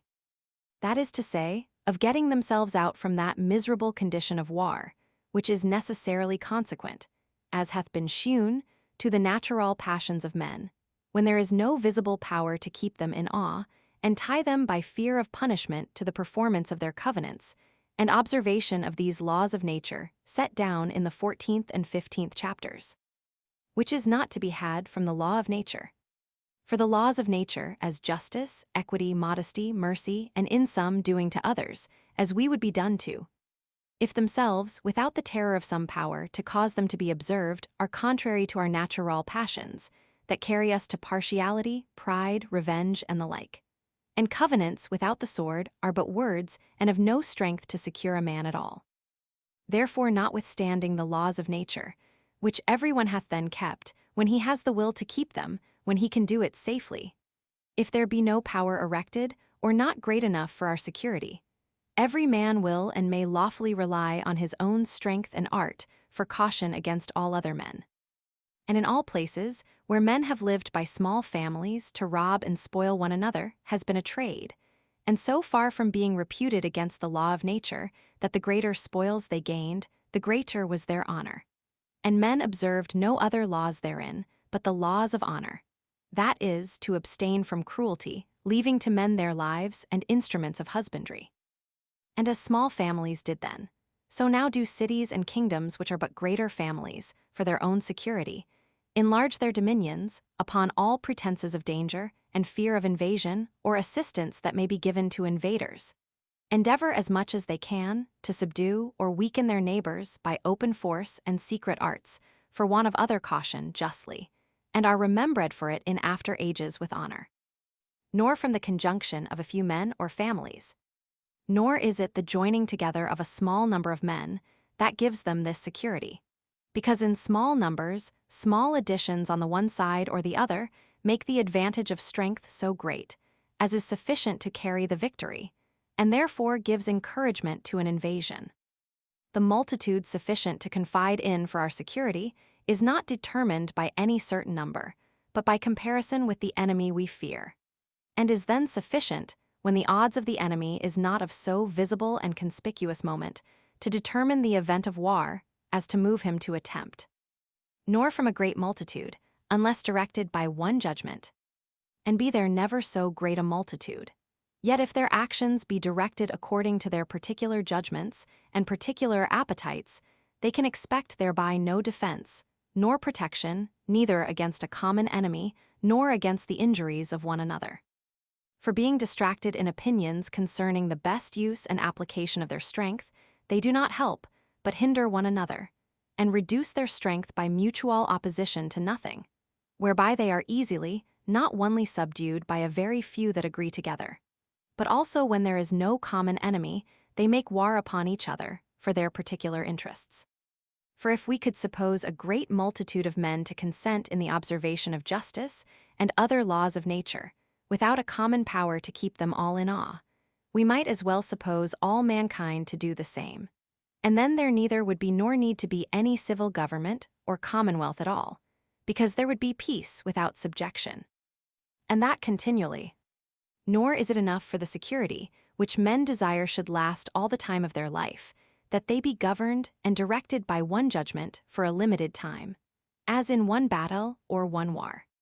For though they obtain a victory by their unanimous endeavor against a foreign enemy, yet afterwards, when either they have no common enemy, or he that by one part is held for an enemy is by another part held for a friend, they must needs by the difference of their interests dissolve, and fall again into a war amongst themselves.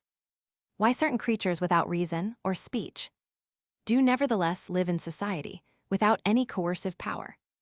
It is true that certain living creatures, as bees and ants, live sociably one with another, which are therefore by Aristotle numbred amongst political creatures, and yet have no other direction than their particular judgments and appetites, nor speech, whereby one of them can signify to another what he thinks expedient for the common benefit, and therefore some man may perhaps desire to know why mankind cannot do the same. To which I answer. First, that men are continually in competition for honor and dignity, which these creatures are not. And consequently amongst men there ariseth on that ground envy and hatred, and finally war, but amongst these not so. Secondly, that amongst these creatures the common good differeth not from the private, and being by nature inclined to their private, they procure thereby the common benefit. But man, whose joy consisteth in comparing himself with other men, can relish nothing but what is eminent. Thirdly, that these creatures, having not as man the use of reason, do not see, nor think they see any fault in the administration of their common business. Whereas amongst men there are very many that think themselves wiser and abler to govern the public better than the rest, and these strive to reform and innovate, one this way, another that way, and thereby bring it into distraction and civil war. Fourthly, that these creatures, though they have some use of voice, in making known to one another their desires and other affections, yet they want that art of words, by which some men can represent to others that which is good in the likeness of evil, and evil in the likeness of good, and augment or diminish the apparent greatness of good and evil, discontenting men and troubling their peace at their pleasure. Fifthly, irrational creatures cannot distinguish between injury and damage, and therefore as long as they be at ease, they are not offended with their fellows. Whereas man is then most troublesome when he is most at ease. For then it is that he loves to show his wisdom, and control the actions of them that govern the commonwealth. Lastly, the agreement of these creatures is natural. That of men is by covenant only, which is artificial, and therefore it is no wonder if there be somewhat else required, besides covenant, to make their agreement constant and lasting, which is a common power to keep them in awe and to direct their actions to the common benefit. The generation of a commonwealth. The only way to erect such a common power, as may be able to defend them from the invasion of foreigners and the injuries of one another, and thereby to secure them in such sort as that by their own industry, and by the fruits of the earth, they may nourish themselves and live contentedly, is to confer all their power and strength upon one man or upon one assembly of men that may reduce all their wills, by plurality of voices, unto one will. Which is as much as to say, to appoint one man or assembly of men to bear their person, and every one to own and acknowledge himself to be author of whatsoever he that so beareth their person shall act or cause to be acted, in those things which concern the common peace and safety, and therein to submit their wills, every one to his will, and their judgments to his judgment. This is more than consent or concord. It is a real unity of them all in one and the same person, made by covenant of every man with every man in such manner, as if every man should say to every man, I authorize and give up my right of governing myself, to this man, or to this assembly of men on this condition that thou give up thy right to him, and authorize all his actions in like manner. This done, the multitude so united in one person is called a commonwealth, in Latin civitas. This is the generation of that great Leviathan, or rather, to speak more reverently of that mortal God, to which we owe under the immortal God our peace and defense. For by this authority, given him by every particular man in the commonwealth, he hath the use of so much power and strength conferred on him, that by terror thereof he is enabled to form the wills of them all to peace at home, and mutual aid against their enemies abroad. The definition of a commonwealth. And in him consisteth the essence of the commonwealth, which, to define it, is one person, of whose acts a great multitude, by mutual covenants one with another, have made themselves every one the author, to the end he may use the strength and means of them all, as he shall think expedient, for their peace and common defense. Sovereignty and subject, what? And he that carrieth this person, as called sovereignty, and said to have sovereignty power, and every one besides his subject. The attaining to this sovereignty power is by two ways. One, by natural force, as when a man maketh his children to submit themselves, and their children to his government, as being able to destroy them if they refuse, or by war subdueth his enemies to his will, giving them their lives on that condition. The other is when men agree amongst themselves, to submit to some man or assembly of men voluntarily on confidence to be protected by him against all others. This later may be called a political commonwealth or commonwealth by institution, and the former a commonwealth by acquisition. And first, I shall speak of a commonwealth by institution.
Chapter 18 of the Rights of Sovereigns by Institution.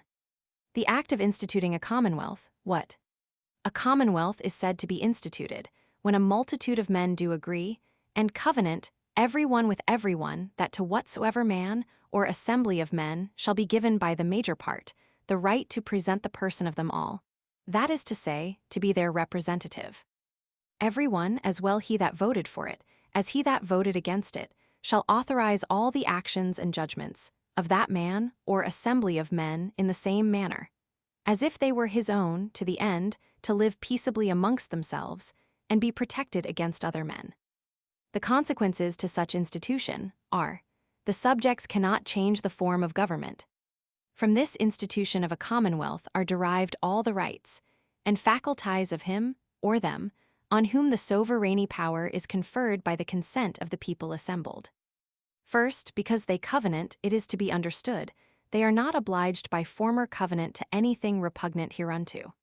And consequently, they that have already instituted a commonwealth, being thereby bound by covenant to own the actions and judgments of one, cannot lawfully make a new covenant amongst themselves to be obedient to any other in anything whatsoever without his permission. And therefore, they that are subjects to a monarch cannot without his leave cast off monarchy and return to the confusion of a disunited multitude, nor transfer their person from him that beareth it to another man or other assembly of men. For they are bound, every man to own and be reputed author of all, that he that already is their sovereign shall do and judge fit to be done. So that any one man dissenting, all the rest should break their covenant made to that man, which is injustice. And they have also every man given the sovereignty to him that beareth their person. And therefore, if they depose him, they take from him that which is his own, and so again it is injustice. Besides, if he that attempteth to depose his sovereign be killed or punished by him for such attempt, he is author of his own punishment, as being by the institution author of all his sovereign shall do. And because it is injustice for a man to do anything for which he may be punished by his own authority, he is also upon that title unjust. And whereas some men have pretended for their disobedience to their sovereign, a new covenant made not with men but with God, this also is unjust.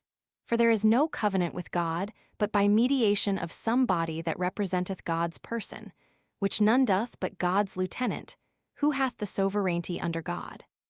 But this pretense of covenant with God is so evident a lie, even in the pretender's own consciences, that it is not only an act of an unjust, but also of a vile and unmanly disposition.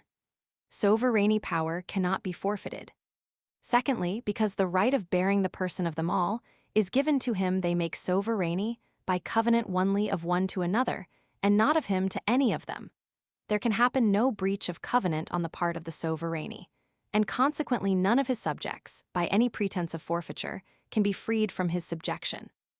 That he which is made sovereignty maketh no covenant with his subjects beforehand is manifest, because either he must make it with the whole multitude as one party to the covenant, or he must make a several covenant with every man. With the whole as one party it is impossible, because as yet they are not one person, and if he makes so many several covenants as there be men, those covenants after he hath the sovereignty are void. Because what act soever can be pretended by any one of them for breach thereof, is the act both of himself and of all the rest, because done in the person, and by the right of every one of them in particular. Besides, if any one or more of them pretend a breach of the covenant made by the sovereignty at his institution, and others, or one other of his subjects, or himself alone, pretend there was no such breach, there is in this case no judge to decide the controversy. It returns therefore to the sword again, and every man recovereth the right of protecting himself by his own strength, contrary to the design they had in the institution.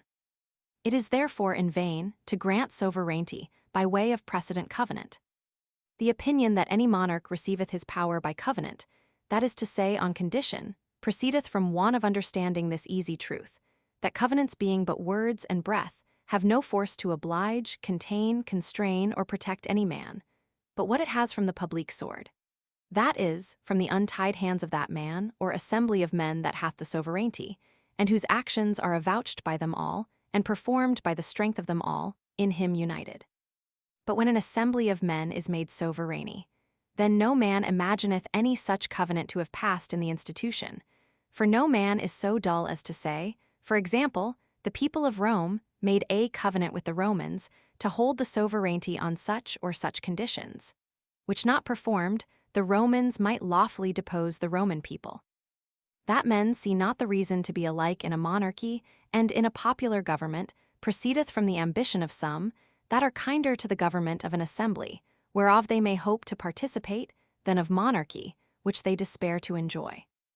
No man can without injustice protest against the institution of the sovereignty declared by the major part. Thirdly, because the major part hath by consenting voices declared a sovereignty, he that dissented must now consent with the rest. That is, be contented to avow all the actions he shall do, or else justly be destroyed by the rest. For if he voluntarily entered into the congregation of them that were assembled, he sufficiently declared thereby his will, and therefore tacitly covenanted, to stand to what the major part should ordain.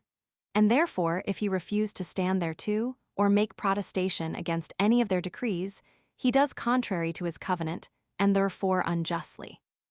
And whether he be of the congregation or not, and whether his consent be asked or not, he must either submit to their decrees, or be left in the condition of war he was in before, wherein he might without injustice be destroyed by any man whatsoever.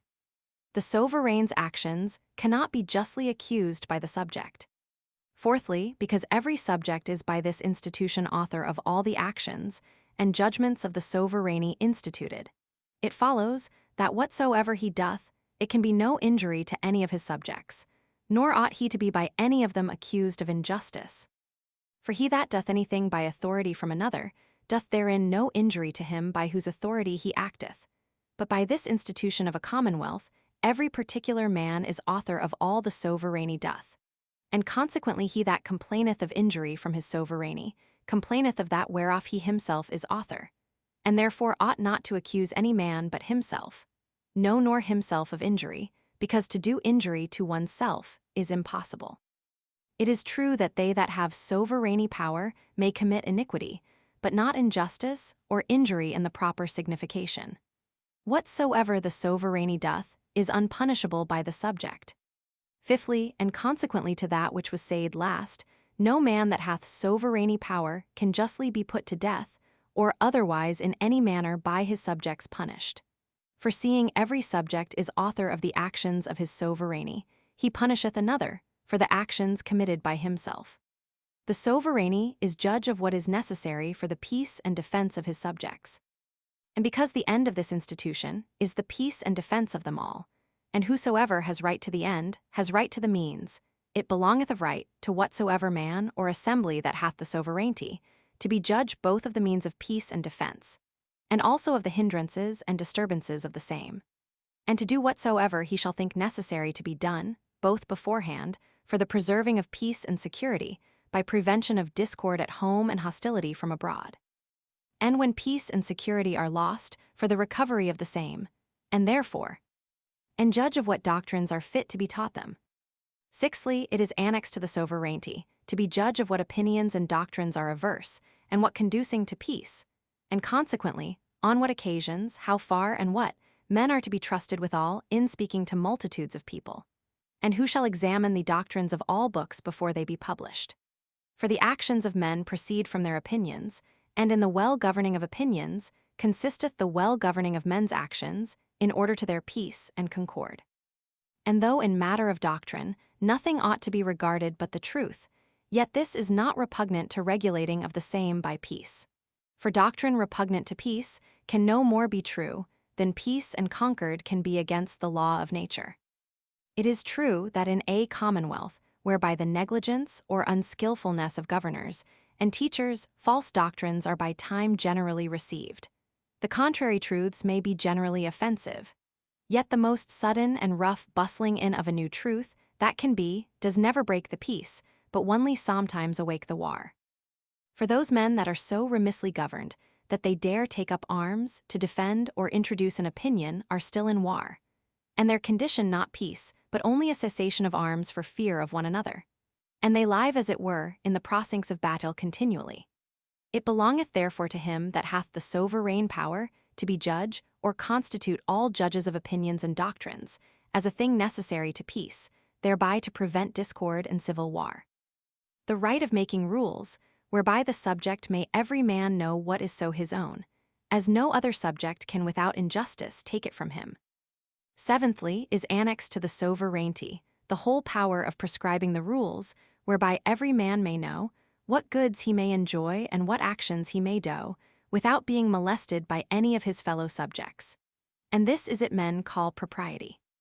For before constitution of sovereign power, as hath already been shewn, all men had right to all things, which necessarily causeth war, and therefore this propriety, being necessary to peace, and depending on sovereign power, is the act of the power in order to the public peace. These rules of propriety, or meum and tuum, and of good, evil, lawful, and unlawful in the actions of subjects, are the civil laws, that is to say, the laws of each commonwealth in particular, though the name of civil law be now restrained to the antient civil laws of the city of Rome, which being the head of a great part of the world, her laws at that time were in these parts the civil law. To him also belongeth the right of all judicature and decision of controversies.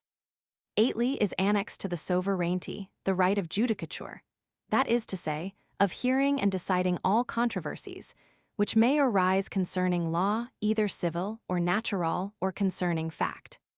For without the decision of controversies, there is no protection of one subject against the injuries of another.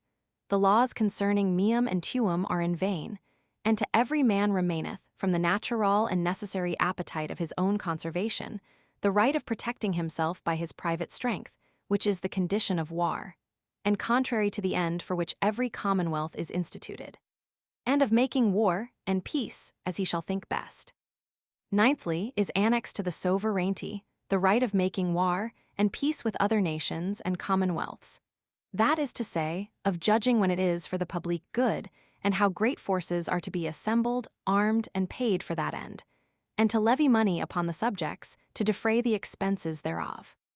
For the power by which the people are to be defended consisteth in their armies, and the strength of an army in the union of their strength under one command, which command the sovereign instituted therefore hath, because the command of the militia, without other institution, maketh him that hath it sovereign.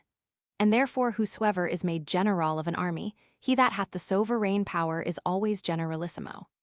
And of choosing all counselors and ministers, both of peace and war.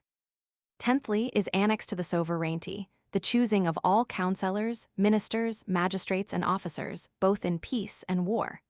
For seeing the sovereign is charged with the end, which is the common peace and defense, he is understood to have power to use such means as he shall think most fit for his discharge, and of rewarding and punishing, and that where no former law hath determined the measure of it arbitrary. 11thly, to the sovereign is committed the power of rewarding with riches or honor, and of punishing with corporal or pecuniary punishment, or with ignominy every subject according to the law he hath formerly made, or if there be no law made, according as he shall judge most to conduce to the encouraging of men to serve the commonwealth, or deterring of them from doing disservice to the same, and of honor and order. Lastly, considering what values men are naturally apt to set upon themselves, what respect they look for from others, and how little they value other men, from whence continually arise amongst them emulation, quarrels, factions, and at last war, to the destroying of one another, and diminution of their strength against a common enemy. It is necessary that there be laws of honor, and a public rate of the worth of such men as have deserved, or are able to deserve well of the commonwealth, and that there be force in the hands of some or other to put those laws in execution. But it hath already been shown that not only the whole militia or forces of the commonwealth, but also the judicature of all controversies is annexed to the sovereignty. To the sovereign, therefore, it belongeth also to give titles of honor, and to appoint what order of place and dignity each man shall hold, and what scenes of respect in public or private meetings they shall give to one another. These rights are indivisible. These are the rights which make the essence of sovereignty, and which are the marks whereby a man may discern in what man or assembly of men the sovereign power is placed and resideth. For these are incommunicable and inseparable. The power to coin money, to dispose of the estate and persons of infant heirs, to have preemption in markets, and all other statute prerogatives may be transferred by the sovereign, and yet the power to protect his subject be retained. But if he transfer the militia, he retains the judicature in vain for want of execution of the laws, or if he grant away the power of raising money, the militia is in vain, or if he give away the government of doctrines, men will be frighted into rebellion with the fear of spirits. And so if we consider any one of the said rights, we shall presently see that the holding of all the rest will produce no effect in the conservation of peace and justice, the end for which all commonwealths are instituted. And this division is it, whereof it is said, a kingdom divided in itself cannot stand. For unless this division proceed, division into opposite armies can never happen. If there had not first been an opinion received of the greatest part of England, that these powers were divided between the king and the lords, and the House of Commons, the people had never been divided and fallen into this civil war. First between those that disagreed in politiques, and after between the dissenters about the liberty of religion, which have so instructed men in this point of sovereign right, that there be few now in England that do not see that these rights are inseparable and will be so generally acknowledged at the next return of peace, and so continue till their miseries are forgotten, and no longer, except the vulgar be better taught than they have hitherto been, and can by no grant pass away without direct renouncing of the sovereign power. And because they are essential and inseparable rights, it follows necessarily that in whatsoever words any of them seem to be granted away, yet if the sovereign power itself be not in direct terms renounced, and the name of sovereign no more given by the grantees to him that grants them, the grant is void. For when he has granted all he can, if we grant back the sovereignty, all is restored, as inseparably annexed thereunto. The power and honor of subjects vanisheth in the presence of the power sovereign.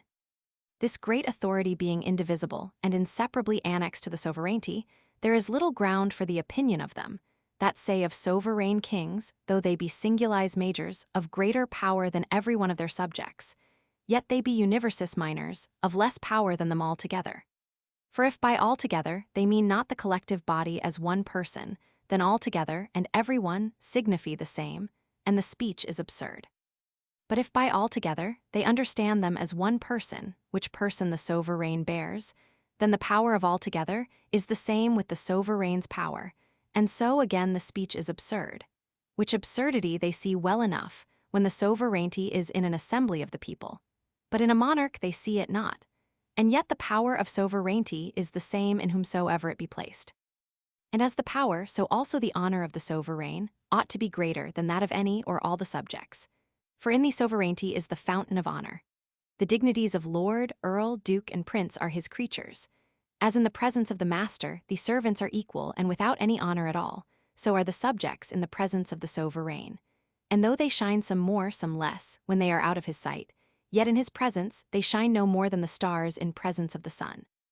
Sovereignty power not hurtful as the want of it, and the hurt proceeds for the greatest part from not submitting readily to a less. But a man may here object that the condition of subjects is very miserable, as being obnoxious to the lusts and other irregular passions of him, or them that have so unlimited a power in their hands. And commonly they that live under a monarch think it the fault of monarchy, and they that live under the government of democracy, or other sovereign assembly, attribute all the inconvenience to that form of commonwealth. Whereas the power in all forms, if they be perfect enough to protect them, is the same, not considering that the estate of man can never be without some incommodity or other. And that the greatest that in any form of government can possibly happen to the people in general is scarce sensible in respect of the miseries and horrible calamities that accompany a civil war, or that dissolute condition of masterless men without subjection to laws and a coercive power to tie their hands from rapine and revenge. Nor considering that the greatest pressure of sovereign governors proceedeth not from any delight or profit they can expect in the damage or weakening of their subjects, in whose vigor consisteth their own selves, that unwillingly contributing to their own defense, make it necessary for their governors to draw from them what they can in time of peace, that they may have means on any emergent occasion or sudden need to resist or take advantage on their enemies. For all men are by nature provided of notable multiplying glasses, that is their passions and self-love, through which every little payment appeareth a great grievance, but are destitute of those prospective glasses, namely moral and civil science, to see afar off the miseries that hang over them, and cannot without such payments be abated.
Chapter 19. Of the several kinds of commonwealth by institution and of succession to the sovereignty power. The different forms of commonwealths, but three. The difference of commonwealths consisteth in the difference of the sovereign, or the person representative of all and every one of the multitude. And because the sovereignty is either in one man or in an assembly of more than one. And into that assembly either every man hath right to enter, or not every one, but certain men distinguished from the rest. It is manifest there can be but three kinds of commonwealth. For the representative must needs be one man or more, and if more, then it is the assembly of all or but of a part. When the representative is one man, then is the commonwealth a monarchy. When an assembly of all that will come together, then it is a democracy or popular commonwealth. When an assembly of a part only, then it is called an aristocracy. Other kind of commonwealth there can be none. For either one or more, or all must have the sovereign power, which I have shewn to be indivisible entire. Tyranny and oligarchy, but different names of monarchy and aristocracy.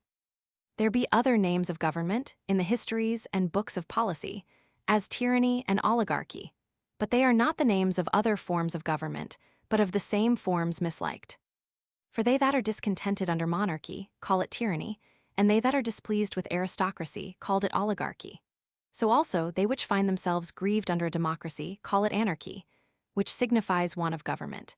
And yet I think no man believes that want of government is any new kind of government, nor by the same reason ought they to believe that the government is of one kind when they like it, and another when they mislike it or are oppressed by the governors. Subordinate representatives dangerous. It is manifest that men who are in absolute liberty may, if they please, give authority to one man to represent them every one, as well as give such authority to any assembly of men whatsoever, and consequently may subject themselves, if they think good, to a monarch, as absolutely as to any other representative. Therefore, where there is already erected a sovereign power, there can be no other representative of the same people, but only to certain particular ends, by the sovereign limited. For that were to erect two sovereigns, and every man to have his person represented by two actors, that by opposing one another, must needs divide that power, which, if men will live in peace, is indivisible, and thereby reduce the multitude into the condition of war, contrary to the end for which all sovereignty is instituted. And therefore, as it is absurd, to think that a sovereign assembly, inviting the people of their dominion to send up their deputies, with power to make known their advice or desires, should therefore hold such deputies rather than themselves for the absolute representative of the people. So it is absurd also to think the same in a monarchy. And I know not how this so manifest a truth should of late be so little observed, that in a monarchy he that had the sovereignty from a descent of 600 years was alone called sovereign, had the title of majesty from every one of his subjects, and was unquestionably taken by them for their king, was notwithstanding never considered as their representative. That name without contradiction passing for the title of those men, which at his command were sent up by the people to carry their petitions, and give him, if he permitted it, their advice. Which may serve as an admonition for those that are the true and absolute representative of a people, to instruct men in the nature of that office, and to take heed how they admit of any other general representation upon any occasion whatsoever, if they mean to discharge the truth committed to them. Comparison of monarchy with sovereign assemblies. The difference between these three kinds of commonwealth consisteth not in the difference of power, but in the difference of convenience or aptitude to produce the peace and security of the people, for which end they were instituted. And to compare monarchy with the other two, we may observe, first, that whosoever beareth the person of the people, or is one of that assembly that bears it, beareth also his own natural person. And though he be careful in his politique person to procure the common interest, yet he is more or no less careful to procure the private good of himself, his family, kindred, and friends. And for the most part, if the public interest chance to cross the private, he prefers the private. For the passions of men are commonly more potent than their reason. From whence it follows that where the public and private interest are most closely united, there is the public most advanced. Now in monarchy, the private interest is the same with the public. The riches, power, and honor of a monarch arise only from the riches, strength, and reputation of his subjects. For no king can be rich, nor glorious, nor secure, whose subjects are either poor or contemptible or too weak through want or dissension to maintain a war against their enemies. Whereas in a democracy or aristocracy, the public prosperity conferres not so much to the private fortune of one that is corrupt or ambitious, as doth many times a perfidious advice, a treacherous action, or a civil war. Secondly, that a monarch receiveth counsel of whom, when, and where he pleaseth, and consequently may hear the opinion of men versed in the matter about which he deliberates, of what rank or quality soever, and as long before the time of action, and with as much secrecy as he will. But when a sovereign assembly has need of counsel, none are admitted but such as have a right thereto from the beginning, which for the most part are of those who have been versed more in the acquisition of wealth than of knowledge, and are to give their advice in long discourses, which may, and do commonly excite men to action, but not govern them in it. For the understanding is by the flame of the passions, never enlightened but dazzled. Nor is there any place or time wherein an assembly can receive counsel with secrecy, because of their own multitude. Thirdly, that the resolutions of a monarch are subject to no other inconstancy than that of humane nature. But in assemblies, besides that of nature, there ariseth an inconstancy from the number. For the absence of a few, that would have the resolution once taken continue firm, which may happen by security, negligence, or private impediments, or the diligent appearance of a few of the contrary opinion, undoes today all that was concluded yesterday. Fourthly, that a monarch cannot disagree with himself out of envy or interest, but an assembly may, and that to such a height as may produce a civil war.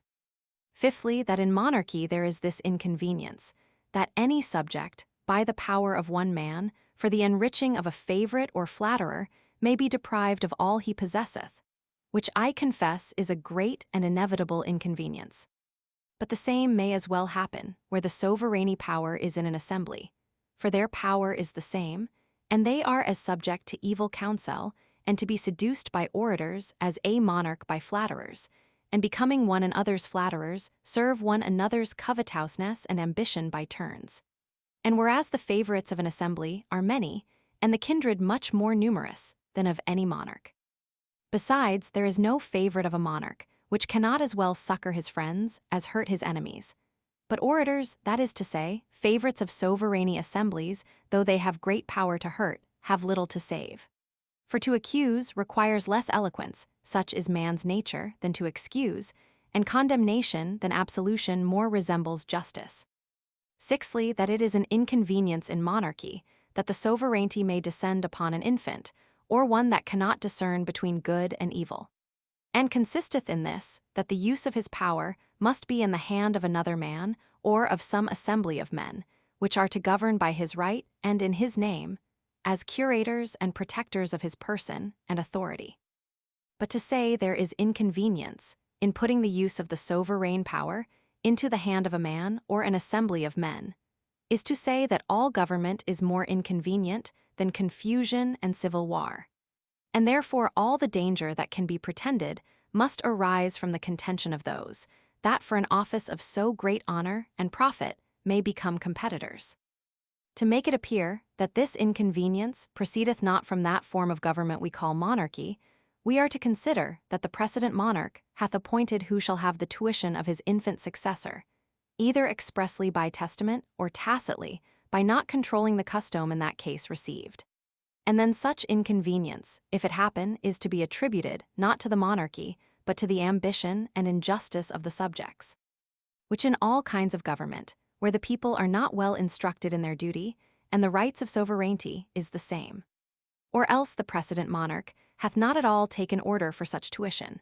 And then the law of nature hath provided this sufficient rule, that the tuition shall be in him that hath by nature most interest in the preservation of the authority of the infant, and to whom least benefit can accrue by his death or diminution. For seeing every man by nature seeketh his own benefit and promotion, to put an infant into the power of those that can promote themselves by his destruction or damage is not tuition but treachery. So that sufficient provision being taken against all just quarrel about the government under a child, if any contention arise to the disturbance of the public peace, it is not to be attributed to the form of monarchy, but to the ambition of subjects and ignorance of their duty. On the other side, there is no great commonwealth, the sovereignty whereof is in a great assembly, which is not, as to consultations of peace, and war, and making of laws in the same condition as if the government were in a child. For as a child wants the judgment to dissent from counsel given him, and is thereby necessitated to take the advice of them, or him, to whom he is committed, so an assembly wanteth the liberty to dissent from the counsel of the major part, be it good or bad. And as a child has need of a tutor or protector to preserve his person and authority, so also in great commonwealths, the sovereign assembly in all great dangers and troubles have need of custodes libertatis, that is of dictators or protectors of their authority, which are as much as temporary monarchs to whom for a time they may commit the entire exercise of their power, and have at the end of that time been oftener deprived thereof than infant kings by their protectors, regents, or any other tutors. Though the kinds of sovereignty be, as I have now shewn, but three, that is to say, monarchy, where one man has it, or democracy, where the general assembly of subjects hath it, or aristocracy, where it is in an assembly of certain persons nominated or otherwise distinguished from the rest. Yet he that shall consider the particular commonwealths that have been and are in the world will not perhaps easily reduce them to 3, and may thereby be inclined to think there be other forms, arising from these mingled together. As for example, elective kingdoms, where kings have the sovereignty power put into their hands for a time, of kingdoms, wherein the king hath a power limited, which governments are nevertheless by most writers called monarchy. Likewise, if a popular or aristocratical commonwealth subdue an enemy's country and govern the same by a president, procurator, or other magistrate, this may seem perhaps at first sight to be a democratical or aristocratical government, but it is not so. For elective kings are not sovereignes, but ministers of the sovereignty, nor limited kings sovereignes, but ministers of them that have the sovereignty power.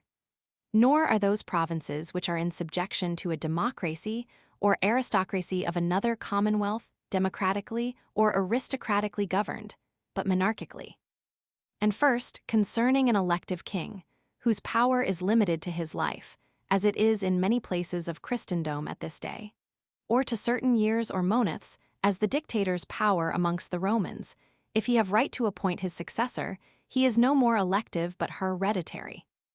But if he have no power to elect his successor, then there is some other man, or assembly known, which after his decease may elect a new, or else the commonwealth dieth, and dissolveth with him, and returneth to the condition of war. If it be known who have the power to give the sovereignty after his death, it is known also that the sovereignty was in them before. For none have right to give that which they have not right to possess, and keep to themselves, if they think good. But if there be none that can give the sovereignty, after the decease of him that was first elected, then has he power, nay, he is obliged by the law of nature, to provide, by establishing his successor, to keep those that had trusted him with the government, from relapsing into the miserable condition of civil war. And consequently he was, when elected, a sovereign absolute. Secondly, that king whose power is limited is not superior to him or them that have the power to limit it, and he that is not superior is not supreme, that is to say, not sovereign. The sovereignty therefore was always in that assembly which had the right to limit him, and by consequence the government not monarchy, but either democracy or aristocracy, as of old time in Sparta, where the kings had a privilege to lead their armies, but the sovereignty was in the ephori.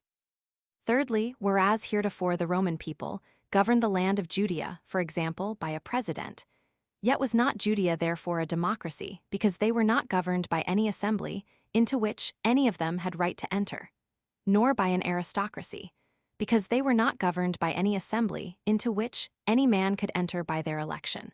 But they were governed by one person, which though as to the people of Rome was an assembly of the people, or democracy, yet as to the people of Judea, which had no right at all of participating in the government, was a monarch. For though where the people are governed by an assembly, chosen by themselves out of their own number, the government is called a democracy or aristocracy, yet when they are governed by an assembly, not of their own choosing, 'tis a monarchy, not of one man over another man, but of one people over another people. Of the right of succession. Of all these forms of government, the matter being mortal, so that not only monarchs but also whole assemblies die, it is necessary for the conservation of the peace of men, that as there was order taken for an artificial man, so there be order also taken for an artificial eternity of life, without which men that are governed by an assembly should return into the condition of war in every age, and they that are governed by one man as soon as their governor dieth. This artificial eternity is that which men call the right of succession. There is no perfect form of government where the disposing of the succession is not in the present sovereign. For if it be in any other particular man or private assembly, it is in a person subject, and may be assumed by the sovereign at his pleasure, and consequently the right is in himself. And if it be in no particular man, but left to a new choice, then is the commonwealth dissolved, and the right is in him that can get it, contrary to the intention of them that did institute the commonwealth, for their perpetual and not temporary security. In a democracy, the whole assembly cannot fail, unless the multitude that are to be governed fail. And therefore questions of the right of succession have in that form of government no place at all. In an aristocracy, when any of the assembly dieth, the election of another into his room belongeth to the assembly, as the sovereign, to whom belongeth the choosing of all counselors and officers. For that which the representative doth, as actor, every one of the subjects doth, as author. And though the sovereign assembly may give power to others to elect new men for supply of their court, yet it is still by their authority that the election is made, and by the same it may, when the public shall require it, be recalled. The present monarch hath right to dispose of the succession. The greatest difficulty about the right of succession is in monarchy. And the difficulty ariseth from this, that at first sight it is not manifest who is to appoint the successor, nor many times who it is whom he hath appointed. For in both these cases there is required a more exact ratiocination than every man is accustomed to use. As to the question, who shall appoint the successor of a monarch that hath the sovereign authority, that is to say, for elective kings and princes have not the sovereign power in propriety, but in use only, we are to consider that either he that is in possession has right to dispose of the succession, or else that right is again in the dissolved multitude. For the death of him that hath the sovereign power in propriety leaves the multitude without any sovereign at all, that is, without any representative in whom they should be united, and be capable of doing any one action at all. And therefore they are incapable of election of any new monarch, every man having equal right to submit himself to such as he thinks best able to protect him, or if he can, protect himself by his own sword. Which is a return to confusion, and to the condition of a war of every man against every man, contrary to the end for which monarchy had its first institution. Therefore it is manifest that by the institution of monarchy, the disposing of the successor is always left to the judgment and will of the present possessor. And for the question, which may arise sometimes, who it is that the monarch in possession hath designed to the succession and inheritance of his power, it is determined by his express words and testament, or by other tacite signs sufficient. Succession passeth by express words. By express words or testament, when it is declared by him in his lifetime, viva voce, or by writing, as the first emperors of Rome declared who should be their heirs. For the word heir does not of itself imply the children or nearest kindred of a man, but whomsoever a man shall any way declare, he would have to succeed him in his estate.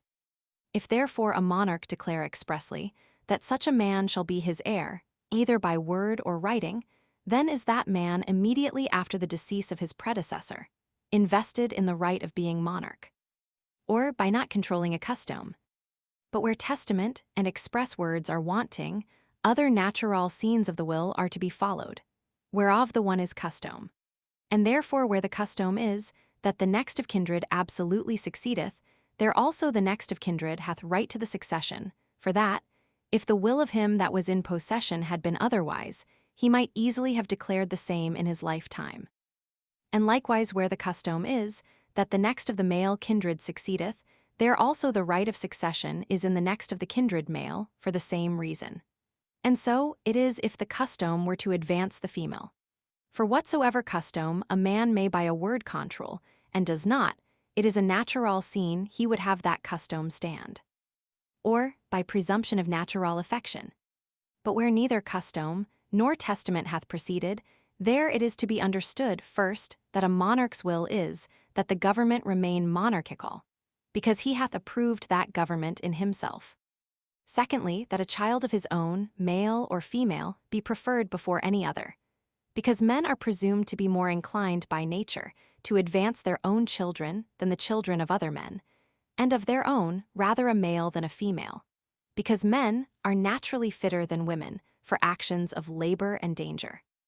Thirdly, where his own issue faileth, rather a brother than a stranger, and so still the nearer in blood, rather than the more remote, because it is always presumed that the nearer of kin is the nearer in affection. And 'tis evident that a man receives always, by reflection, the most honor from the greatness of his nearest kindred. To dispose of the succession, though to a king of another nation, not unlawful. But if it be lawful for a monarch to dispose of the succession by words of contract or testament, men may perhaps object a great inconvenience, for he may sell or give his right of governing to a stranger, which because strangers, that is, men not used to live under the same government, not speaking the same language, do commonly undervalue one another, may turn to the oppression of his subjects, which is indeed a great inconvenience. But it proceedeth not necessarily from the subjection to a stranger's government, but from the unskillfulness of the governors, ignorant of the true rules of politiques. And therefore the Romans, when they had subdued many nations to make their government digestible, were wont to take away that grievance, as much as they thought necessary, by giving sometimes to whole nations, and sometimes to principal men of every nation they conquered, not only the privileges, but also the name of Romans, and took many of them into the Senate, and offices of charge, even in the Roman city. And this was it our most wise king, King James, aimed at in endeavoring the union of his two realms of England and Scotland, which if he could have obtained, had in all likelihood prevented the civil wars, which make both those kingdoms at this present miserable. It is not therefore any injury to the people for a monarch to dispose of the succession by will, though by the fault of many princes it hath been sometimes found inconvenient. Of the lawfulness of it, this also is an argument, that whatsoever inconvenience can arrive by giving a kingdom to a stranger, may arrive also by so marrying with strangers, as the right of succession may descend upon them. Yet this by all men is accounted lawful.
Chapter 20, of Dominion Paternal and Despotical.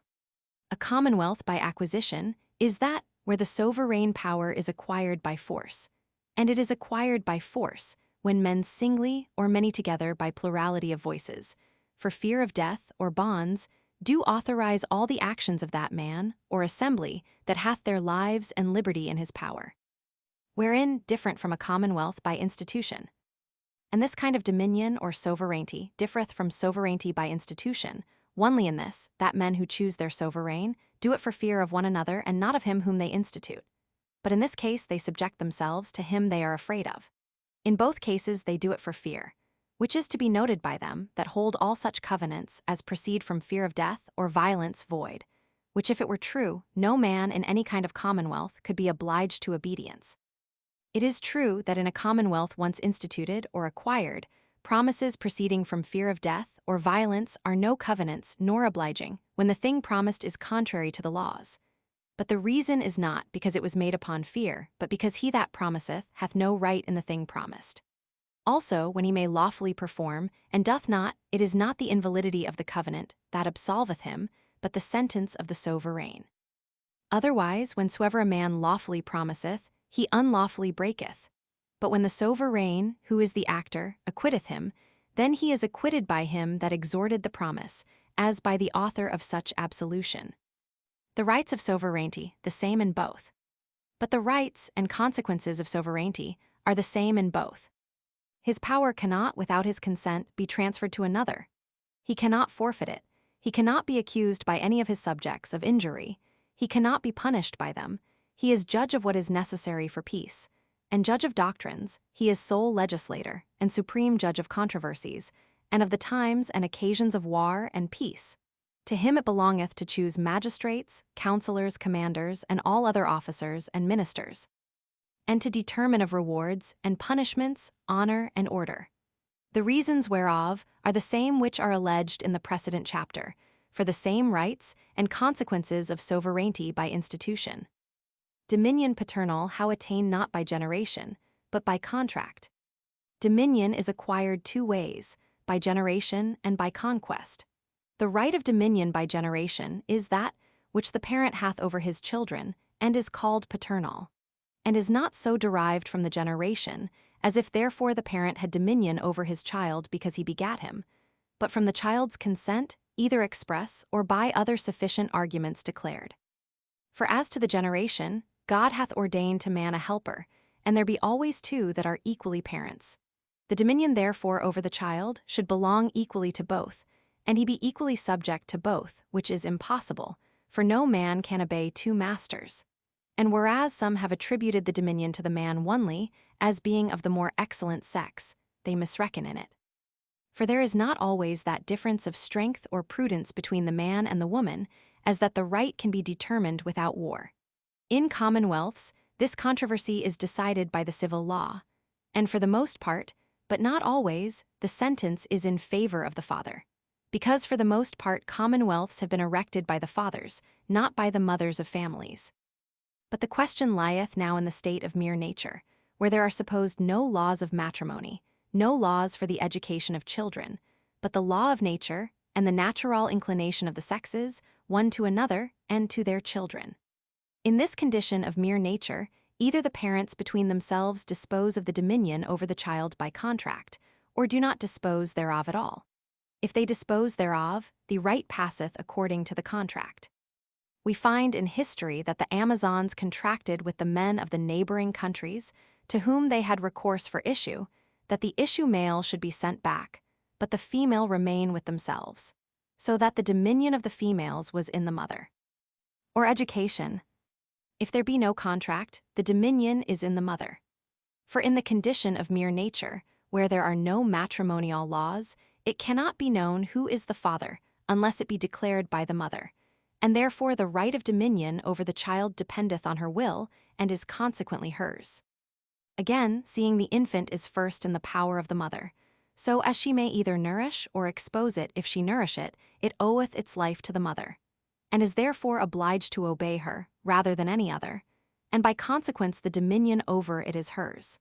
But if she expose it, and another find and nourish it, the dominion is in him that nourisheth it.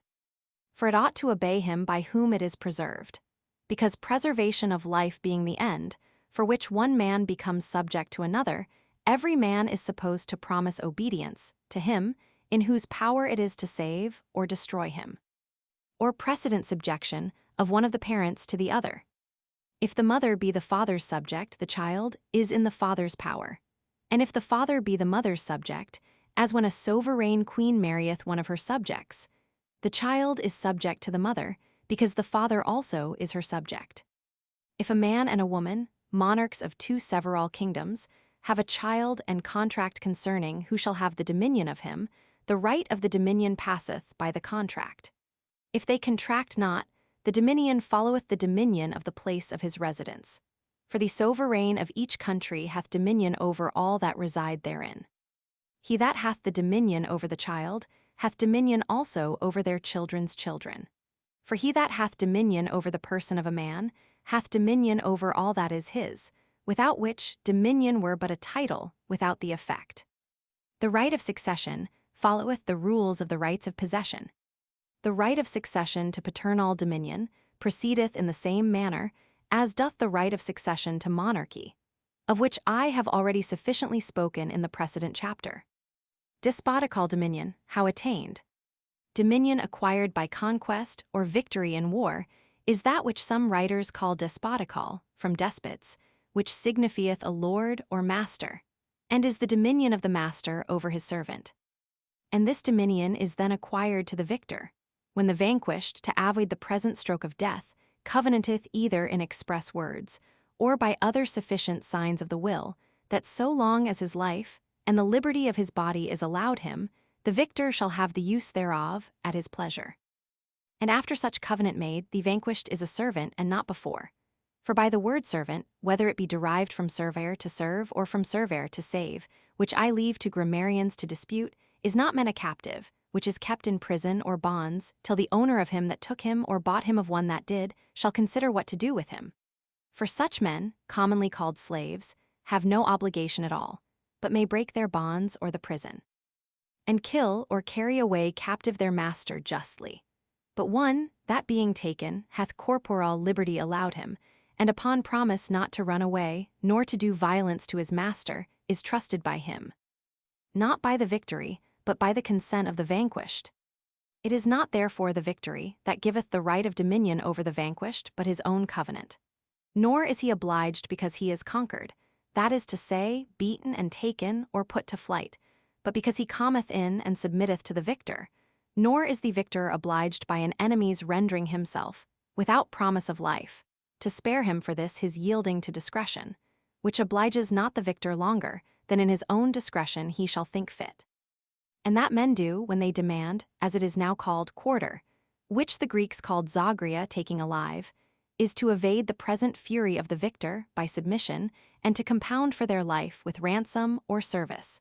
And therefore he that hath quarter hath not his life given, but deferred till farther deliberation, for it is not in yielding on condition of life, but to discretion. And then only is his life in security, and his service due, when the victor hath trusted him with his corporal liberty. For slaves that work in prisons or fetters do it not of duty, but to avoid the cruelty of their taskmasters. The master of the servant is master also of all he hath, and may exact the use thereof, that is to say, of his goods, of his labor, of his servants, and of his children, as often as he shall think fit. For he holdeth his life of his master, by the covenant of obedience, that is, of owning and authorizing whatsoever the master shall do. And in case the master, if he refuse, kill him, or cast him into bonds, or otherwise punish him for his disobedience, he is himself the author of the same, and cannot accuse him of injury. In sum, the rights and consequences of both paternal and despotical dominion are the very same with those of a sovereign by institution, and for the same reasons, which reasons are set down in the precedent chapter. So that for a man that is monarch of divers nations, whereof he hath, in one the sovereignty by institution of the people assembled, and in another by conquest, that is by the submission of each particular, to avoid death or bonds, to demand of one nation more than of the other from the title of conquest, as being a conquered nation, is an act of ignorance of the rights of sovereignty. For the sovereign is absolute over both alike, or else there is no sovereignty at all, and so every man may lawfully protect himself, if he can, with his own sword, which is the condition of war. Difference between a family and a kingdom. By this it appears that a great family, if it be not part of some commonwealth, is of itself, as to the rights of sovereignty, a little monarchy, whether that family consist of a man and his children, or of a man and his servants, or of a man and his children and servants together, wherein the father of master is the sovereign. But yet a family is not properly a commonwealth, unless it be of that power by its own number, or by other opportunities, as not to be subdued without the hazard of war.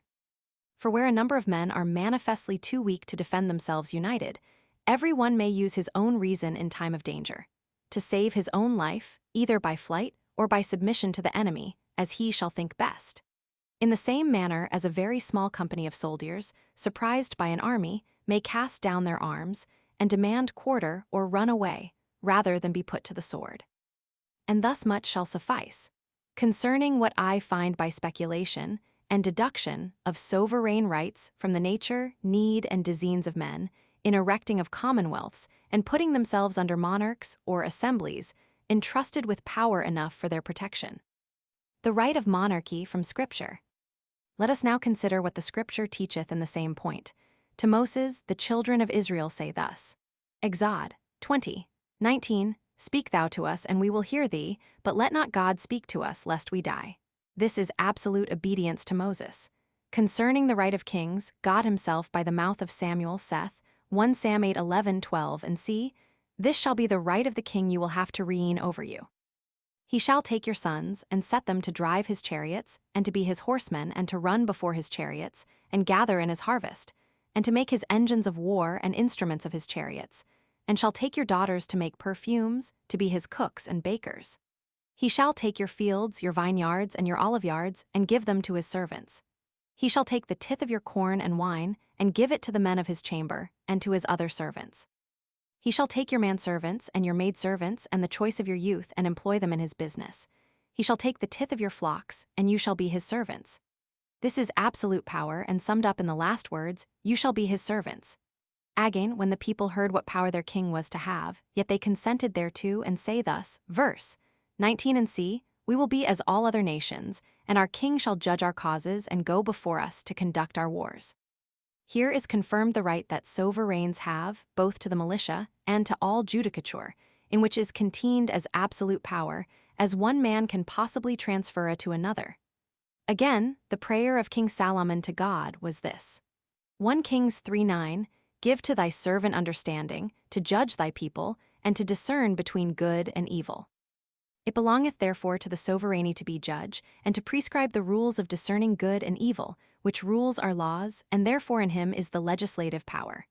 Saul sought the life of David, yet when it was in his power to slay Saul, and his servants would have done it, David forbade them, saying 1 Sam 24:9, God forbid I should do such an act against my Lord, the anointed of God. For obedience of servants St. Paul saith, call. 3:20, servants obey your masters in all things, and verse 22, children obey your parents in all things. There is simple obedience in those that are subject to paternal or despotical dominion. Again, Math 23:23, the scribes and Pharisees sit in Moses' chair, and therefore all that they shall bid you observe, that observe and do. There again is simple obedience.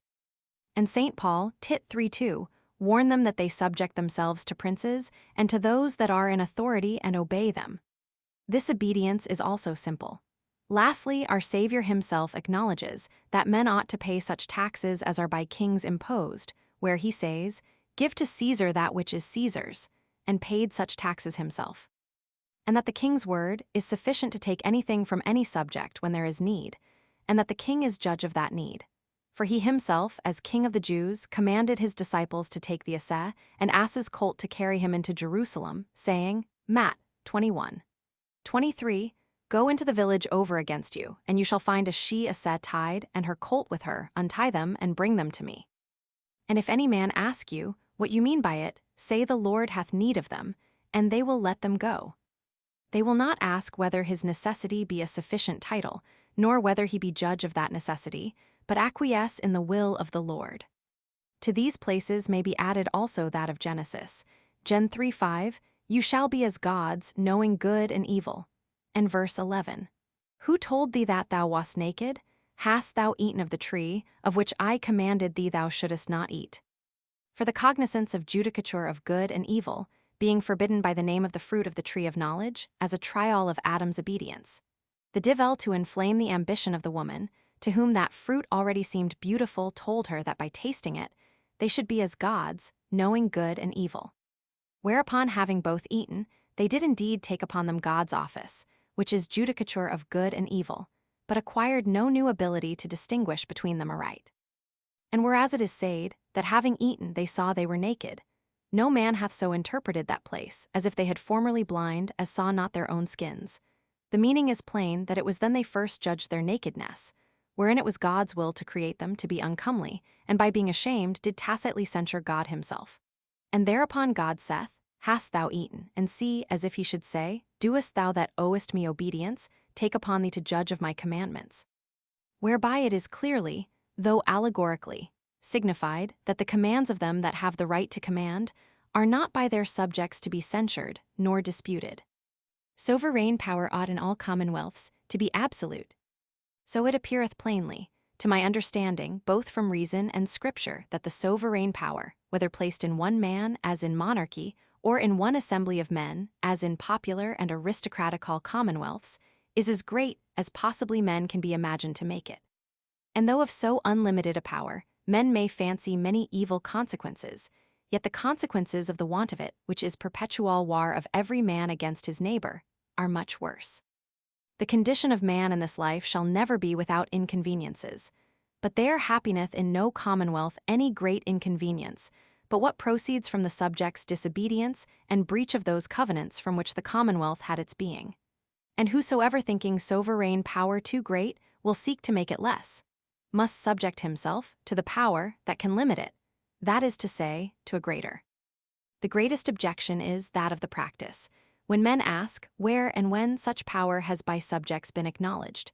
But one may ask them again, when or where has there been a kingdom long free from sedition and civil war? In those nations, whose commonwealths have been long-lived and not been destroyed, but by foreign war, the subjects never did dispute of the sovereign power. But howsoever, an argument for the practice of men that have not sifted to the bottom, and with exact reason weighed the causes and nature of commonwealths, and suffered daily those miseries that proceed from the ignorance thereof, is invalid.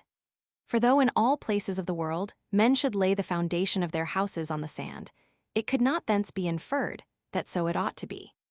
The skill of making and maintaining commonwealths consisteth in certain rules, as doth arithmetic and geometry, not as tennis play on practice only, which rules neither poor men have the leisure, nor men that have had the leisure have hitherto had the curiosity or the method to find out.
Chapter 21, of the liberty of subjects.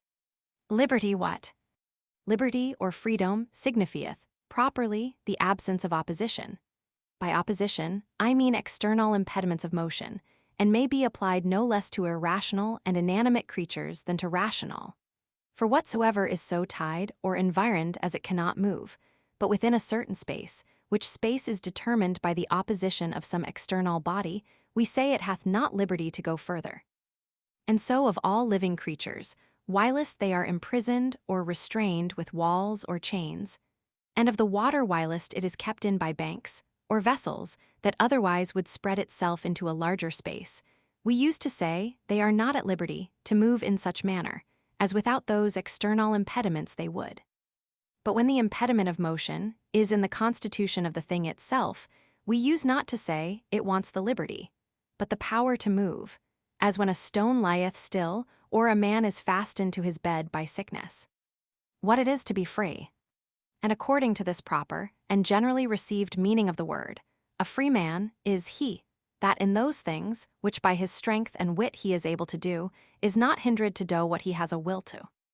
But when the words free and liberty are applied to anything but bodies, they are abused, for that which is not subject to motion is not subject to impediment. And therefore, when T said, for example, the way is free, no liberty of the way is signified, but of those that walk in it without stop. And when we say a gift is free, there is not meant any liberty of the gift, but of the giver, that was not bound by any law or covenant to give it. So when we speak freely, it is not the liberty of voice or pronunciation, but of the man, whom no law hath obliged to speak otherwise than he did. Lastly, from the use of the word free will, no liberty can be inferred to the will, desire, or inclination, but the liberty of the man, which consisteth in this, that he finds no stop, in doing what he has the will, desire, or inclination to do. Fear and liberty consistent. Fear and liberty are consistent, As when a man throweth his goods into the sea for fear the ship should sink, he doth it nevertheless very willingly, and may refuse to do it if he will. It is therefore the action of one that was free. So a man sometimes pays his debt, only for fear of imprisonment, which because no body hindered him from detaining, was the action of a man at liberty. And generally all actions which men do in commonwealths, for fear of the law, or actions, which the doers had liberty to omit. Liberty and necessity consistent. Liberty and necessity are consistent, as in the water that hath not only liberty, but a necessity of descending by the channel. So likewise in the actions which men voluntarily do, which, because they proceed from their will, proceed from liberty. And yet because every act of man's will, and every desire and inclination proceedeth from some cause, which causes in a continual chain, whose first link in the hand of God, the first of all causes, proceed from necessity. So that to him that could see the connection of those causes, the necessity of all men's voluntary actions would appear manifest. And therefore God, that seeth and disposeth all things, seeth also that the liberty of man in doing what he will is accompanied with the necessity of doing that which God will, and no more nor less. For though men may do many things, which God does not command, nor is therefore author of them, yet they can have no passion, nor appetite to anything, of which appetite God's will is not the cause. And did not his will assure the necessity of man's will, and consequently of all that on man's will dependeth, the liberty of men would be a contradiction, and impediment to the omnipotence and liberty of God. And this shall suffice, as to the matter in hand of that natural liberty, which only is properly called liberty. Artificial bonds or covenants, but as men, for the attaining of peace and conservation of themselves thereby, have made an artificial man which we call a commonwealth, so also have they made artificial chains, called civil laws, which they themselves by mutual covenants have fastened at one end to the lips of that man, or assembly, to whom they have given the sovereignty power, and at the other end to their own ears. These bonds in their own nature but weak, may nevertheless be made to hold by the danger, though not by the difficulty of breaking them. Liberty of subjects consisteth in liberty from covenants. In relation to these bonds only it is that I am to speak now of the liberty of subjects. For seeing there is no commonwealth in the world for the regulating of all the actions and words of men, as being a thing impossible, it followeth necessarily that in all kinds of actions by the laws pretermitted, men have the liberty of doing what their own reasons shall suggest for the most profitable to themselves. For if we take liberty in the proper sense for corporal liberty, that is to say, freedom from chains and prison, it were very absurd for men to clamor as they do, for the liberty they so manifestly enjoy. Again, if we take liberty for an exemption from laws, it is no less absurd for men to demand as they do that liberty by which all other men may be masters of their lives. And yet as absurd as it is, this is it they demand, not knowing that the laws are of no power to protect them, without a sword in the hands of a man, or men, to cause those laws to be put in execution. The liberty of a subject lieth therefore only in those things, which in regulating their actions the sovereign hath pretermitted, such as is the liberty to buy and sell and otherwise contract with one another, to choose their own abode, their own diet, their own trade of life, and institute their children as they themselves think fit, and the like. Liberty of the subject, consistent with unlimited power of the sovereign. Nevertheless, we are not to understand that by such liberty the sovereign power of life and death is either abolished or limited. For it has been already shewn that nothing the sovereign representative can do to a subject, on what pretense soever, can properly be called injustice or injury, because every subject is author of every act the sovereign doth, so that he never wanteth right to anything otherwise than as he himself is the subject of God and bound thereby to observe the laws of nature. And therefore it may, and doth often happen in commonwealths, that a subject may be put to death by the command of the sovereign power, and yet neither do the other wrong, as when Jephthah caused his daughter to be sacrificed, in which and the like cases he that so dieth had liberty to do the action, for which he is nevertheless without injury put to death. And the same holdeth also in a sovereign prince that putteth to death an innocent subject. For though the action be against the law of nature, as being contrary to equity, as was the killing of Uriah by David, yet it was not an injury to Uriah, but to God.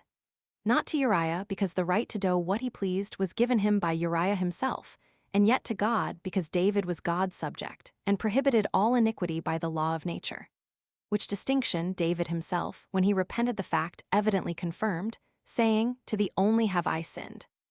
In the same manner, the people of Athens, when they banished the most potent of their commonwealth for 10 years, thought they committed no injustice, and yet they never questioned what crime he had done, but what hurt he would do. Nay, they commanded the banishment of they knew not whom, and every citizen bringing his oyster shell into the marketplace, written with the name of him he desired, should be banished, without actual accusing him, sometimes banished in Aristides, for his reputation of justice. And sometimes a scurrilous jester, as Hyperbolus, to make a jest of it. And yet a man cannot say, the sovereign people of Athens wanted right to banish them, or an Athenian the liberty to jest, or to be just. The liberty which writers praise is the liberty of sovereigns, not of private men.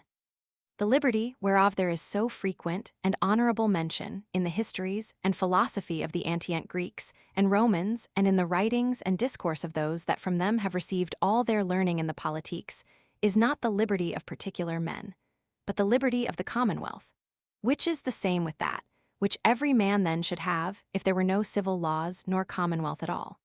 And the effects of it also be the same. For as amongst masterless men there is perpetual war of every man against his neighbor, no inheritance to transmit to the son, nor to expect from the father, no propriety of goods or lands, no security, but a full and absolute liberty in every particular man. So in states and commonwealths not dependent on one another, every commonwealth, not every man has an absolute liberty to do what it shall judge, that is to say, what that man or assembly that representeth it shall judge, most conducing to their benefit. But withal they live in the condition of a perpetual war, and upon the confines of battle, with their frontiers armed, and cannons planted against their neighbors round about. The Athenians and Romans were free, that is, free commonwealths, not that any particular men had the liberty to resist their own representative, but that their representative had the liberty to resist or invade other people. There is written on the turrets of the city of Lucca in great characters at this day, the word libertas, yet no man can thence infer that a particular man has more liberty or immunity from the service of the commonwealth there than in Constantinople. Whether a commonwealth be monarchical or popular, the freedom is still the same. But it is an easy thing for men to be deceived by the specious name of liberty, and for want of judgment to distinguish, mistake that for their private inheritance and birthright, which is the right of the public only. And when the same error is confirmed by the authority of men in reputation for their writings in this subject, it is no wonder if it produce sedition and change of government. In these western parts of the world, we are made to receive our opinions concerning the institution and rights of commonwealths from Aristotle, Cicero, and other men, Greeks and Romans, that living under popular states derived those rights, not from the principles of nature, but transcribed them into their books, out of the practice of their own commonwealths, which were popular, as the grammarians describe the rules of language out of the practice of the time, or the rules of poetry out of the poems of Homer and Virgil. And because the Athenians were taught, to keep them from desire of changing their government, that they were freemen and all that lived under monarchy were slaves, therefore Aristotle puts it down in his Politiques, lib. 6, cap. 2, in democracy, liberty is to be supposed, for 'tis commonly held that no man is free in any other government. And as Aristotle, so Cicero and other writers have grounded their civil doctrine on the opinions of the Romans, who were taught to hate monarchy, at first, by them that having deposed their sovereign, shared amongst them the sovereignty of Rome, and afterwards by their successors. And by reading of these Greek and Latin authors, men from their childhood have gotten a habit, under a false show of liberty, of favoring tumults, and of licentious controlling the actions of their sovereigns, and again of controlling those controllers with the effusion of so much blood. As I think I may truly say, there was never anything so dearly bought, as these western parts have bought the learning of the Greek and Latin tongues. Liberty of the subject, how to be measured. To come now to the particulars of the true liberty of a subject, that is to say, What are the things which, though commanded by the sovereign, he may nevertheless, without injustice, refuse to do? We are to consider what rights we pass away when we make a commonwealth, or which is all one, what liberty we deny ourselves by owning all the actions, without exception of the man or assembly we make our sovereign. For in the act of our submission consisteth both our obligation and our liberty, which must therefore be inferred by arguments taken from thence, there being no obligation on any man which ariseth not from some act of his own, for all men equally are by nature free. And because such arguments must either be drawn from the express words, I authorize all his actions, or from the intention of him that submitteth himself to his power, which intention is to be understood by the end for which he so submitteth, the obligation and liberty of the subject is to be derived either from those words, or others equivalent, or else from the end of the institution of sovereignty, namely, the peace of the subjects within themselves and their defense against a common enemy. Subjects have liberty to defend their own bodies, even against them that lawfully invade them. First, therefore, seeing sovereignty by institution is by covenant of every one to every one, and sovereignty by acquisition by covenants of the vanquished to the victor or child to the parent, it is manifest that every subject has liberty in all those things, the right whereof cannot by covenant be transferred. I have shewn before in the 14th chapter that covenants not to defend a man's own body are void, therefore, are not bound to hurt themselves. If the sovereign command a man, though justly condemned, to kill, wound, or maim himself, or not to resist those that assault him, or to abstain from the use of food, air, medicine, or any other thing without which he cannot live, yet hath that man the liberty to disobey. If a man be interrogated by the sovereign, or his authority, concerning a crime done by himself, he is not bound, without assurance of pardon, to confess it, because no man, as I have shewn in the same chapter, can be obliged by covenant to accuse himself. Again, the consent of a subject to sovereign power is contained in these words, I authorize or take upon me all his actions, in which there is no restriction at all of his own former natural liberty, for by allowing him to kill me, I am not bound to kill myself when he commands me. 'Tis one thing to say, kill me or my fellow if you please, another thing to say, I will kill myself or my fellow. It followeth therefore that no man is bound by the words themselves, either to kill himself or any other man, and consequently that the obligation a man may sometimes have, upon the command of the sovereign to execute any dangerous or dishonorable office, dependeth not on the words of our submission, but on the intention, which is to be understood by the end thereof. When therefore our refusal to obey frustrates the end for which the sovereignty was ordained, then there is no liberty to refuse, otherwise there is, nor to warfare, unless they voluntarily undertake it. Upon this ground, a man that is commanded as a soldier to fight against the enemy, though his sovereign have right enough to punish his refusal with death, may nevertheless in many cases refuse, without injustice, as when he substituteth a sufficient soldier in his place. For in this case he deserteth not the service of the commonwealth. And there is allowance to be made for natural timorousness, not only to women, of whom no such dangerous duty is expected, but also to men of feminine courage. When armies fight, there is on one side or both a running away, yet when they do it not out of treachery but fear, they are not esteemed to do it unjustly, but dishonorably. For the same reason, to avoid battle is not injustice, but cowardice. But he that enrolleth himself a soldier or taketh impressed money, taketh away the excuse of a timorous nature, and is obliged not only to go to the battle, but also not to run from it without his captain's leave. And when the defense of the commonwealth requireth at once the help of all that are able to bear arms, every one is obliged, because otherwise the institution of the commonwealth, which they have not the purpose or courage to preserve, was in vain. To resist the sword of the commonwealth, in defense of another man guilty or innocent, no man hath liberty, because such liberty takes away from the sovereign the means of protecting us, and is therefore destructive of the very essence of government. But in case a great many men together have already resisted the sovereign power unjustly, or committed some capital crime, for which every one of them expecteth death, whether have they not the liberty then to join together and assist and defend one another? Certainly they have, for they but defend their lives, which the guilty man may as well do as the innocent. There was indeed injustice in the first breach of their duty. Their bearing of arms subsequent to it, though it be to maintain what they have done, is no new unjust act. And if it be only to defend their persons, it is not unjust at all. But the offer of pardon taketh from them, to whom it is offered, the plea of self-defense, and maketh their perseverance in assisting or defending the rest unlawful. The greatest liberty of subjects dependeth on the silence of the law. As for other liberties, they depend on the silence of the law. In cases where the sovereign has prescribed no rule, there the subject hath the liberty to do or forbear according to his own discretion. And therefore such liberty is in some places more, and in some less, and in some times more, in other times less, according as they that have the sovereignty shall think most convenient. As for example, there was a time when in England a man might enter into his own land, and dispossess such as wrongfully possessed it by force. But in after times, that liberty of forcible entry was taken away by a statute made by the king in Parliament. And in some places of the world, men have the liberty of many wives. In other places, such liberty is not allowed.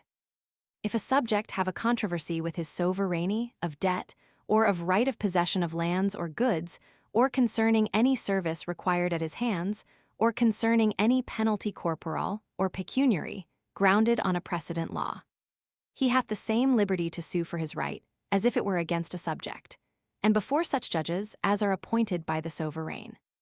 For seeing the sovereign demandeth by force of a former law, and not by virtue of his power, he declareth thereby that he requireth no more than shall appear to be due by that law. The suit therefore is not contrary to the will of the sovereign, and consequently the subject hath the liberty to demand the hearing of his cause, and sentence according to that law. But if he demand, or take anything by pretense of his power, there lieth in that case no action of law, for all that is done by him in virtue of his power is done by the authority of every subject, and consequently he that brings an action against the sovereign brings it against himself.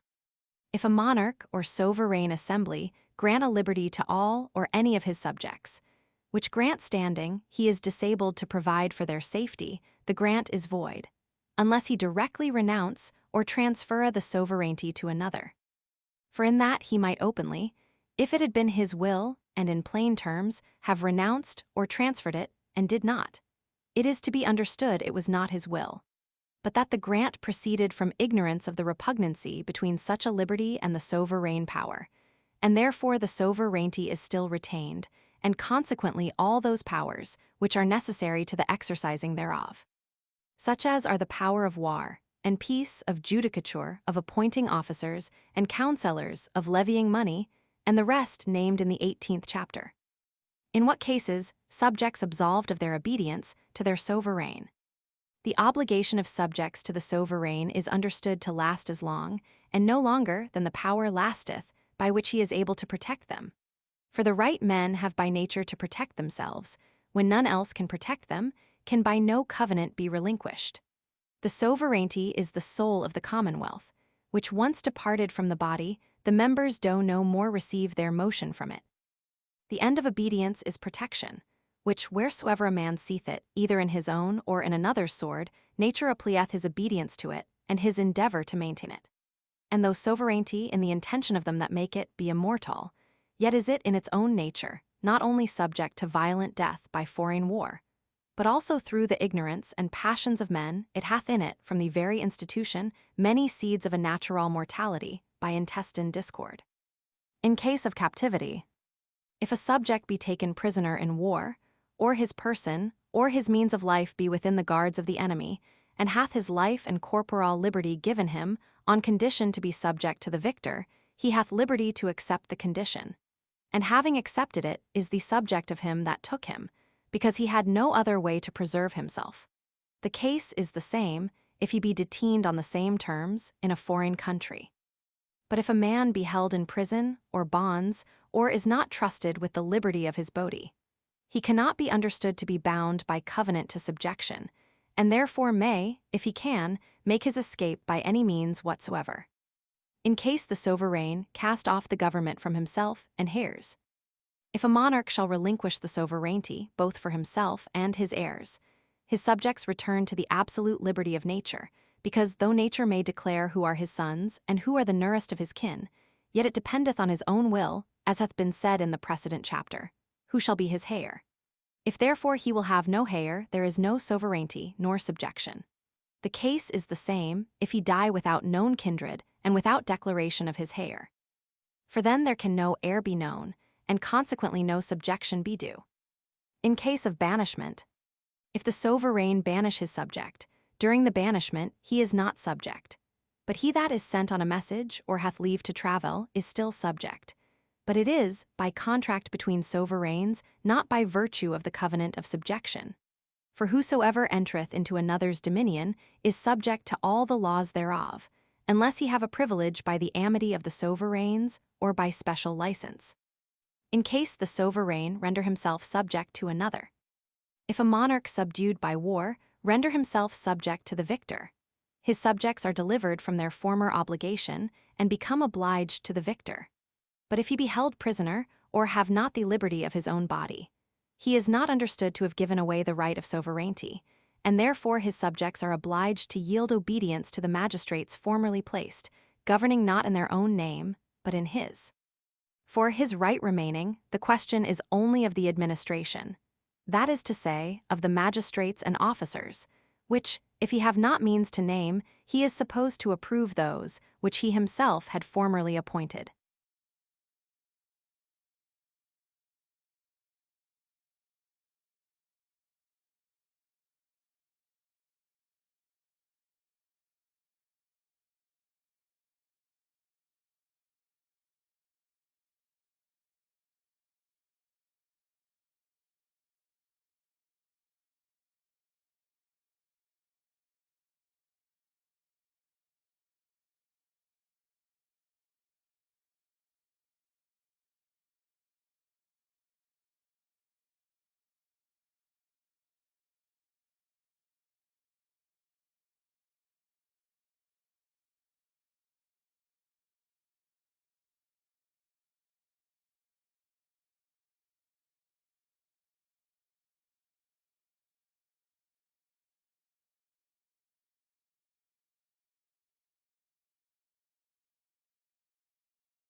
Chapter 22, of Systems Subject, Political, and Private. The divers sorts of systems of people. Having spoken of the generation, form, and power of a commonwealth, I am in order to speak next of the parts thereof.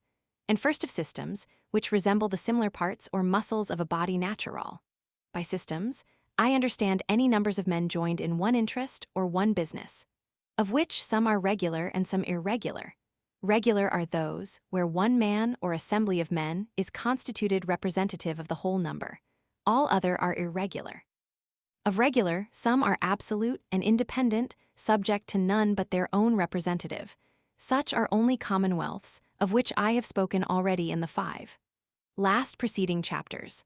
Others are dependent, that is to say, subordinate to some sovereign power to which everyone, as also their representative, is subject. Of systems subordinate, some are political and some private. Political, otherwise called bodies politique, and persons in law, are those which are made by authority from the sovereign power of the commonwealth. Private are those which are constituted by subjects amongst themselves or by authority from a stranger. For no authority derived from foreign power within the dominion of another is publique there, but private. And of private systems, some are lawful, some unlawful. Lawful are those which are allowed by the commonwealth.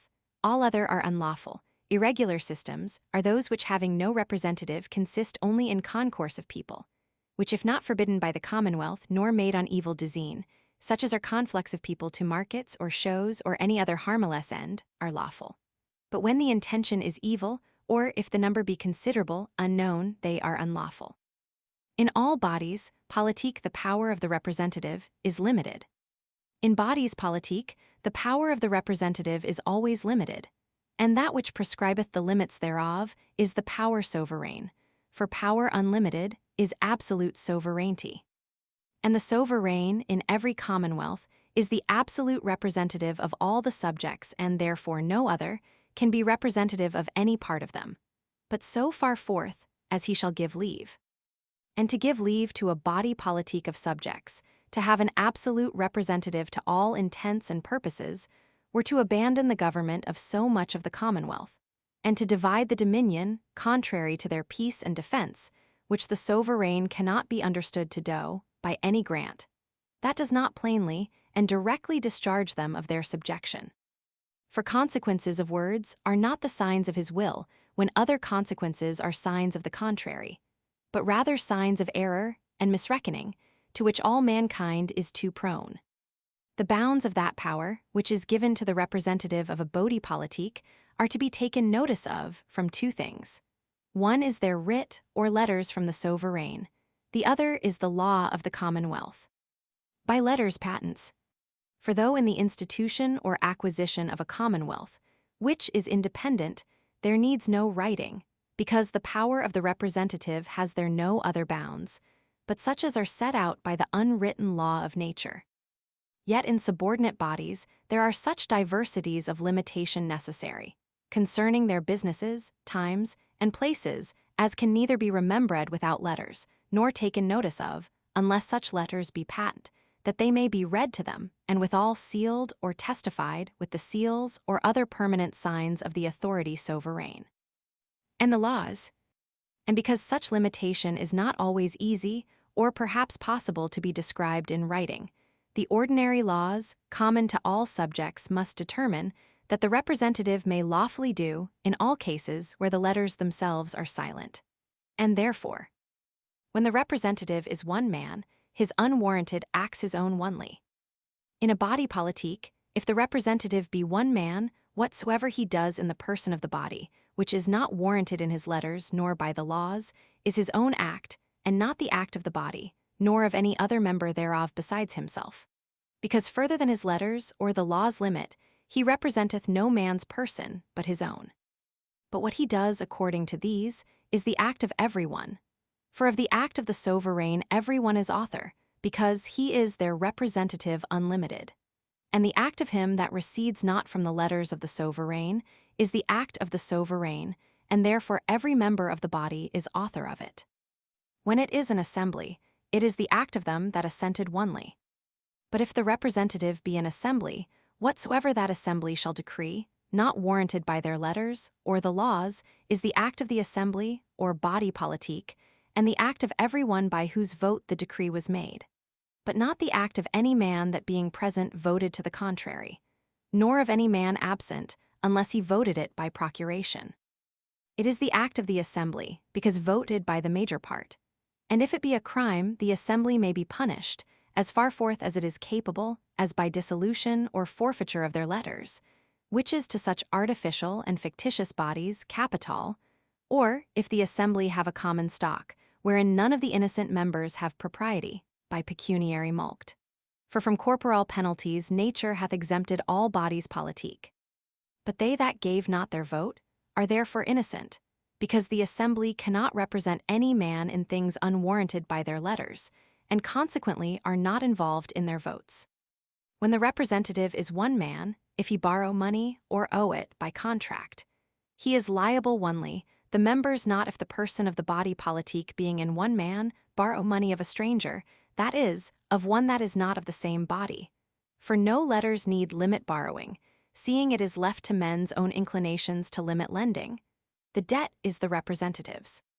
For if he should have authority from his letters to make the members pay what he borroweth, he should have by consequence the sovereignty of them. And therefore the grant were either void, as proceeding from error, commonly incident to humane nature, and an insufficient scene of the will of the grantor. Or if it be avowed by him, then is the representer sovereign, and falleth not under the present question, which is onely of bodies subordinate. No member therefore is obliged to pay the debt so borrowed, but the representative himself, because he that lendeth it, being a stranger to the letters, and to the qualification of the body, understandeth those only for his debtors that are engaged, and seeing the representer can engage himself, and none else has him onely for debtor, who must therefore pay him out of the common stock if there be any, or, if there be none, out of his own estate. If he come into debt by contract or mulct, the case is the same. When it is an assembly, they only are liable that have assented.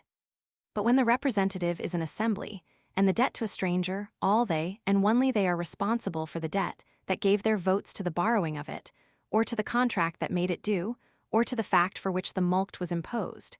Because every one of those in voting did engage himself for the payment.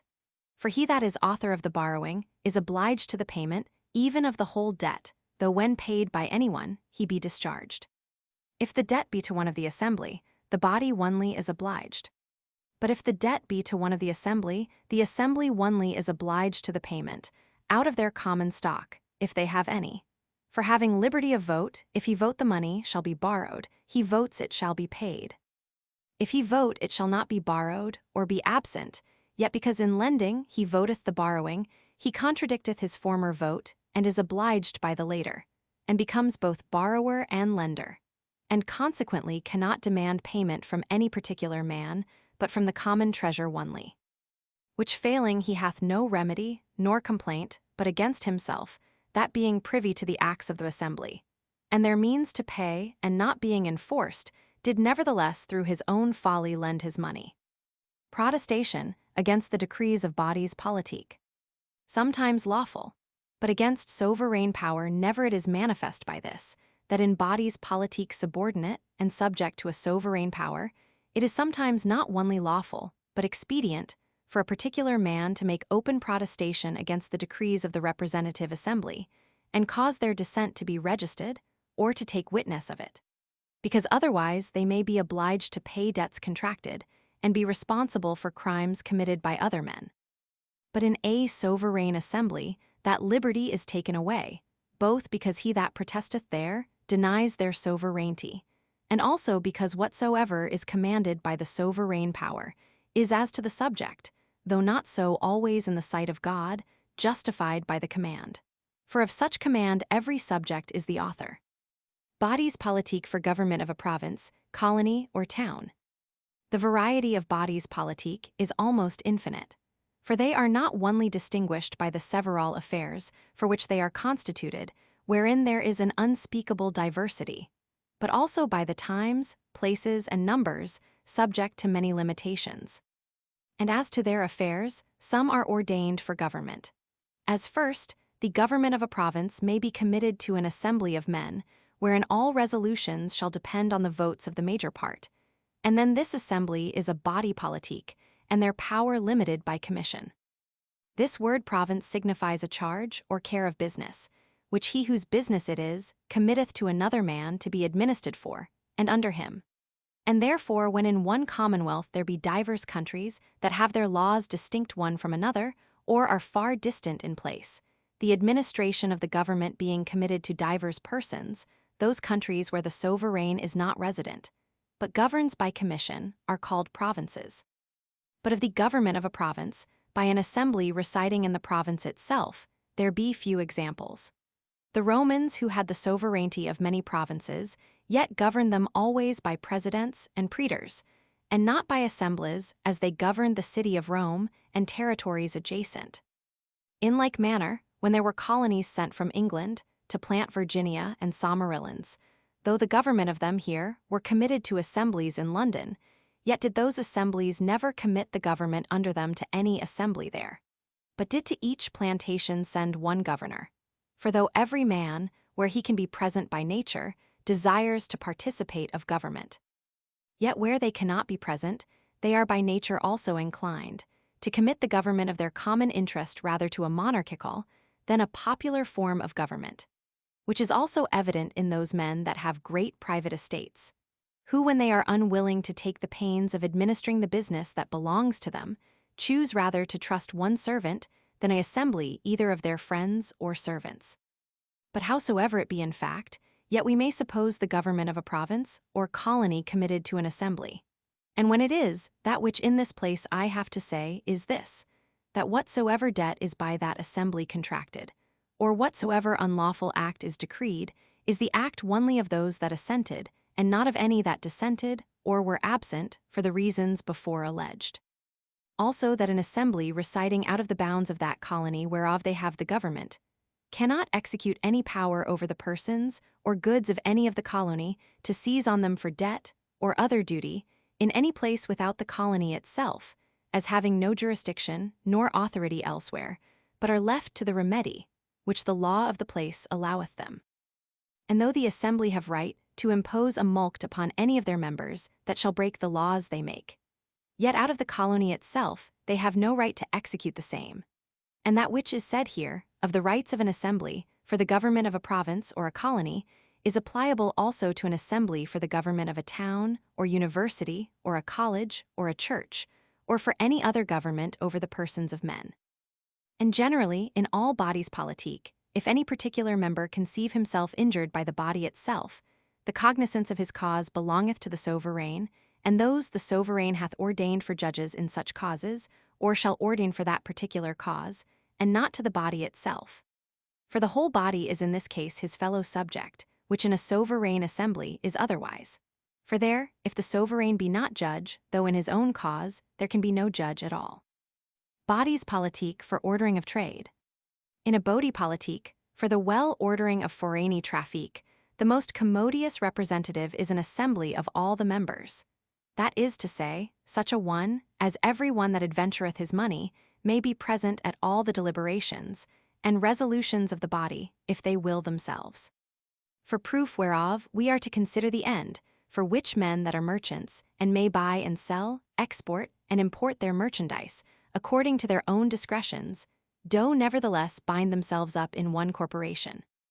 It is true there be few merchants that with the merchandise they buy at home can freight a ship to export it, or with that they buy abroad to bring it home, and have therefore need to join together in one society, where every man may either participate of the gain, according to the proportion of his adventure, or take his own, and sell what he transports or imports at such prices as he thinks fit.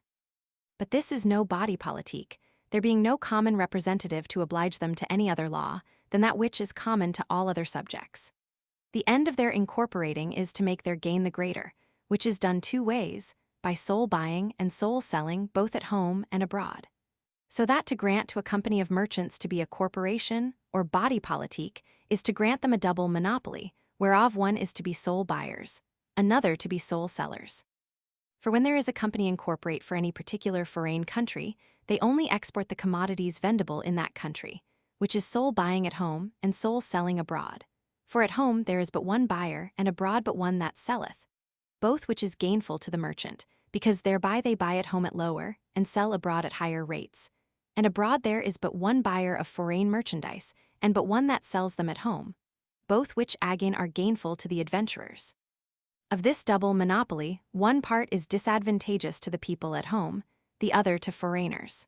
For at home, by their sole exportation, they set what price they please on the husbandry and handiworks of the people, and by the sole importation, what price they please on all foreign commodities the people have need of, both which are ill for the people. On the contrary, by the sole selling of the native commodities abroad, and sole buying the foreign commodities upon the place, they raise the price of those, and abate the price of these, to the disadvantage of the foreigner. For where but one selleth, the merchandise is the dearer, and where but one buyeth the cheaper. Such corporations, therefore, are no other than monopolies. Though they would be very profitable for a commonwealth, if being bound up into one body in foreigny markets they were at liberty at home, every man to buy and sell at what price he could. The end then of these bodies of merchants, being not a common benefit to the whole body, which have in this case no common stock, but what is deducted out of the particular adventures, for building, buying, victualling, and manning of ships, but the particular gain of every adventurer, it is reason that every one be acquainted with the employment of his own. That is, that every one be of the assembly, that shall have the power to order the same, and be acquainted with their accounts. And therefore the representative of such a body must be an assembly, where every member of the body may be present at the consultations, if he will. If a body politique of merchants contract a debt to a stranger by the act of their representative assembly, every member is liable by himself for the whole. For a stranger can take no notice of their private laws, but considereth them as so many particular men, obliged every one to the whole payment, till payment made by one dischargeth all the rest. But if the debt be to one of the company, the creditor is debtor for the whole to himself, and cannot therefore demand his debt, but only from the common stock, if there be any. If the commonwealth impose a tax upon the body, it is understood to be laid upon every member proportionably to his particular adventure in the company. For there is in this case no other common stock, but what is made of their particular adventures.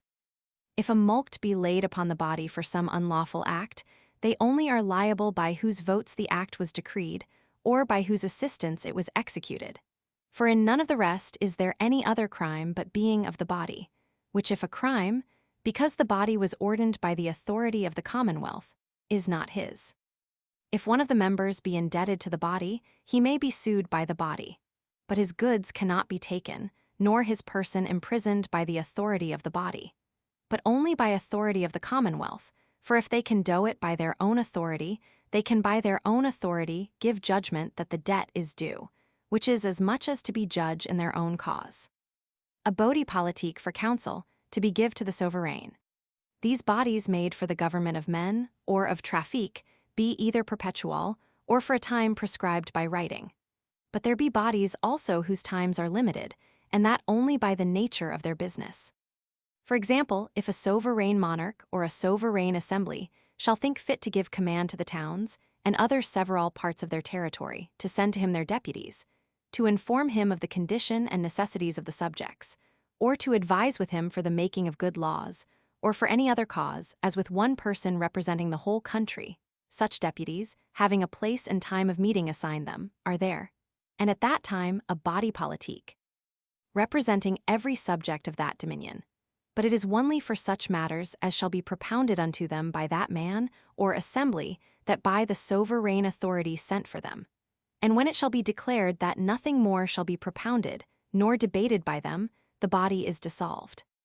For if they were the absolute representative of the people, then were it the sovereign assembly, and so there would be two sovereign assemblies or two sovereigns over the same people, which cannot consist with their peace. And therefore, where there is once a sovereignty, there can be no absolute representation of the people, but by it. And for the limits of how far such a body shall represent the whole people, they are set forth in the writing by which they were sent for. For the people cannot choose their deputies to other intent than is in the writing directed to them from their sovereign expressed. A regular private body, lawful as a family. Private bodies regular and lawful are those that are constituted without letters or other written authority, saving the laws common to all other subjects. And because they be united in one person representative, they are held for regular, such as are all families in which the father or master ordereth the whole family. For he obligeth his children and servants as far as the law permitteth, though not further, because none of them are bound to obedience in those actions which the law hath forbidden to be done. In all other actions, during the time they are under domestic government, they are subject to their fathers and masters as to their immediate sovereigns. For the father and master being before the institution of commonwealth, absolute sovereigns in their own families, they lose afterward no more of their authority than the law of the commonwealth taketh from them. Private bodies regular, but unlawful. Private bodies regular, but unlawful, are those that unite themselves into one person representative, without any public authority at all, such as are the corporations of beggars, thieves, and gypsies, the better to order their trade of begging and stealing, and the corporations of men that by authority from any foreign person unite themselves in another's dominion, for easier propagation of doctrines, and for making a party against the power of the commonwealth. Systems irregular, such as are private leagues. Irregular systems in their nature, but leagues or sometimes mere concourse of people, without union to any particular design, not by obligation of one to another, but proceeding only from a similitude of wills and inclinations, become lawful or unlawful, according to the lawfulness or unlawfulness of every particular man's design therein, and his design is to be understood by the occasion. The leagues of subjects, because leagues are commonly made for mutual defense, are in a commonwealth, which is no more than a league of all the subjects together, for the most part unnecessary, and savour of unlawful design, and are for that cause unlawful, and go commonly by the name of factions or conspiracies. For a league being a connection of men by covenants, if there be no power given to any one man or assembly, as in the condition of mere nature, to compel them to performance, is so long onely valid as there ariseth no just cause of distrust. And therefore leagues between commonwealths, over whom there is no humane power established, to keep them all in awe, are not only lawful, but also profitable for the time they last. But leagues of the subjects of one and the same commonwealth, where every one may obtain his right by means of the sovereign power, are unnecessary to the maintaining of peace and justice, and in case the design of them be evil or unknown to the commonwealth, unlawful. For all uniting of strength by private men is, if for evil intent, unjust, if for intent unknown, dangerous to the public, and unjustly concealed. Secret cabals. If the sovereign power be in a great assembly, and a number of men, part of the assembly, without authority, consult a part to contrive the guidance of the rest, this is a faction or conspiracy unlawful, as being a fraudulent seducing of the assembly for their particular interest. But if he, whose private interest is to be debated and judged in the assembly, make as many friends as he can, in him it is no injustice, because in this case he is no part of the assembly. And though he hire such friends with money, unless there be an express law against it, yet it is not injustice.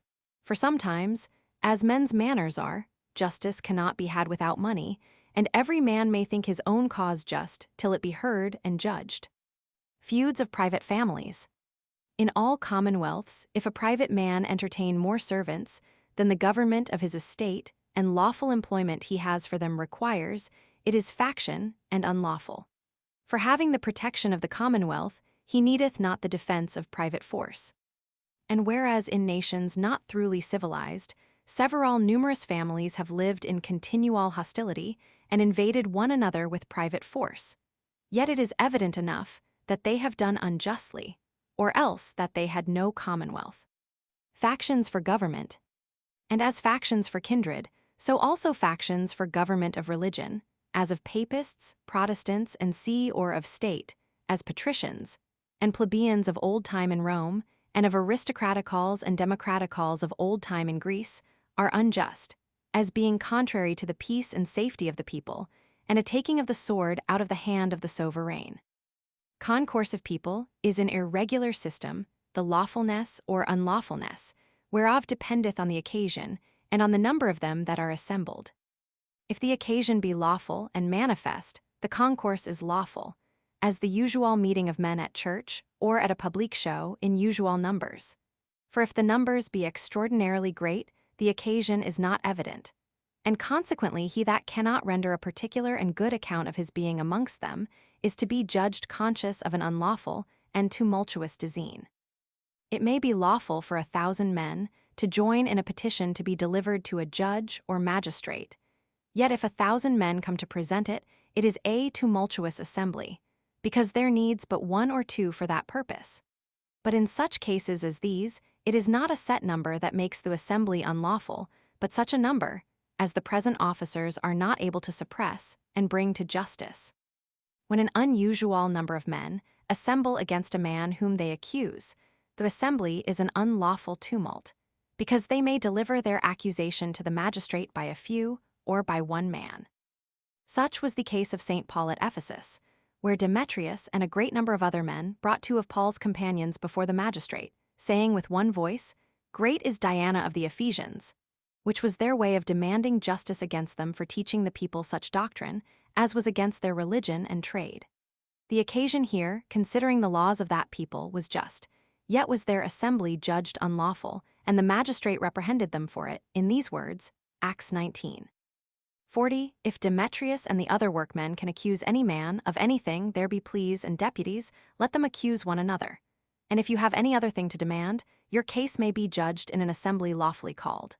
For we are in danger to be accused for this day's sedition, because there is no cause by which any man can render any reason of this concourse of people. Where he calleth an assembly, whereof men can give no just account, a sedition, and such as they could not answer for. And this is all I shall say concerning systems and assemblies of people, which may be compared, as I said, to the similar parts of man's body, such as be lawful to the muscles, such as are unlawful to wens, biles, and apostemes, engendered by the unnatural conflux of evil humors.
Chapter 23 of the Public Ministers of Sovereign Power. In the last chapter, one have spoken of the similar parts of a commonwealth. In this, I shall speak of the parts organical, which are public ministers. Public minister who? A public minister is he that by the sovereign, whether a monarch or an assembly, is employed in any affairs, with authority to represent in that employment the person of the commonwealth. And whereas every man or assembly that hath sovereignty representeth two persons, or, as the more common phrase is, has two capacities, one natural and another politique, as a monarch hath the person not only of the commonwealth, but also of a man. And a sovereign assembly hath the person not only of the commonwealth, but also of the assembly. They that be servants to them in their natural capacity are not public ministers, but those only that serve them in the administration of the public business. And therefore neither ushers, nor sergeants, nor other officers that wait on the assembly, for no other purpose, but for the commodity of the men assembled in an aristocracy or democracy, nor stewards, chamberlains, cofferers, or any other officers of the household of a monarch are public ministers in a monarchy. Ministers for the general administration. Of public ministers, some have charge committed to them of a general administration, either of the whole dominion or of a part thereof. Of the whole, as to a protector or regent, may be committed by the predecessor of an infant king, during his minority, the whole administration of his kingdom. In which case, every subject is so far obliged to obedience, as the ordinances he shall make, and the commands he shall give be in the king's name, and not inconsistent with his sovereign power. Of a part or province, as when either a monarch or a sovereign assembly shall give the general charge thereof to a governor, lieutenant, prefect, or viceroy. And in this case also every one of that province is obliged to all he shall do in the name of the sovereign, and that not incompatible with the sovereign's right. For such protectors, viceroys, and governors have no other right, but what depends on the sovereign's will, and no commission that can be given them can be interpreted for a declaration of the will to transfer the sovereignty, without express and perspicuous words to that purpose. And this kind of public ministers resembleth the nerves and tendons that move the several limbs of a body natural. For special administration, as for economy, others have special administration, that is to say, charges of some special business, either at home or abroad. As at home first, for the economy of a commonwealth, they that have authority concerning the treasure, as tributes, impositions, rents, fines, or whatsoever public revenue, to collect, receive, issue, or take the accounts thereof, are public ministers. Ministers, because they serve the person representative, and can do nothing against his command, nor without his authority. Public, because they serve him in his political capacity. Secondly, they that have authority concerning the militia, to have the custody of arms, forts, ports, to levy, pay, or conduct soldiers, or to provide for any necessary thing for the use of war, either by land or sea, are public ministers. But a soldier without command, though he fight for the commonwealth, does not therefore represent the person of it, because there is none to represent it to. For every one that hath command represents it to them only whom he commandeth. For instruction of the people. They also that have authority to teach, or to enable others to teach the people their duty to the sovereign power, and instruct them in the knowledge of what is just and unjust, thereby to render them more apt to live in godliness and in peace among themselves and resist the public enemy, are public ministers. Ministers, in that they do it not by their own authority, but by another's, and public, because they do it or should do it by no authority, but that of the sovereign. The monarch or the sovereign assembly only hath immediate authority from God to teach and instruct the people, and no man but the sovereign receiveth his power de gratia simply. That is to say, from the favor of none but God. All other receive theirs from the favor and providence of God and their sovereigns, as in a monarchy de gratia and regis, or de providentia and voluntate regis. For judicature, they also to whom jurisdiction is given are public ministers. For in their seats of justice they represent the person of the sovereign, and their sentence is his sentence.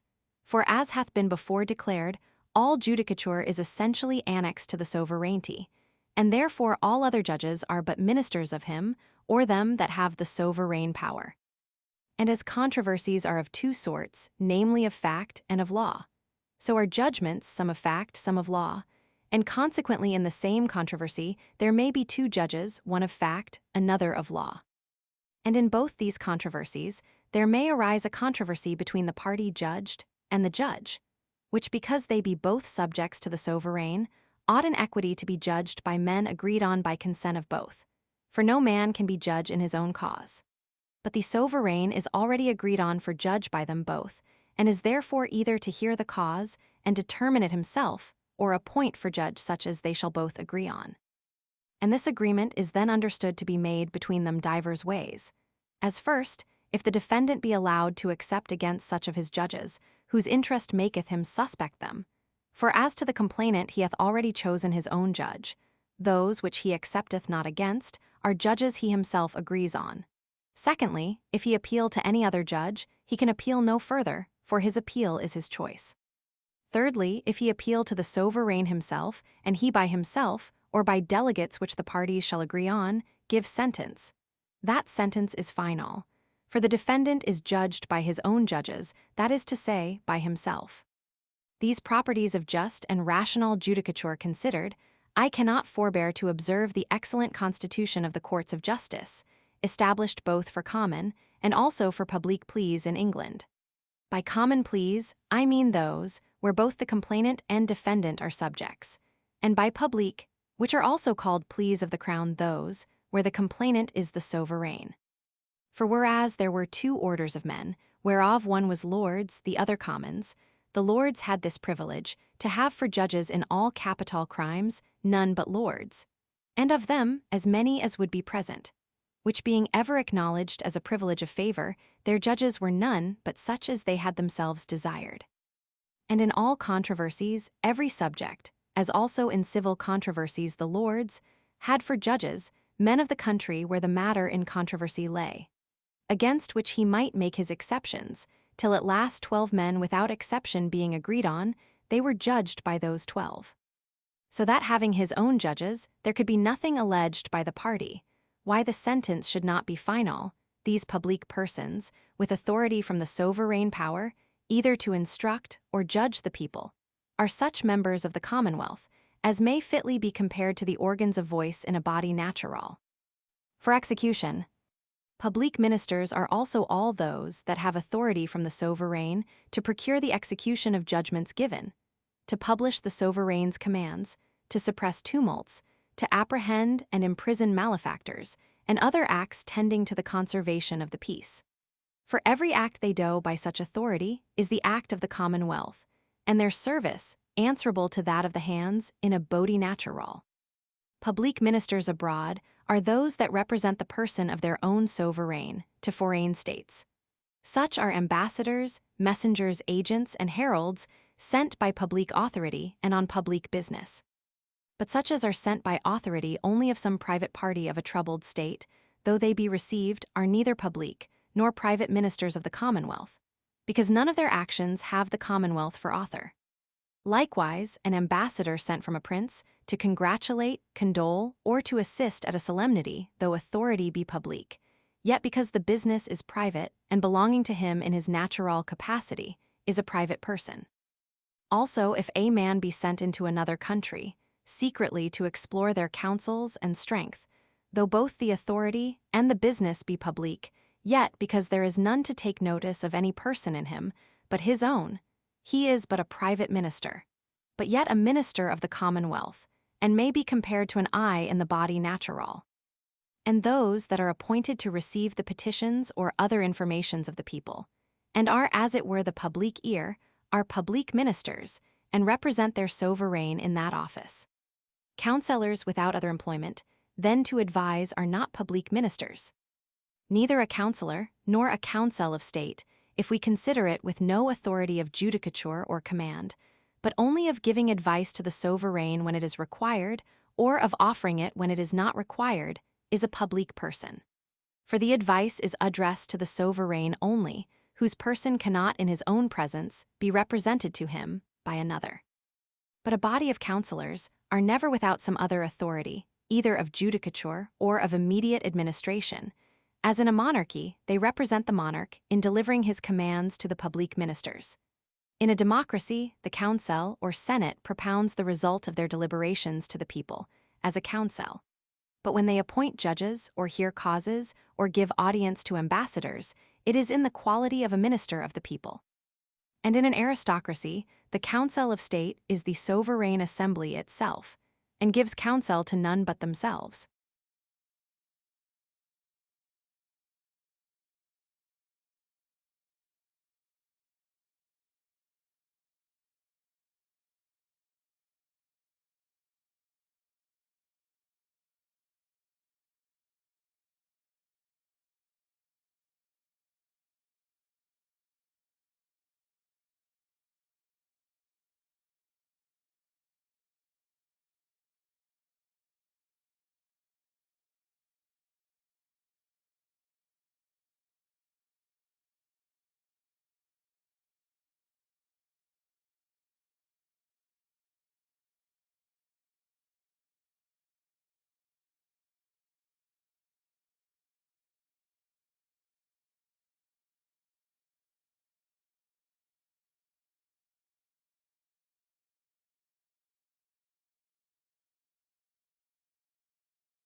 Chapter 24, of the nutrition and procreation of a commonwealth.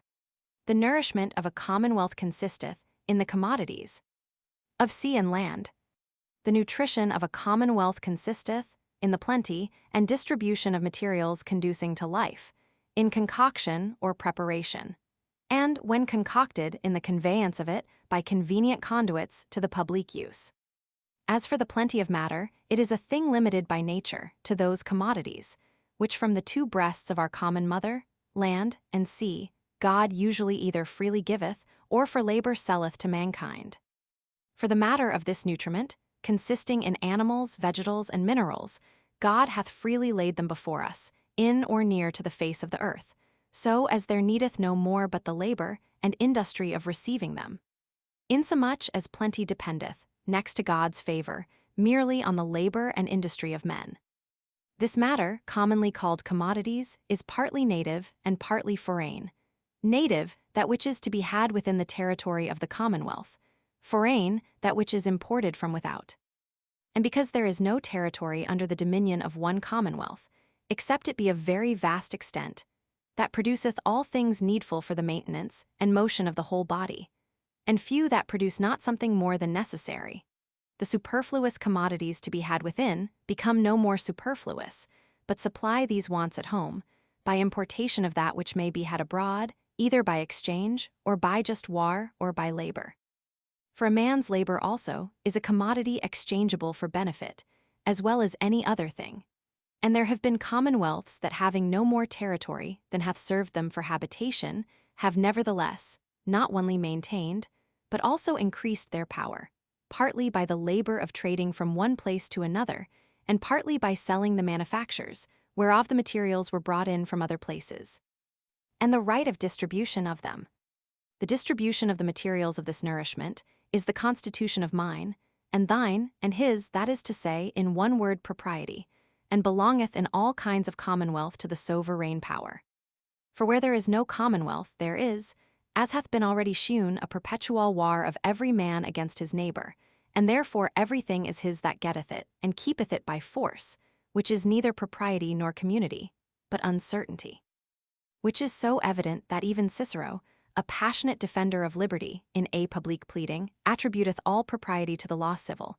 Let the civil law, saith he, be once abandoned or but negligently guarded, not to say oppressed, and there is nothing that any man can be sure to receive from his ancestor or leave to his children.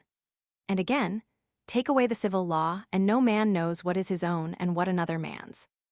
Seeing therefore the introduction of propriety is an effect of commonwealth, which can do nothing but by the person that represents it, it is the act only of the sovereign, and consisteth in the laws, which none can make that have not the sovereign power.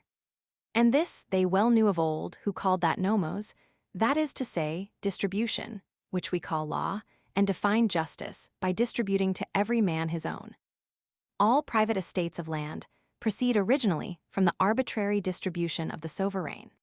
In this distribution, the first law is for division of the land itself, wherein the sovereign assigneth to every man a portion, according as he, and not according as any subject, or any number of them, shall judge agreeable to equity and the common good.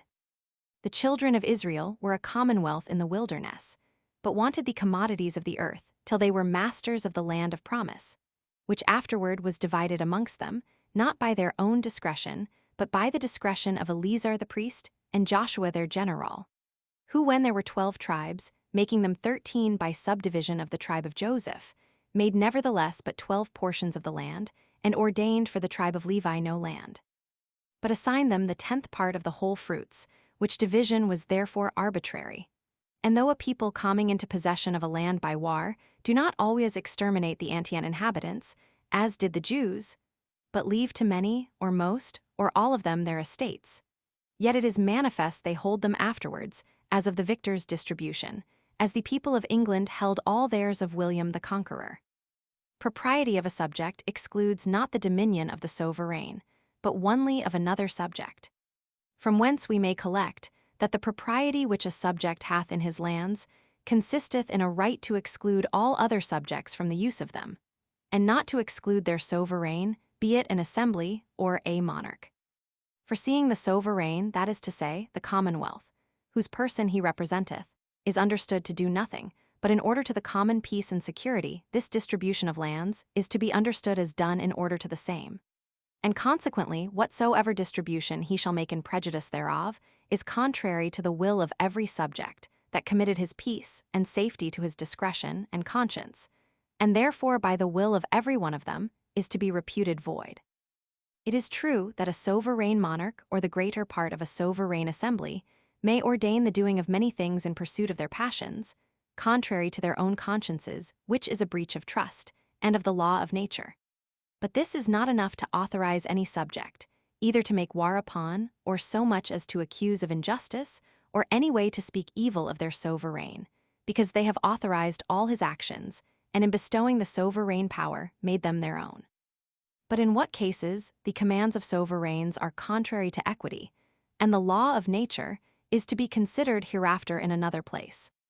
The public is not to be dieted.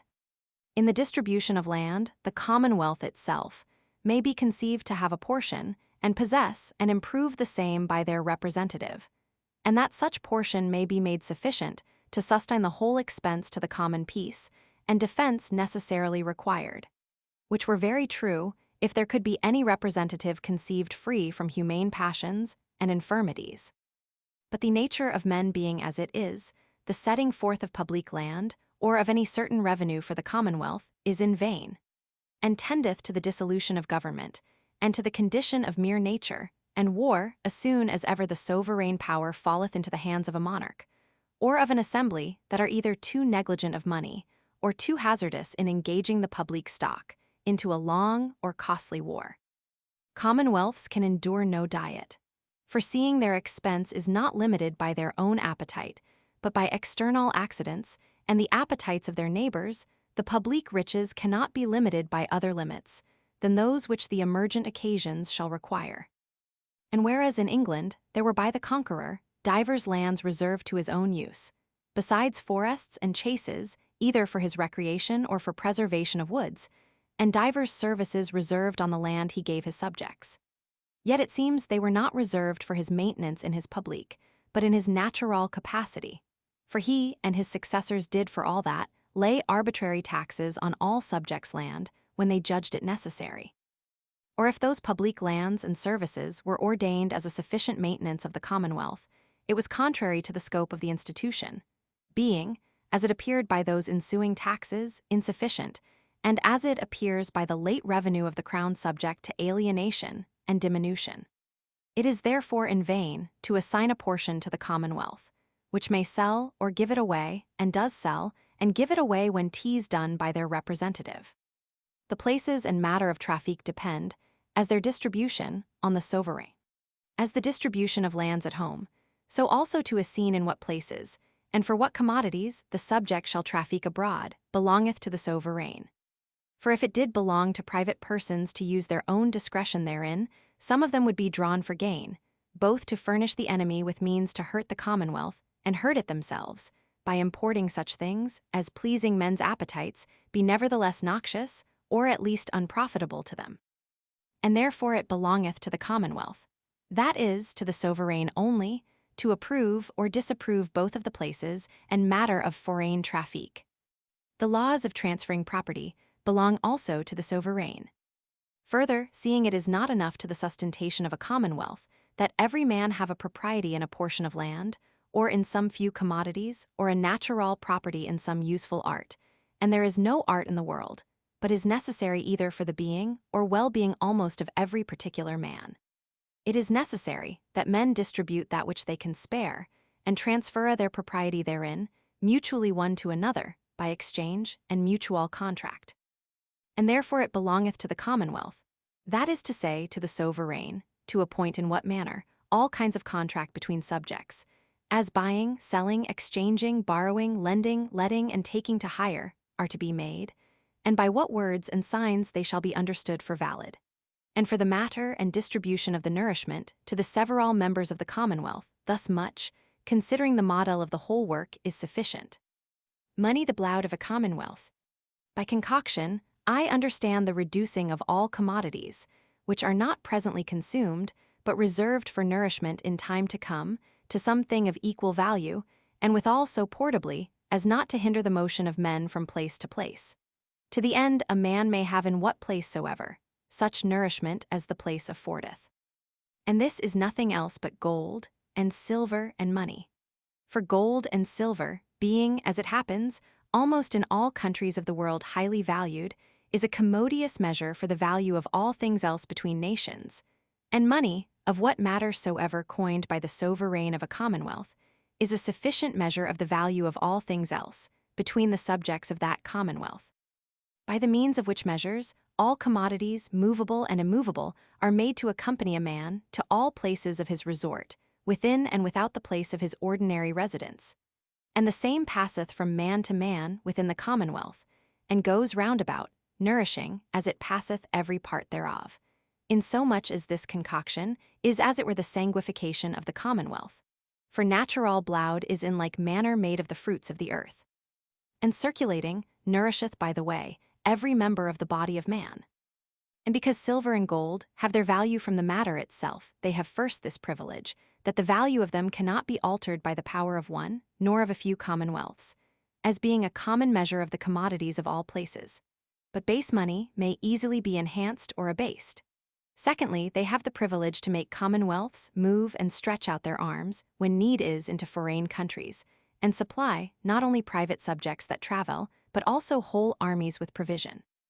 But that coin, which is not considerable for the matter, but for the stamp of the place, being unable to endure change of air, hath its effect at home only, where also it is subject to the change of laws, and thereby to have the value diminished, to the prejudice many times of those that have it.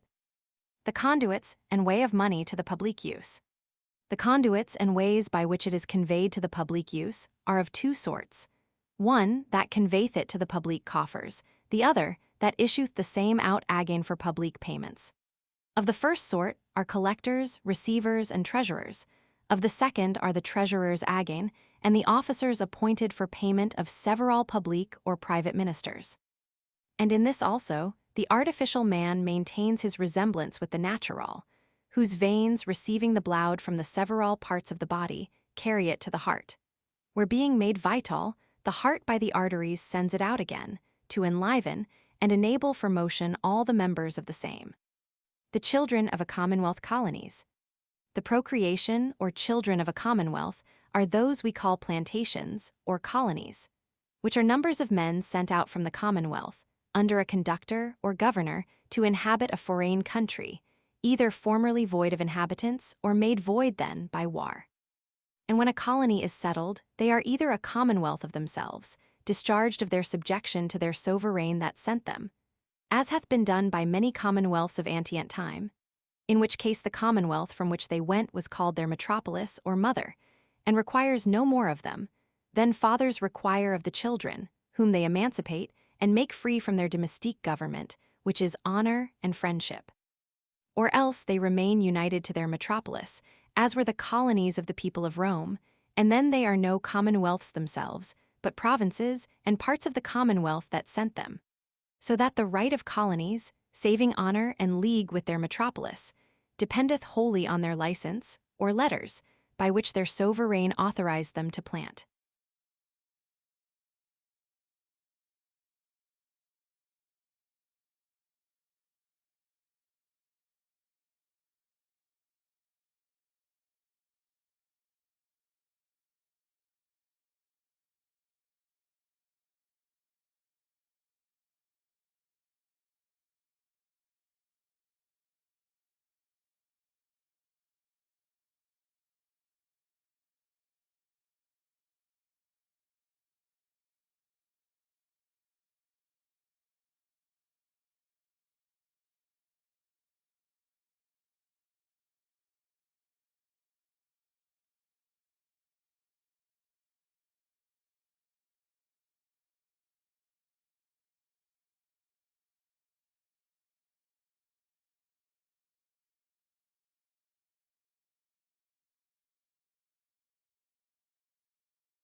Chapter 25 of Counsel.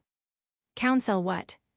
How fallacious it is to judge of the nature of things, by the ordinary and inconstant use of words, appeareth in nothing more than in the confusion of counsels and commands, arising from the imperative manner of speaking in them both, and in many other occasions besides.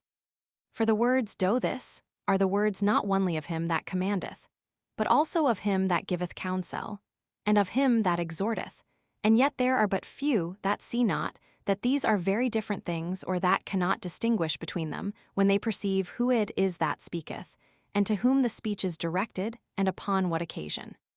But finding those phrases in men's writings, and being not able or not willing to enter into a consideration of the circumstances, they mistake sometimes the precepts of counselors for the precepts of them that command, and sometimes the contrary, according as it best agreeth with the conclusions they would infer or the actions they approve. To avoid which mistakes, and render to those terms of commanding, counseling, and exhorting their proper and distinct significations, I define them thus. Differences between command and counsel. Command is where a man saith, do this, or do this not, without expecting other reason than the will of him that says it. From this it followeth manifestly that he that commandeth pretendeth thereby his own benefit.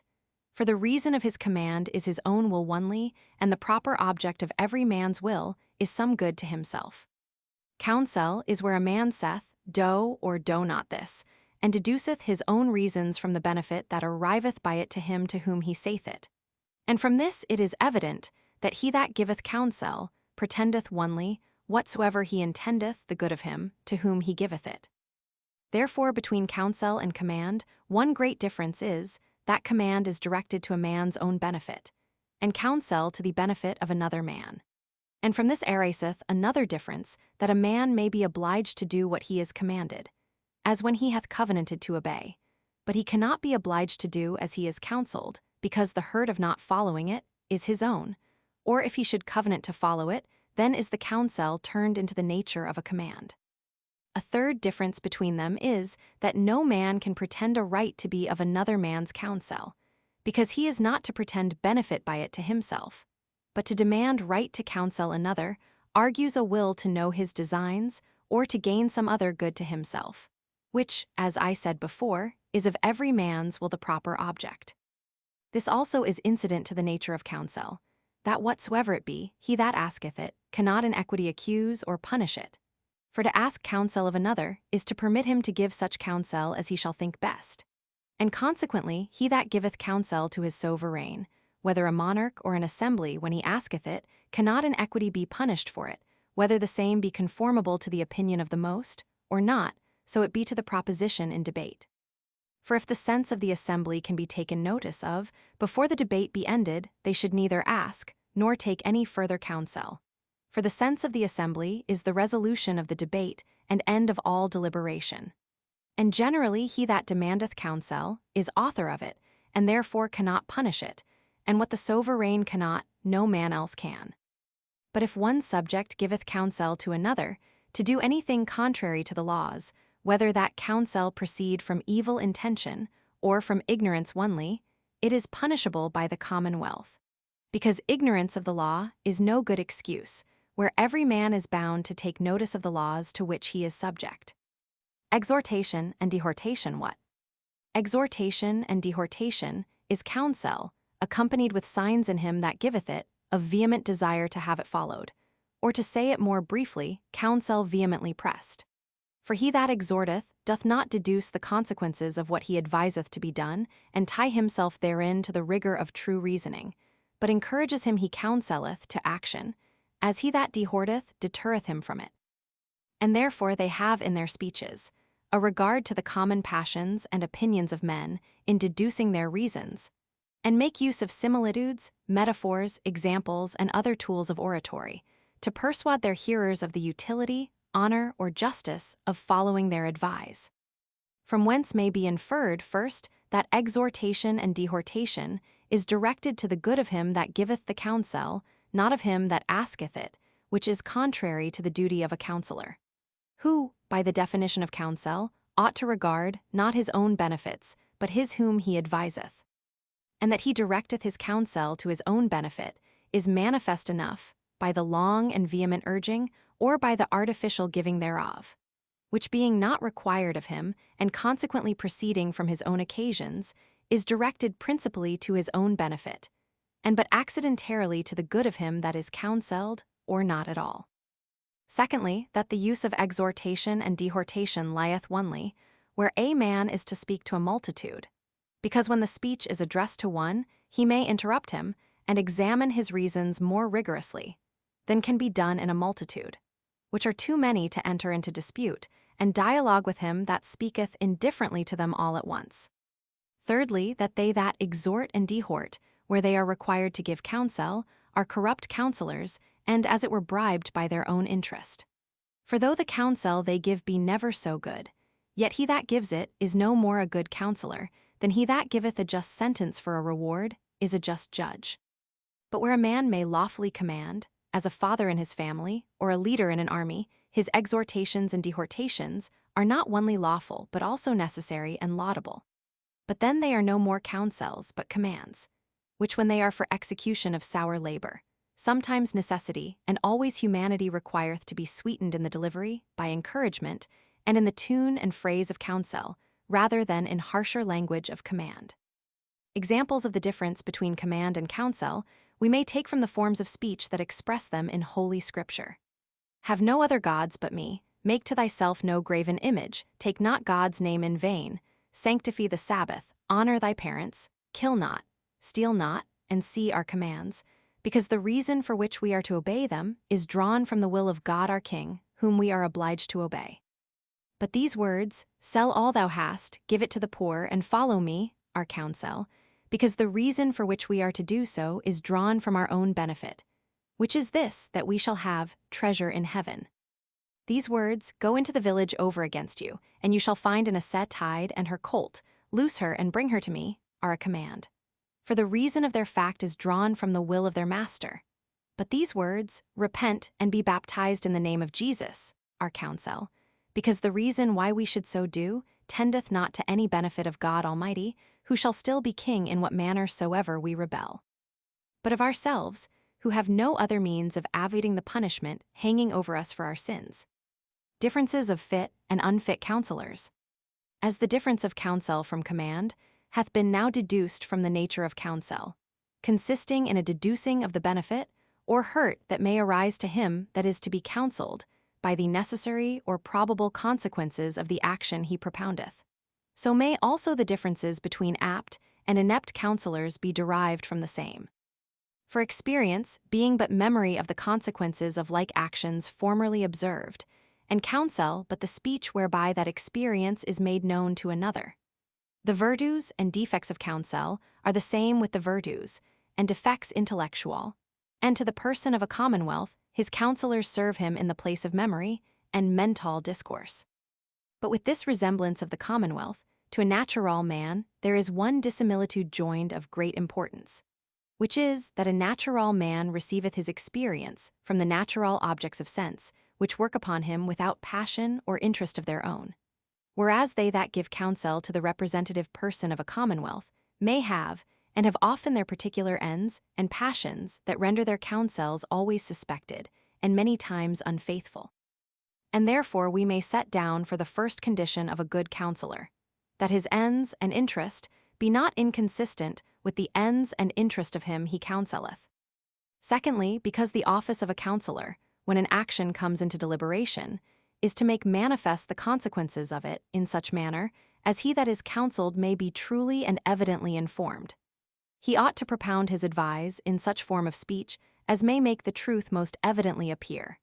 That is to say, with as firm ratiocination, as significant and proper language, and as briefly as the evidence will permit. And therefore rash and unevident inferences, such as are fetched only from examples or authority of books, and are not arguments of what is good or evil but witnesses of fact or of opinion, obscure, confused, and ambiguous expressions, also all metaphorical speeches, tending to the stirring up of passion, because such reasoning and such expressions are useful only to deceive, or to lead him we counsel towards other ends than his own, are repugnant to the office of a counselor. Thirdly, because the ability of counseling proceedeth from experience and long study, and no man is presumed to have experience in all those things that to the administration of a great commonwealth are necessary to be known. No man is presumed to be a good counselor, but in such business, as he hath not only been much versed in, but hath also much meditated on and considered.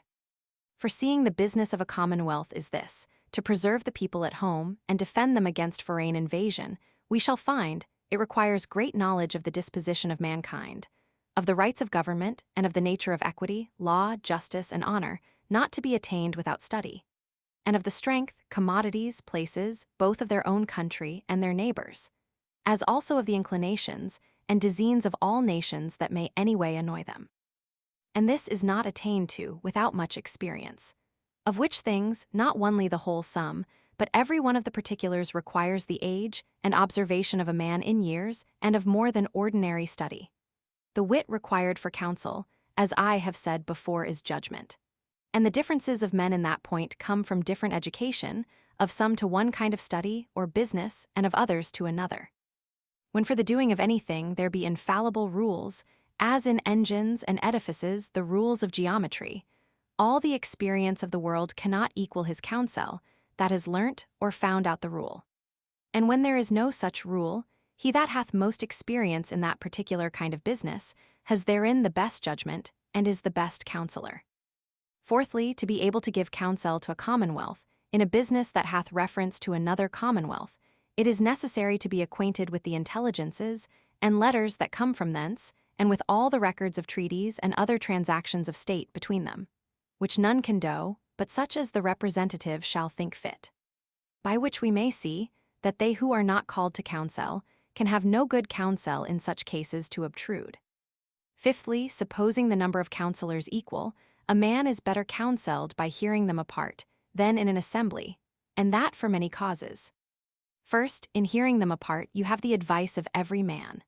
But in an assembly may of them deliver their advise with eye or no, or with their hands or feet, not moved by their own sense, but by the eloquence of another, or for fear of displeasing some that have spoken, or the whole assembly by contradiction, or for fear of appearing duller in apprehension than those that have applauded the contrary opinion. Secondly, in an assembly of many, there cannot choose but be some whose interests are contrary to that of the public, and these their interests make passionate, and passion eloquent, and eloquence draws others into the same advice. For the passions of men, which asunder are moderate as the heat of one brand, in assembly are like many brands that inflame one another, especially when they blow one another with orations to the setting of the commonwealth on fire, under pretense of counseling it. Thirdly, in hearing every man apart, one may examine, when there is need, the truth or probability of his reasons and of the grounds of the advice he gives by frequent interruptions and objections, which cannot be done in an assembly, where, in every difficult question, a man is rather astonied and dazzled with the variety of discourse upon it than informed of the course he ought to take. Besides, there cannot be an assembly of many, called together for advice, wherein there be not some that have the ambition to be thought eloquent, and also learned in the politiques, and give not their advice with care of the business propounded, but of the applause of their motley orations, made of the divers colored threads or shreds of authors, which is an impertinence at least, that takes away the time of serious consultation, and in the secret way of counseling apart is easily avoided.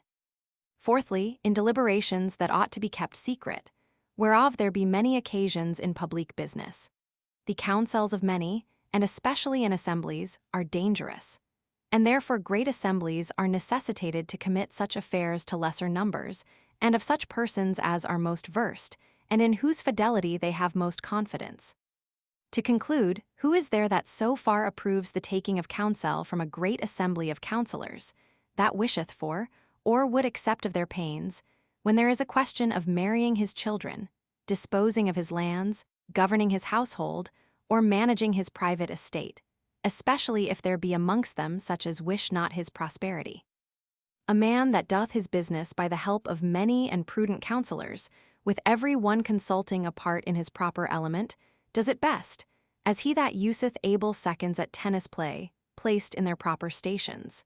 He does next best, that useth his own judgment only, as he that has no second at all. But he that is carried up and down to his business in a framed counsel, which cannot move but by the plurality of consenting opinions, the execution whereof is commonly, out of envy or interest, retarded by the part dissenting, does it worst of all, and like one that is carried to the ball, though by good players, yet in a wheelbarrow or other frame heavy of itself, and retarded also by the inconcurrent judgments, and endeavors of them that drive it. And so much the more, as they be more that set their hands to it, and most of all, when there is one or more amongst them that desire to have him lose. And though it be true that many eyes see more than one, yet it is not to be understood of many counselors, but then only when the final resolution is in one man. Otherwise, because many eyes see the same thing in divers lines, and are apt to look asquint towards their private benefit, they that desire not to miss their mark, though they look about with two eyes, yet they never aim but with one. And therefore no great popular commonwealth was ever kept up, but either by a foreign enemy that united them, or by the reputation of some one eminent man amongst them, or by the secret counsel of a few, or by the mutual fear of equal factions, and not by the open consultations of the assembly. And as for very little commonwealths, be they popular or monarchical, there is no humane wisdom can uphold them, longer than the jealousy lasteth of their potent neighbors.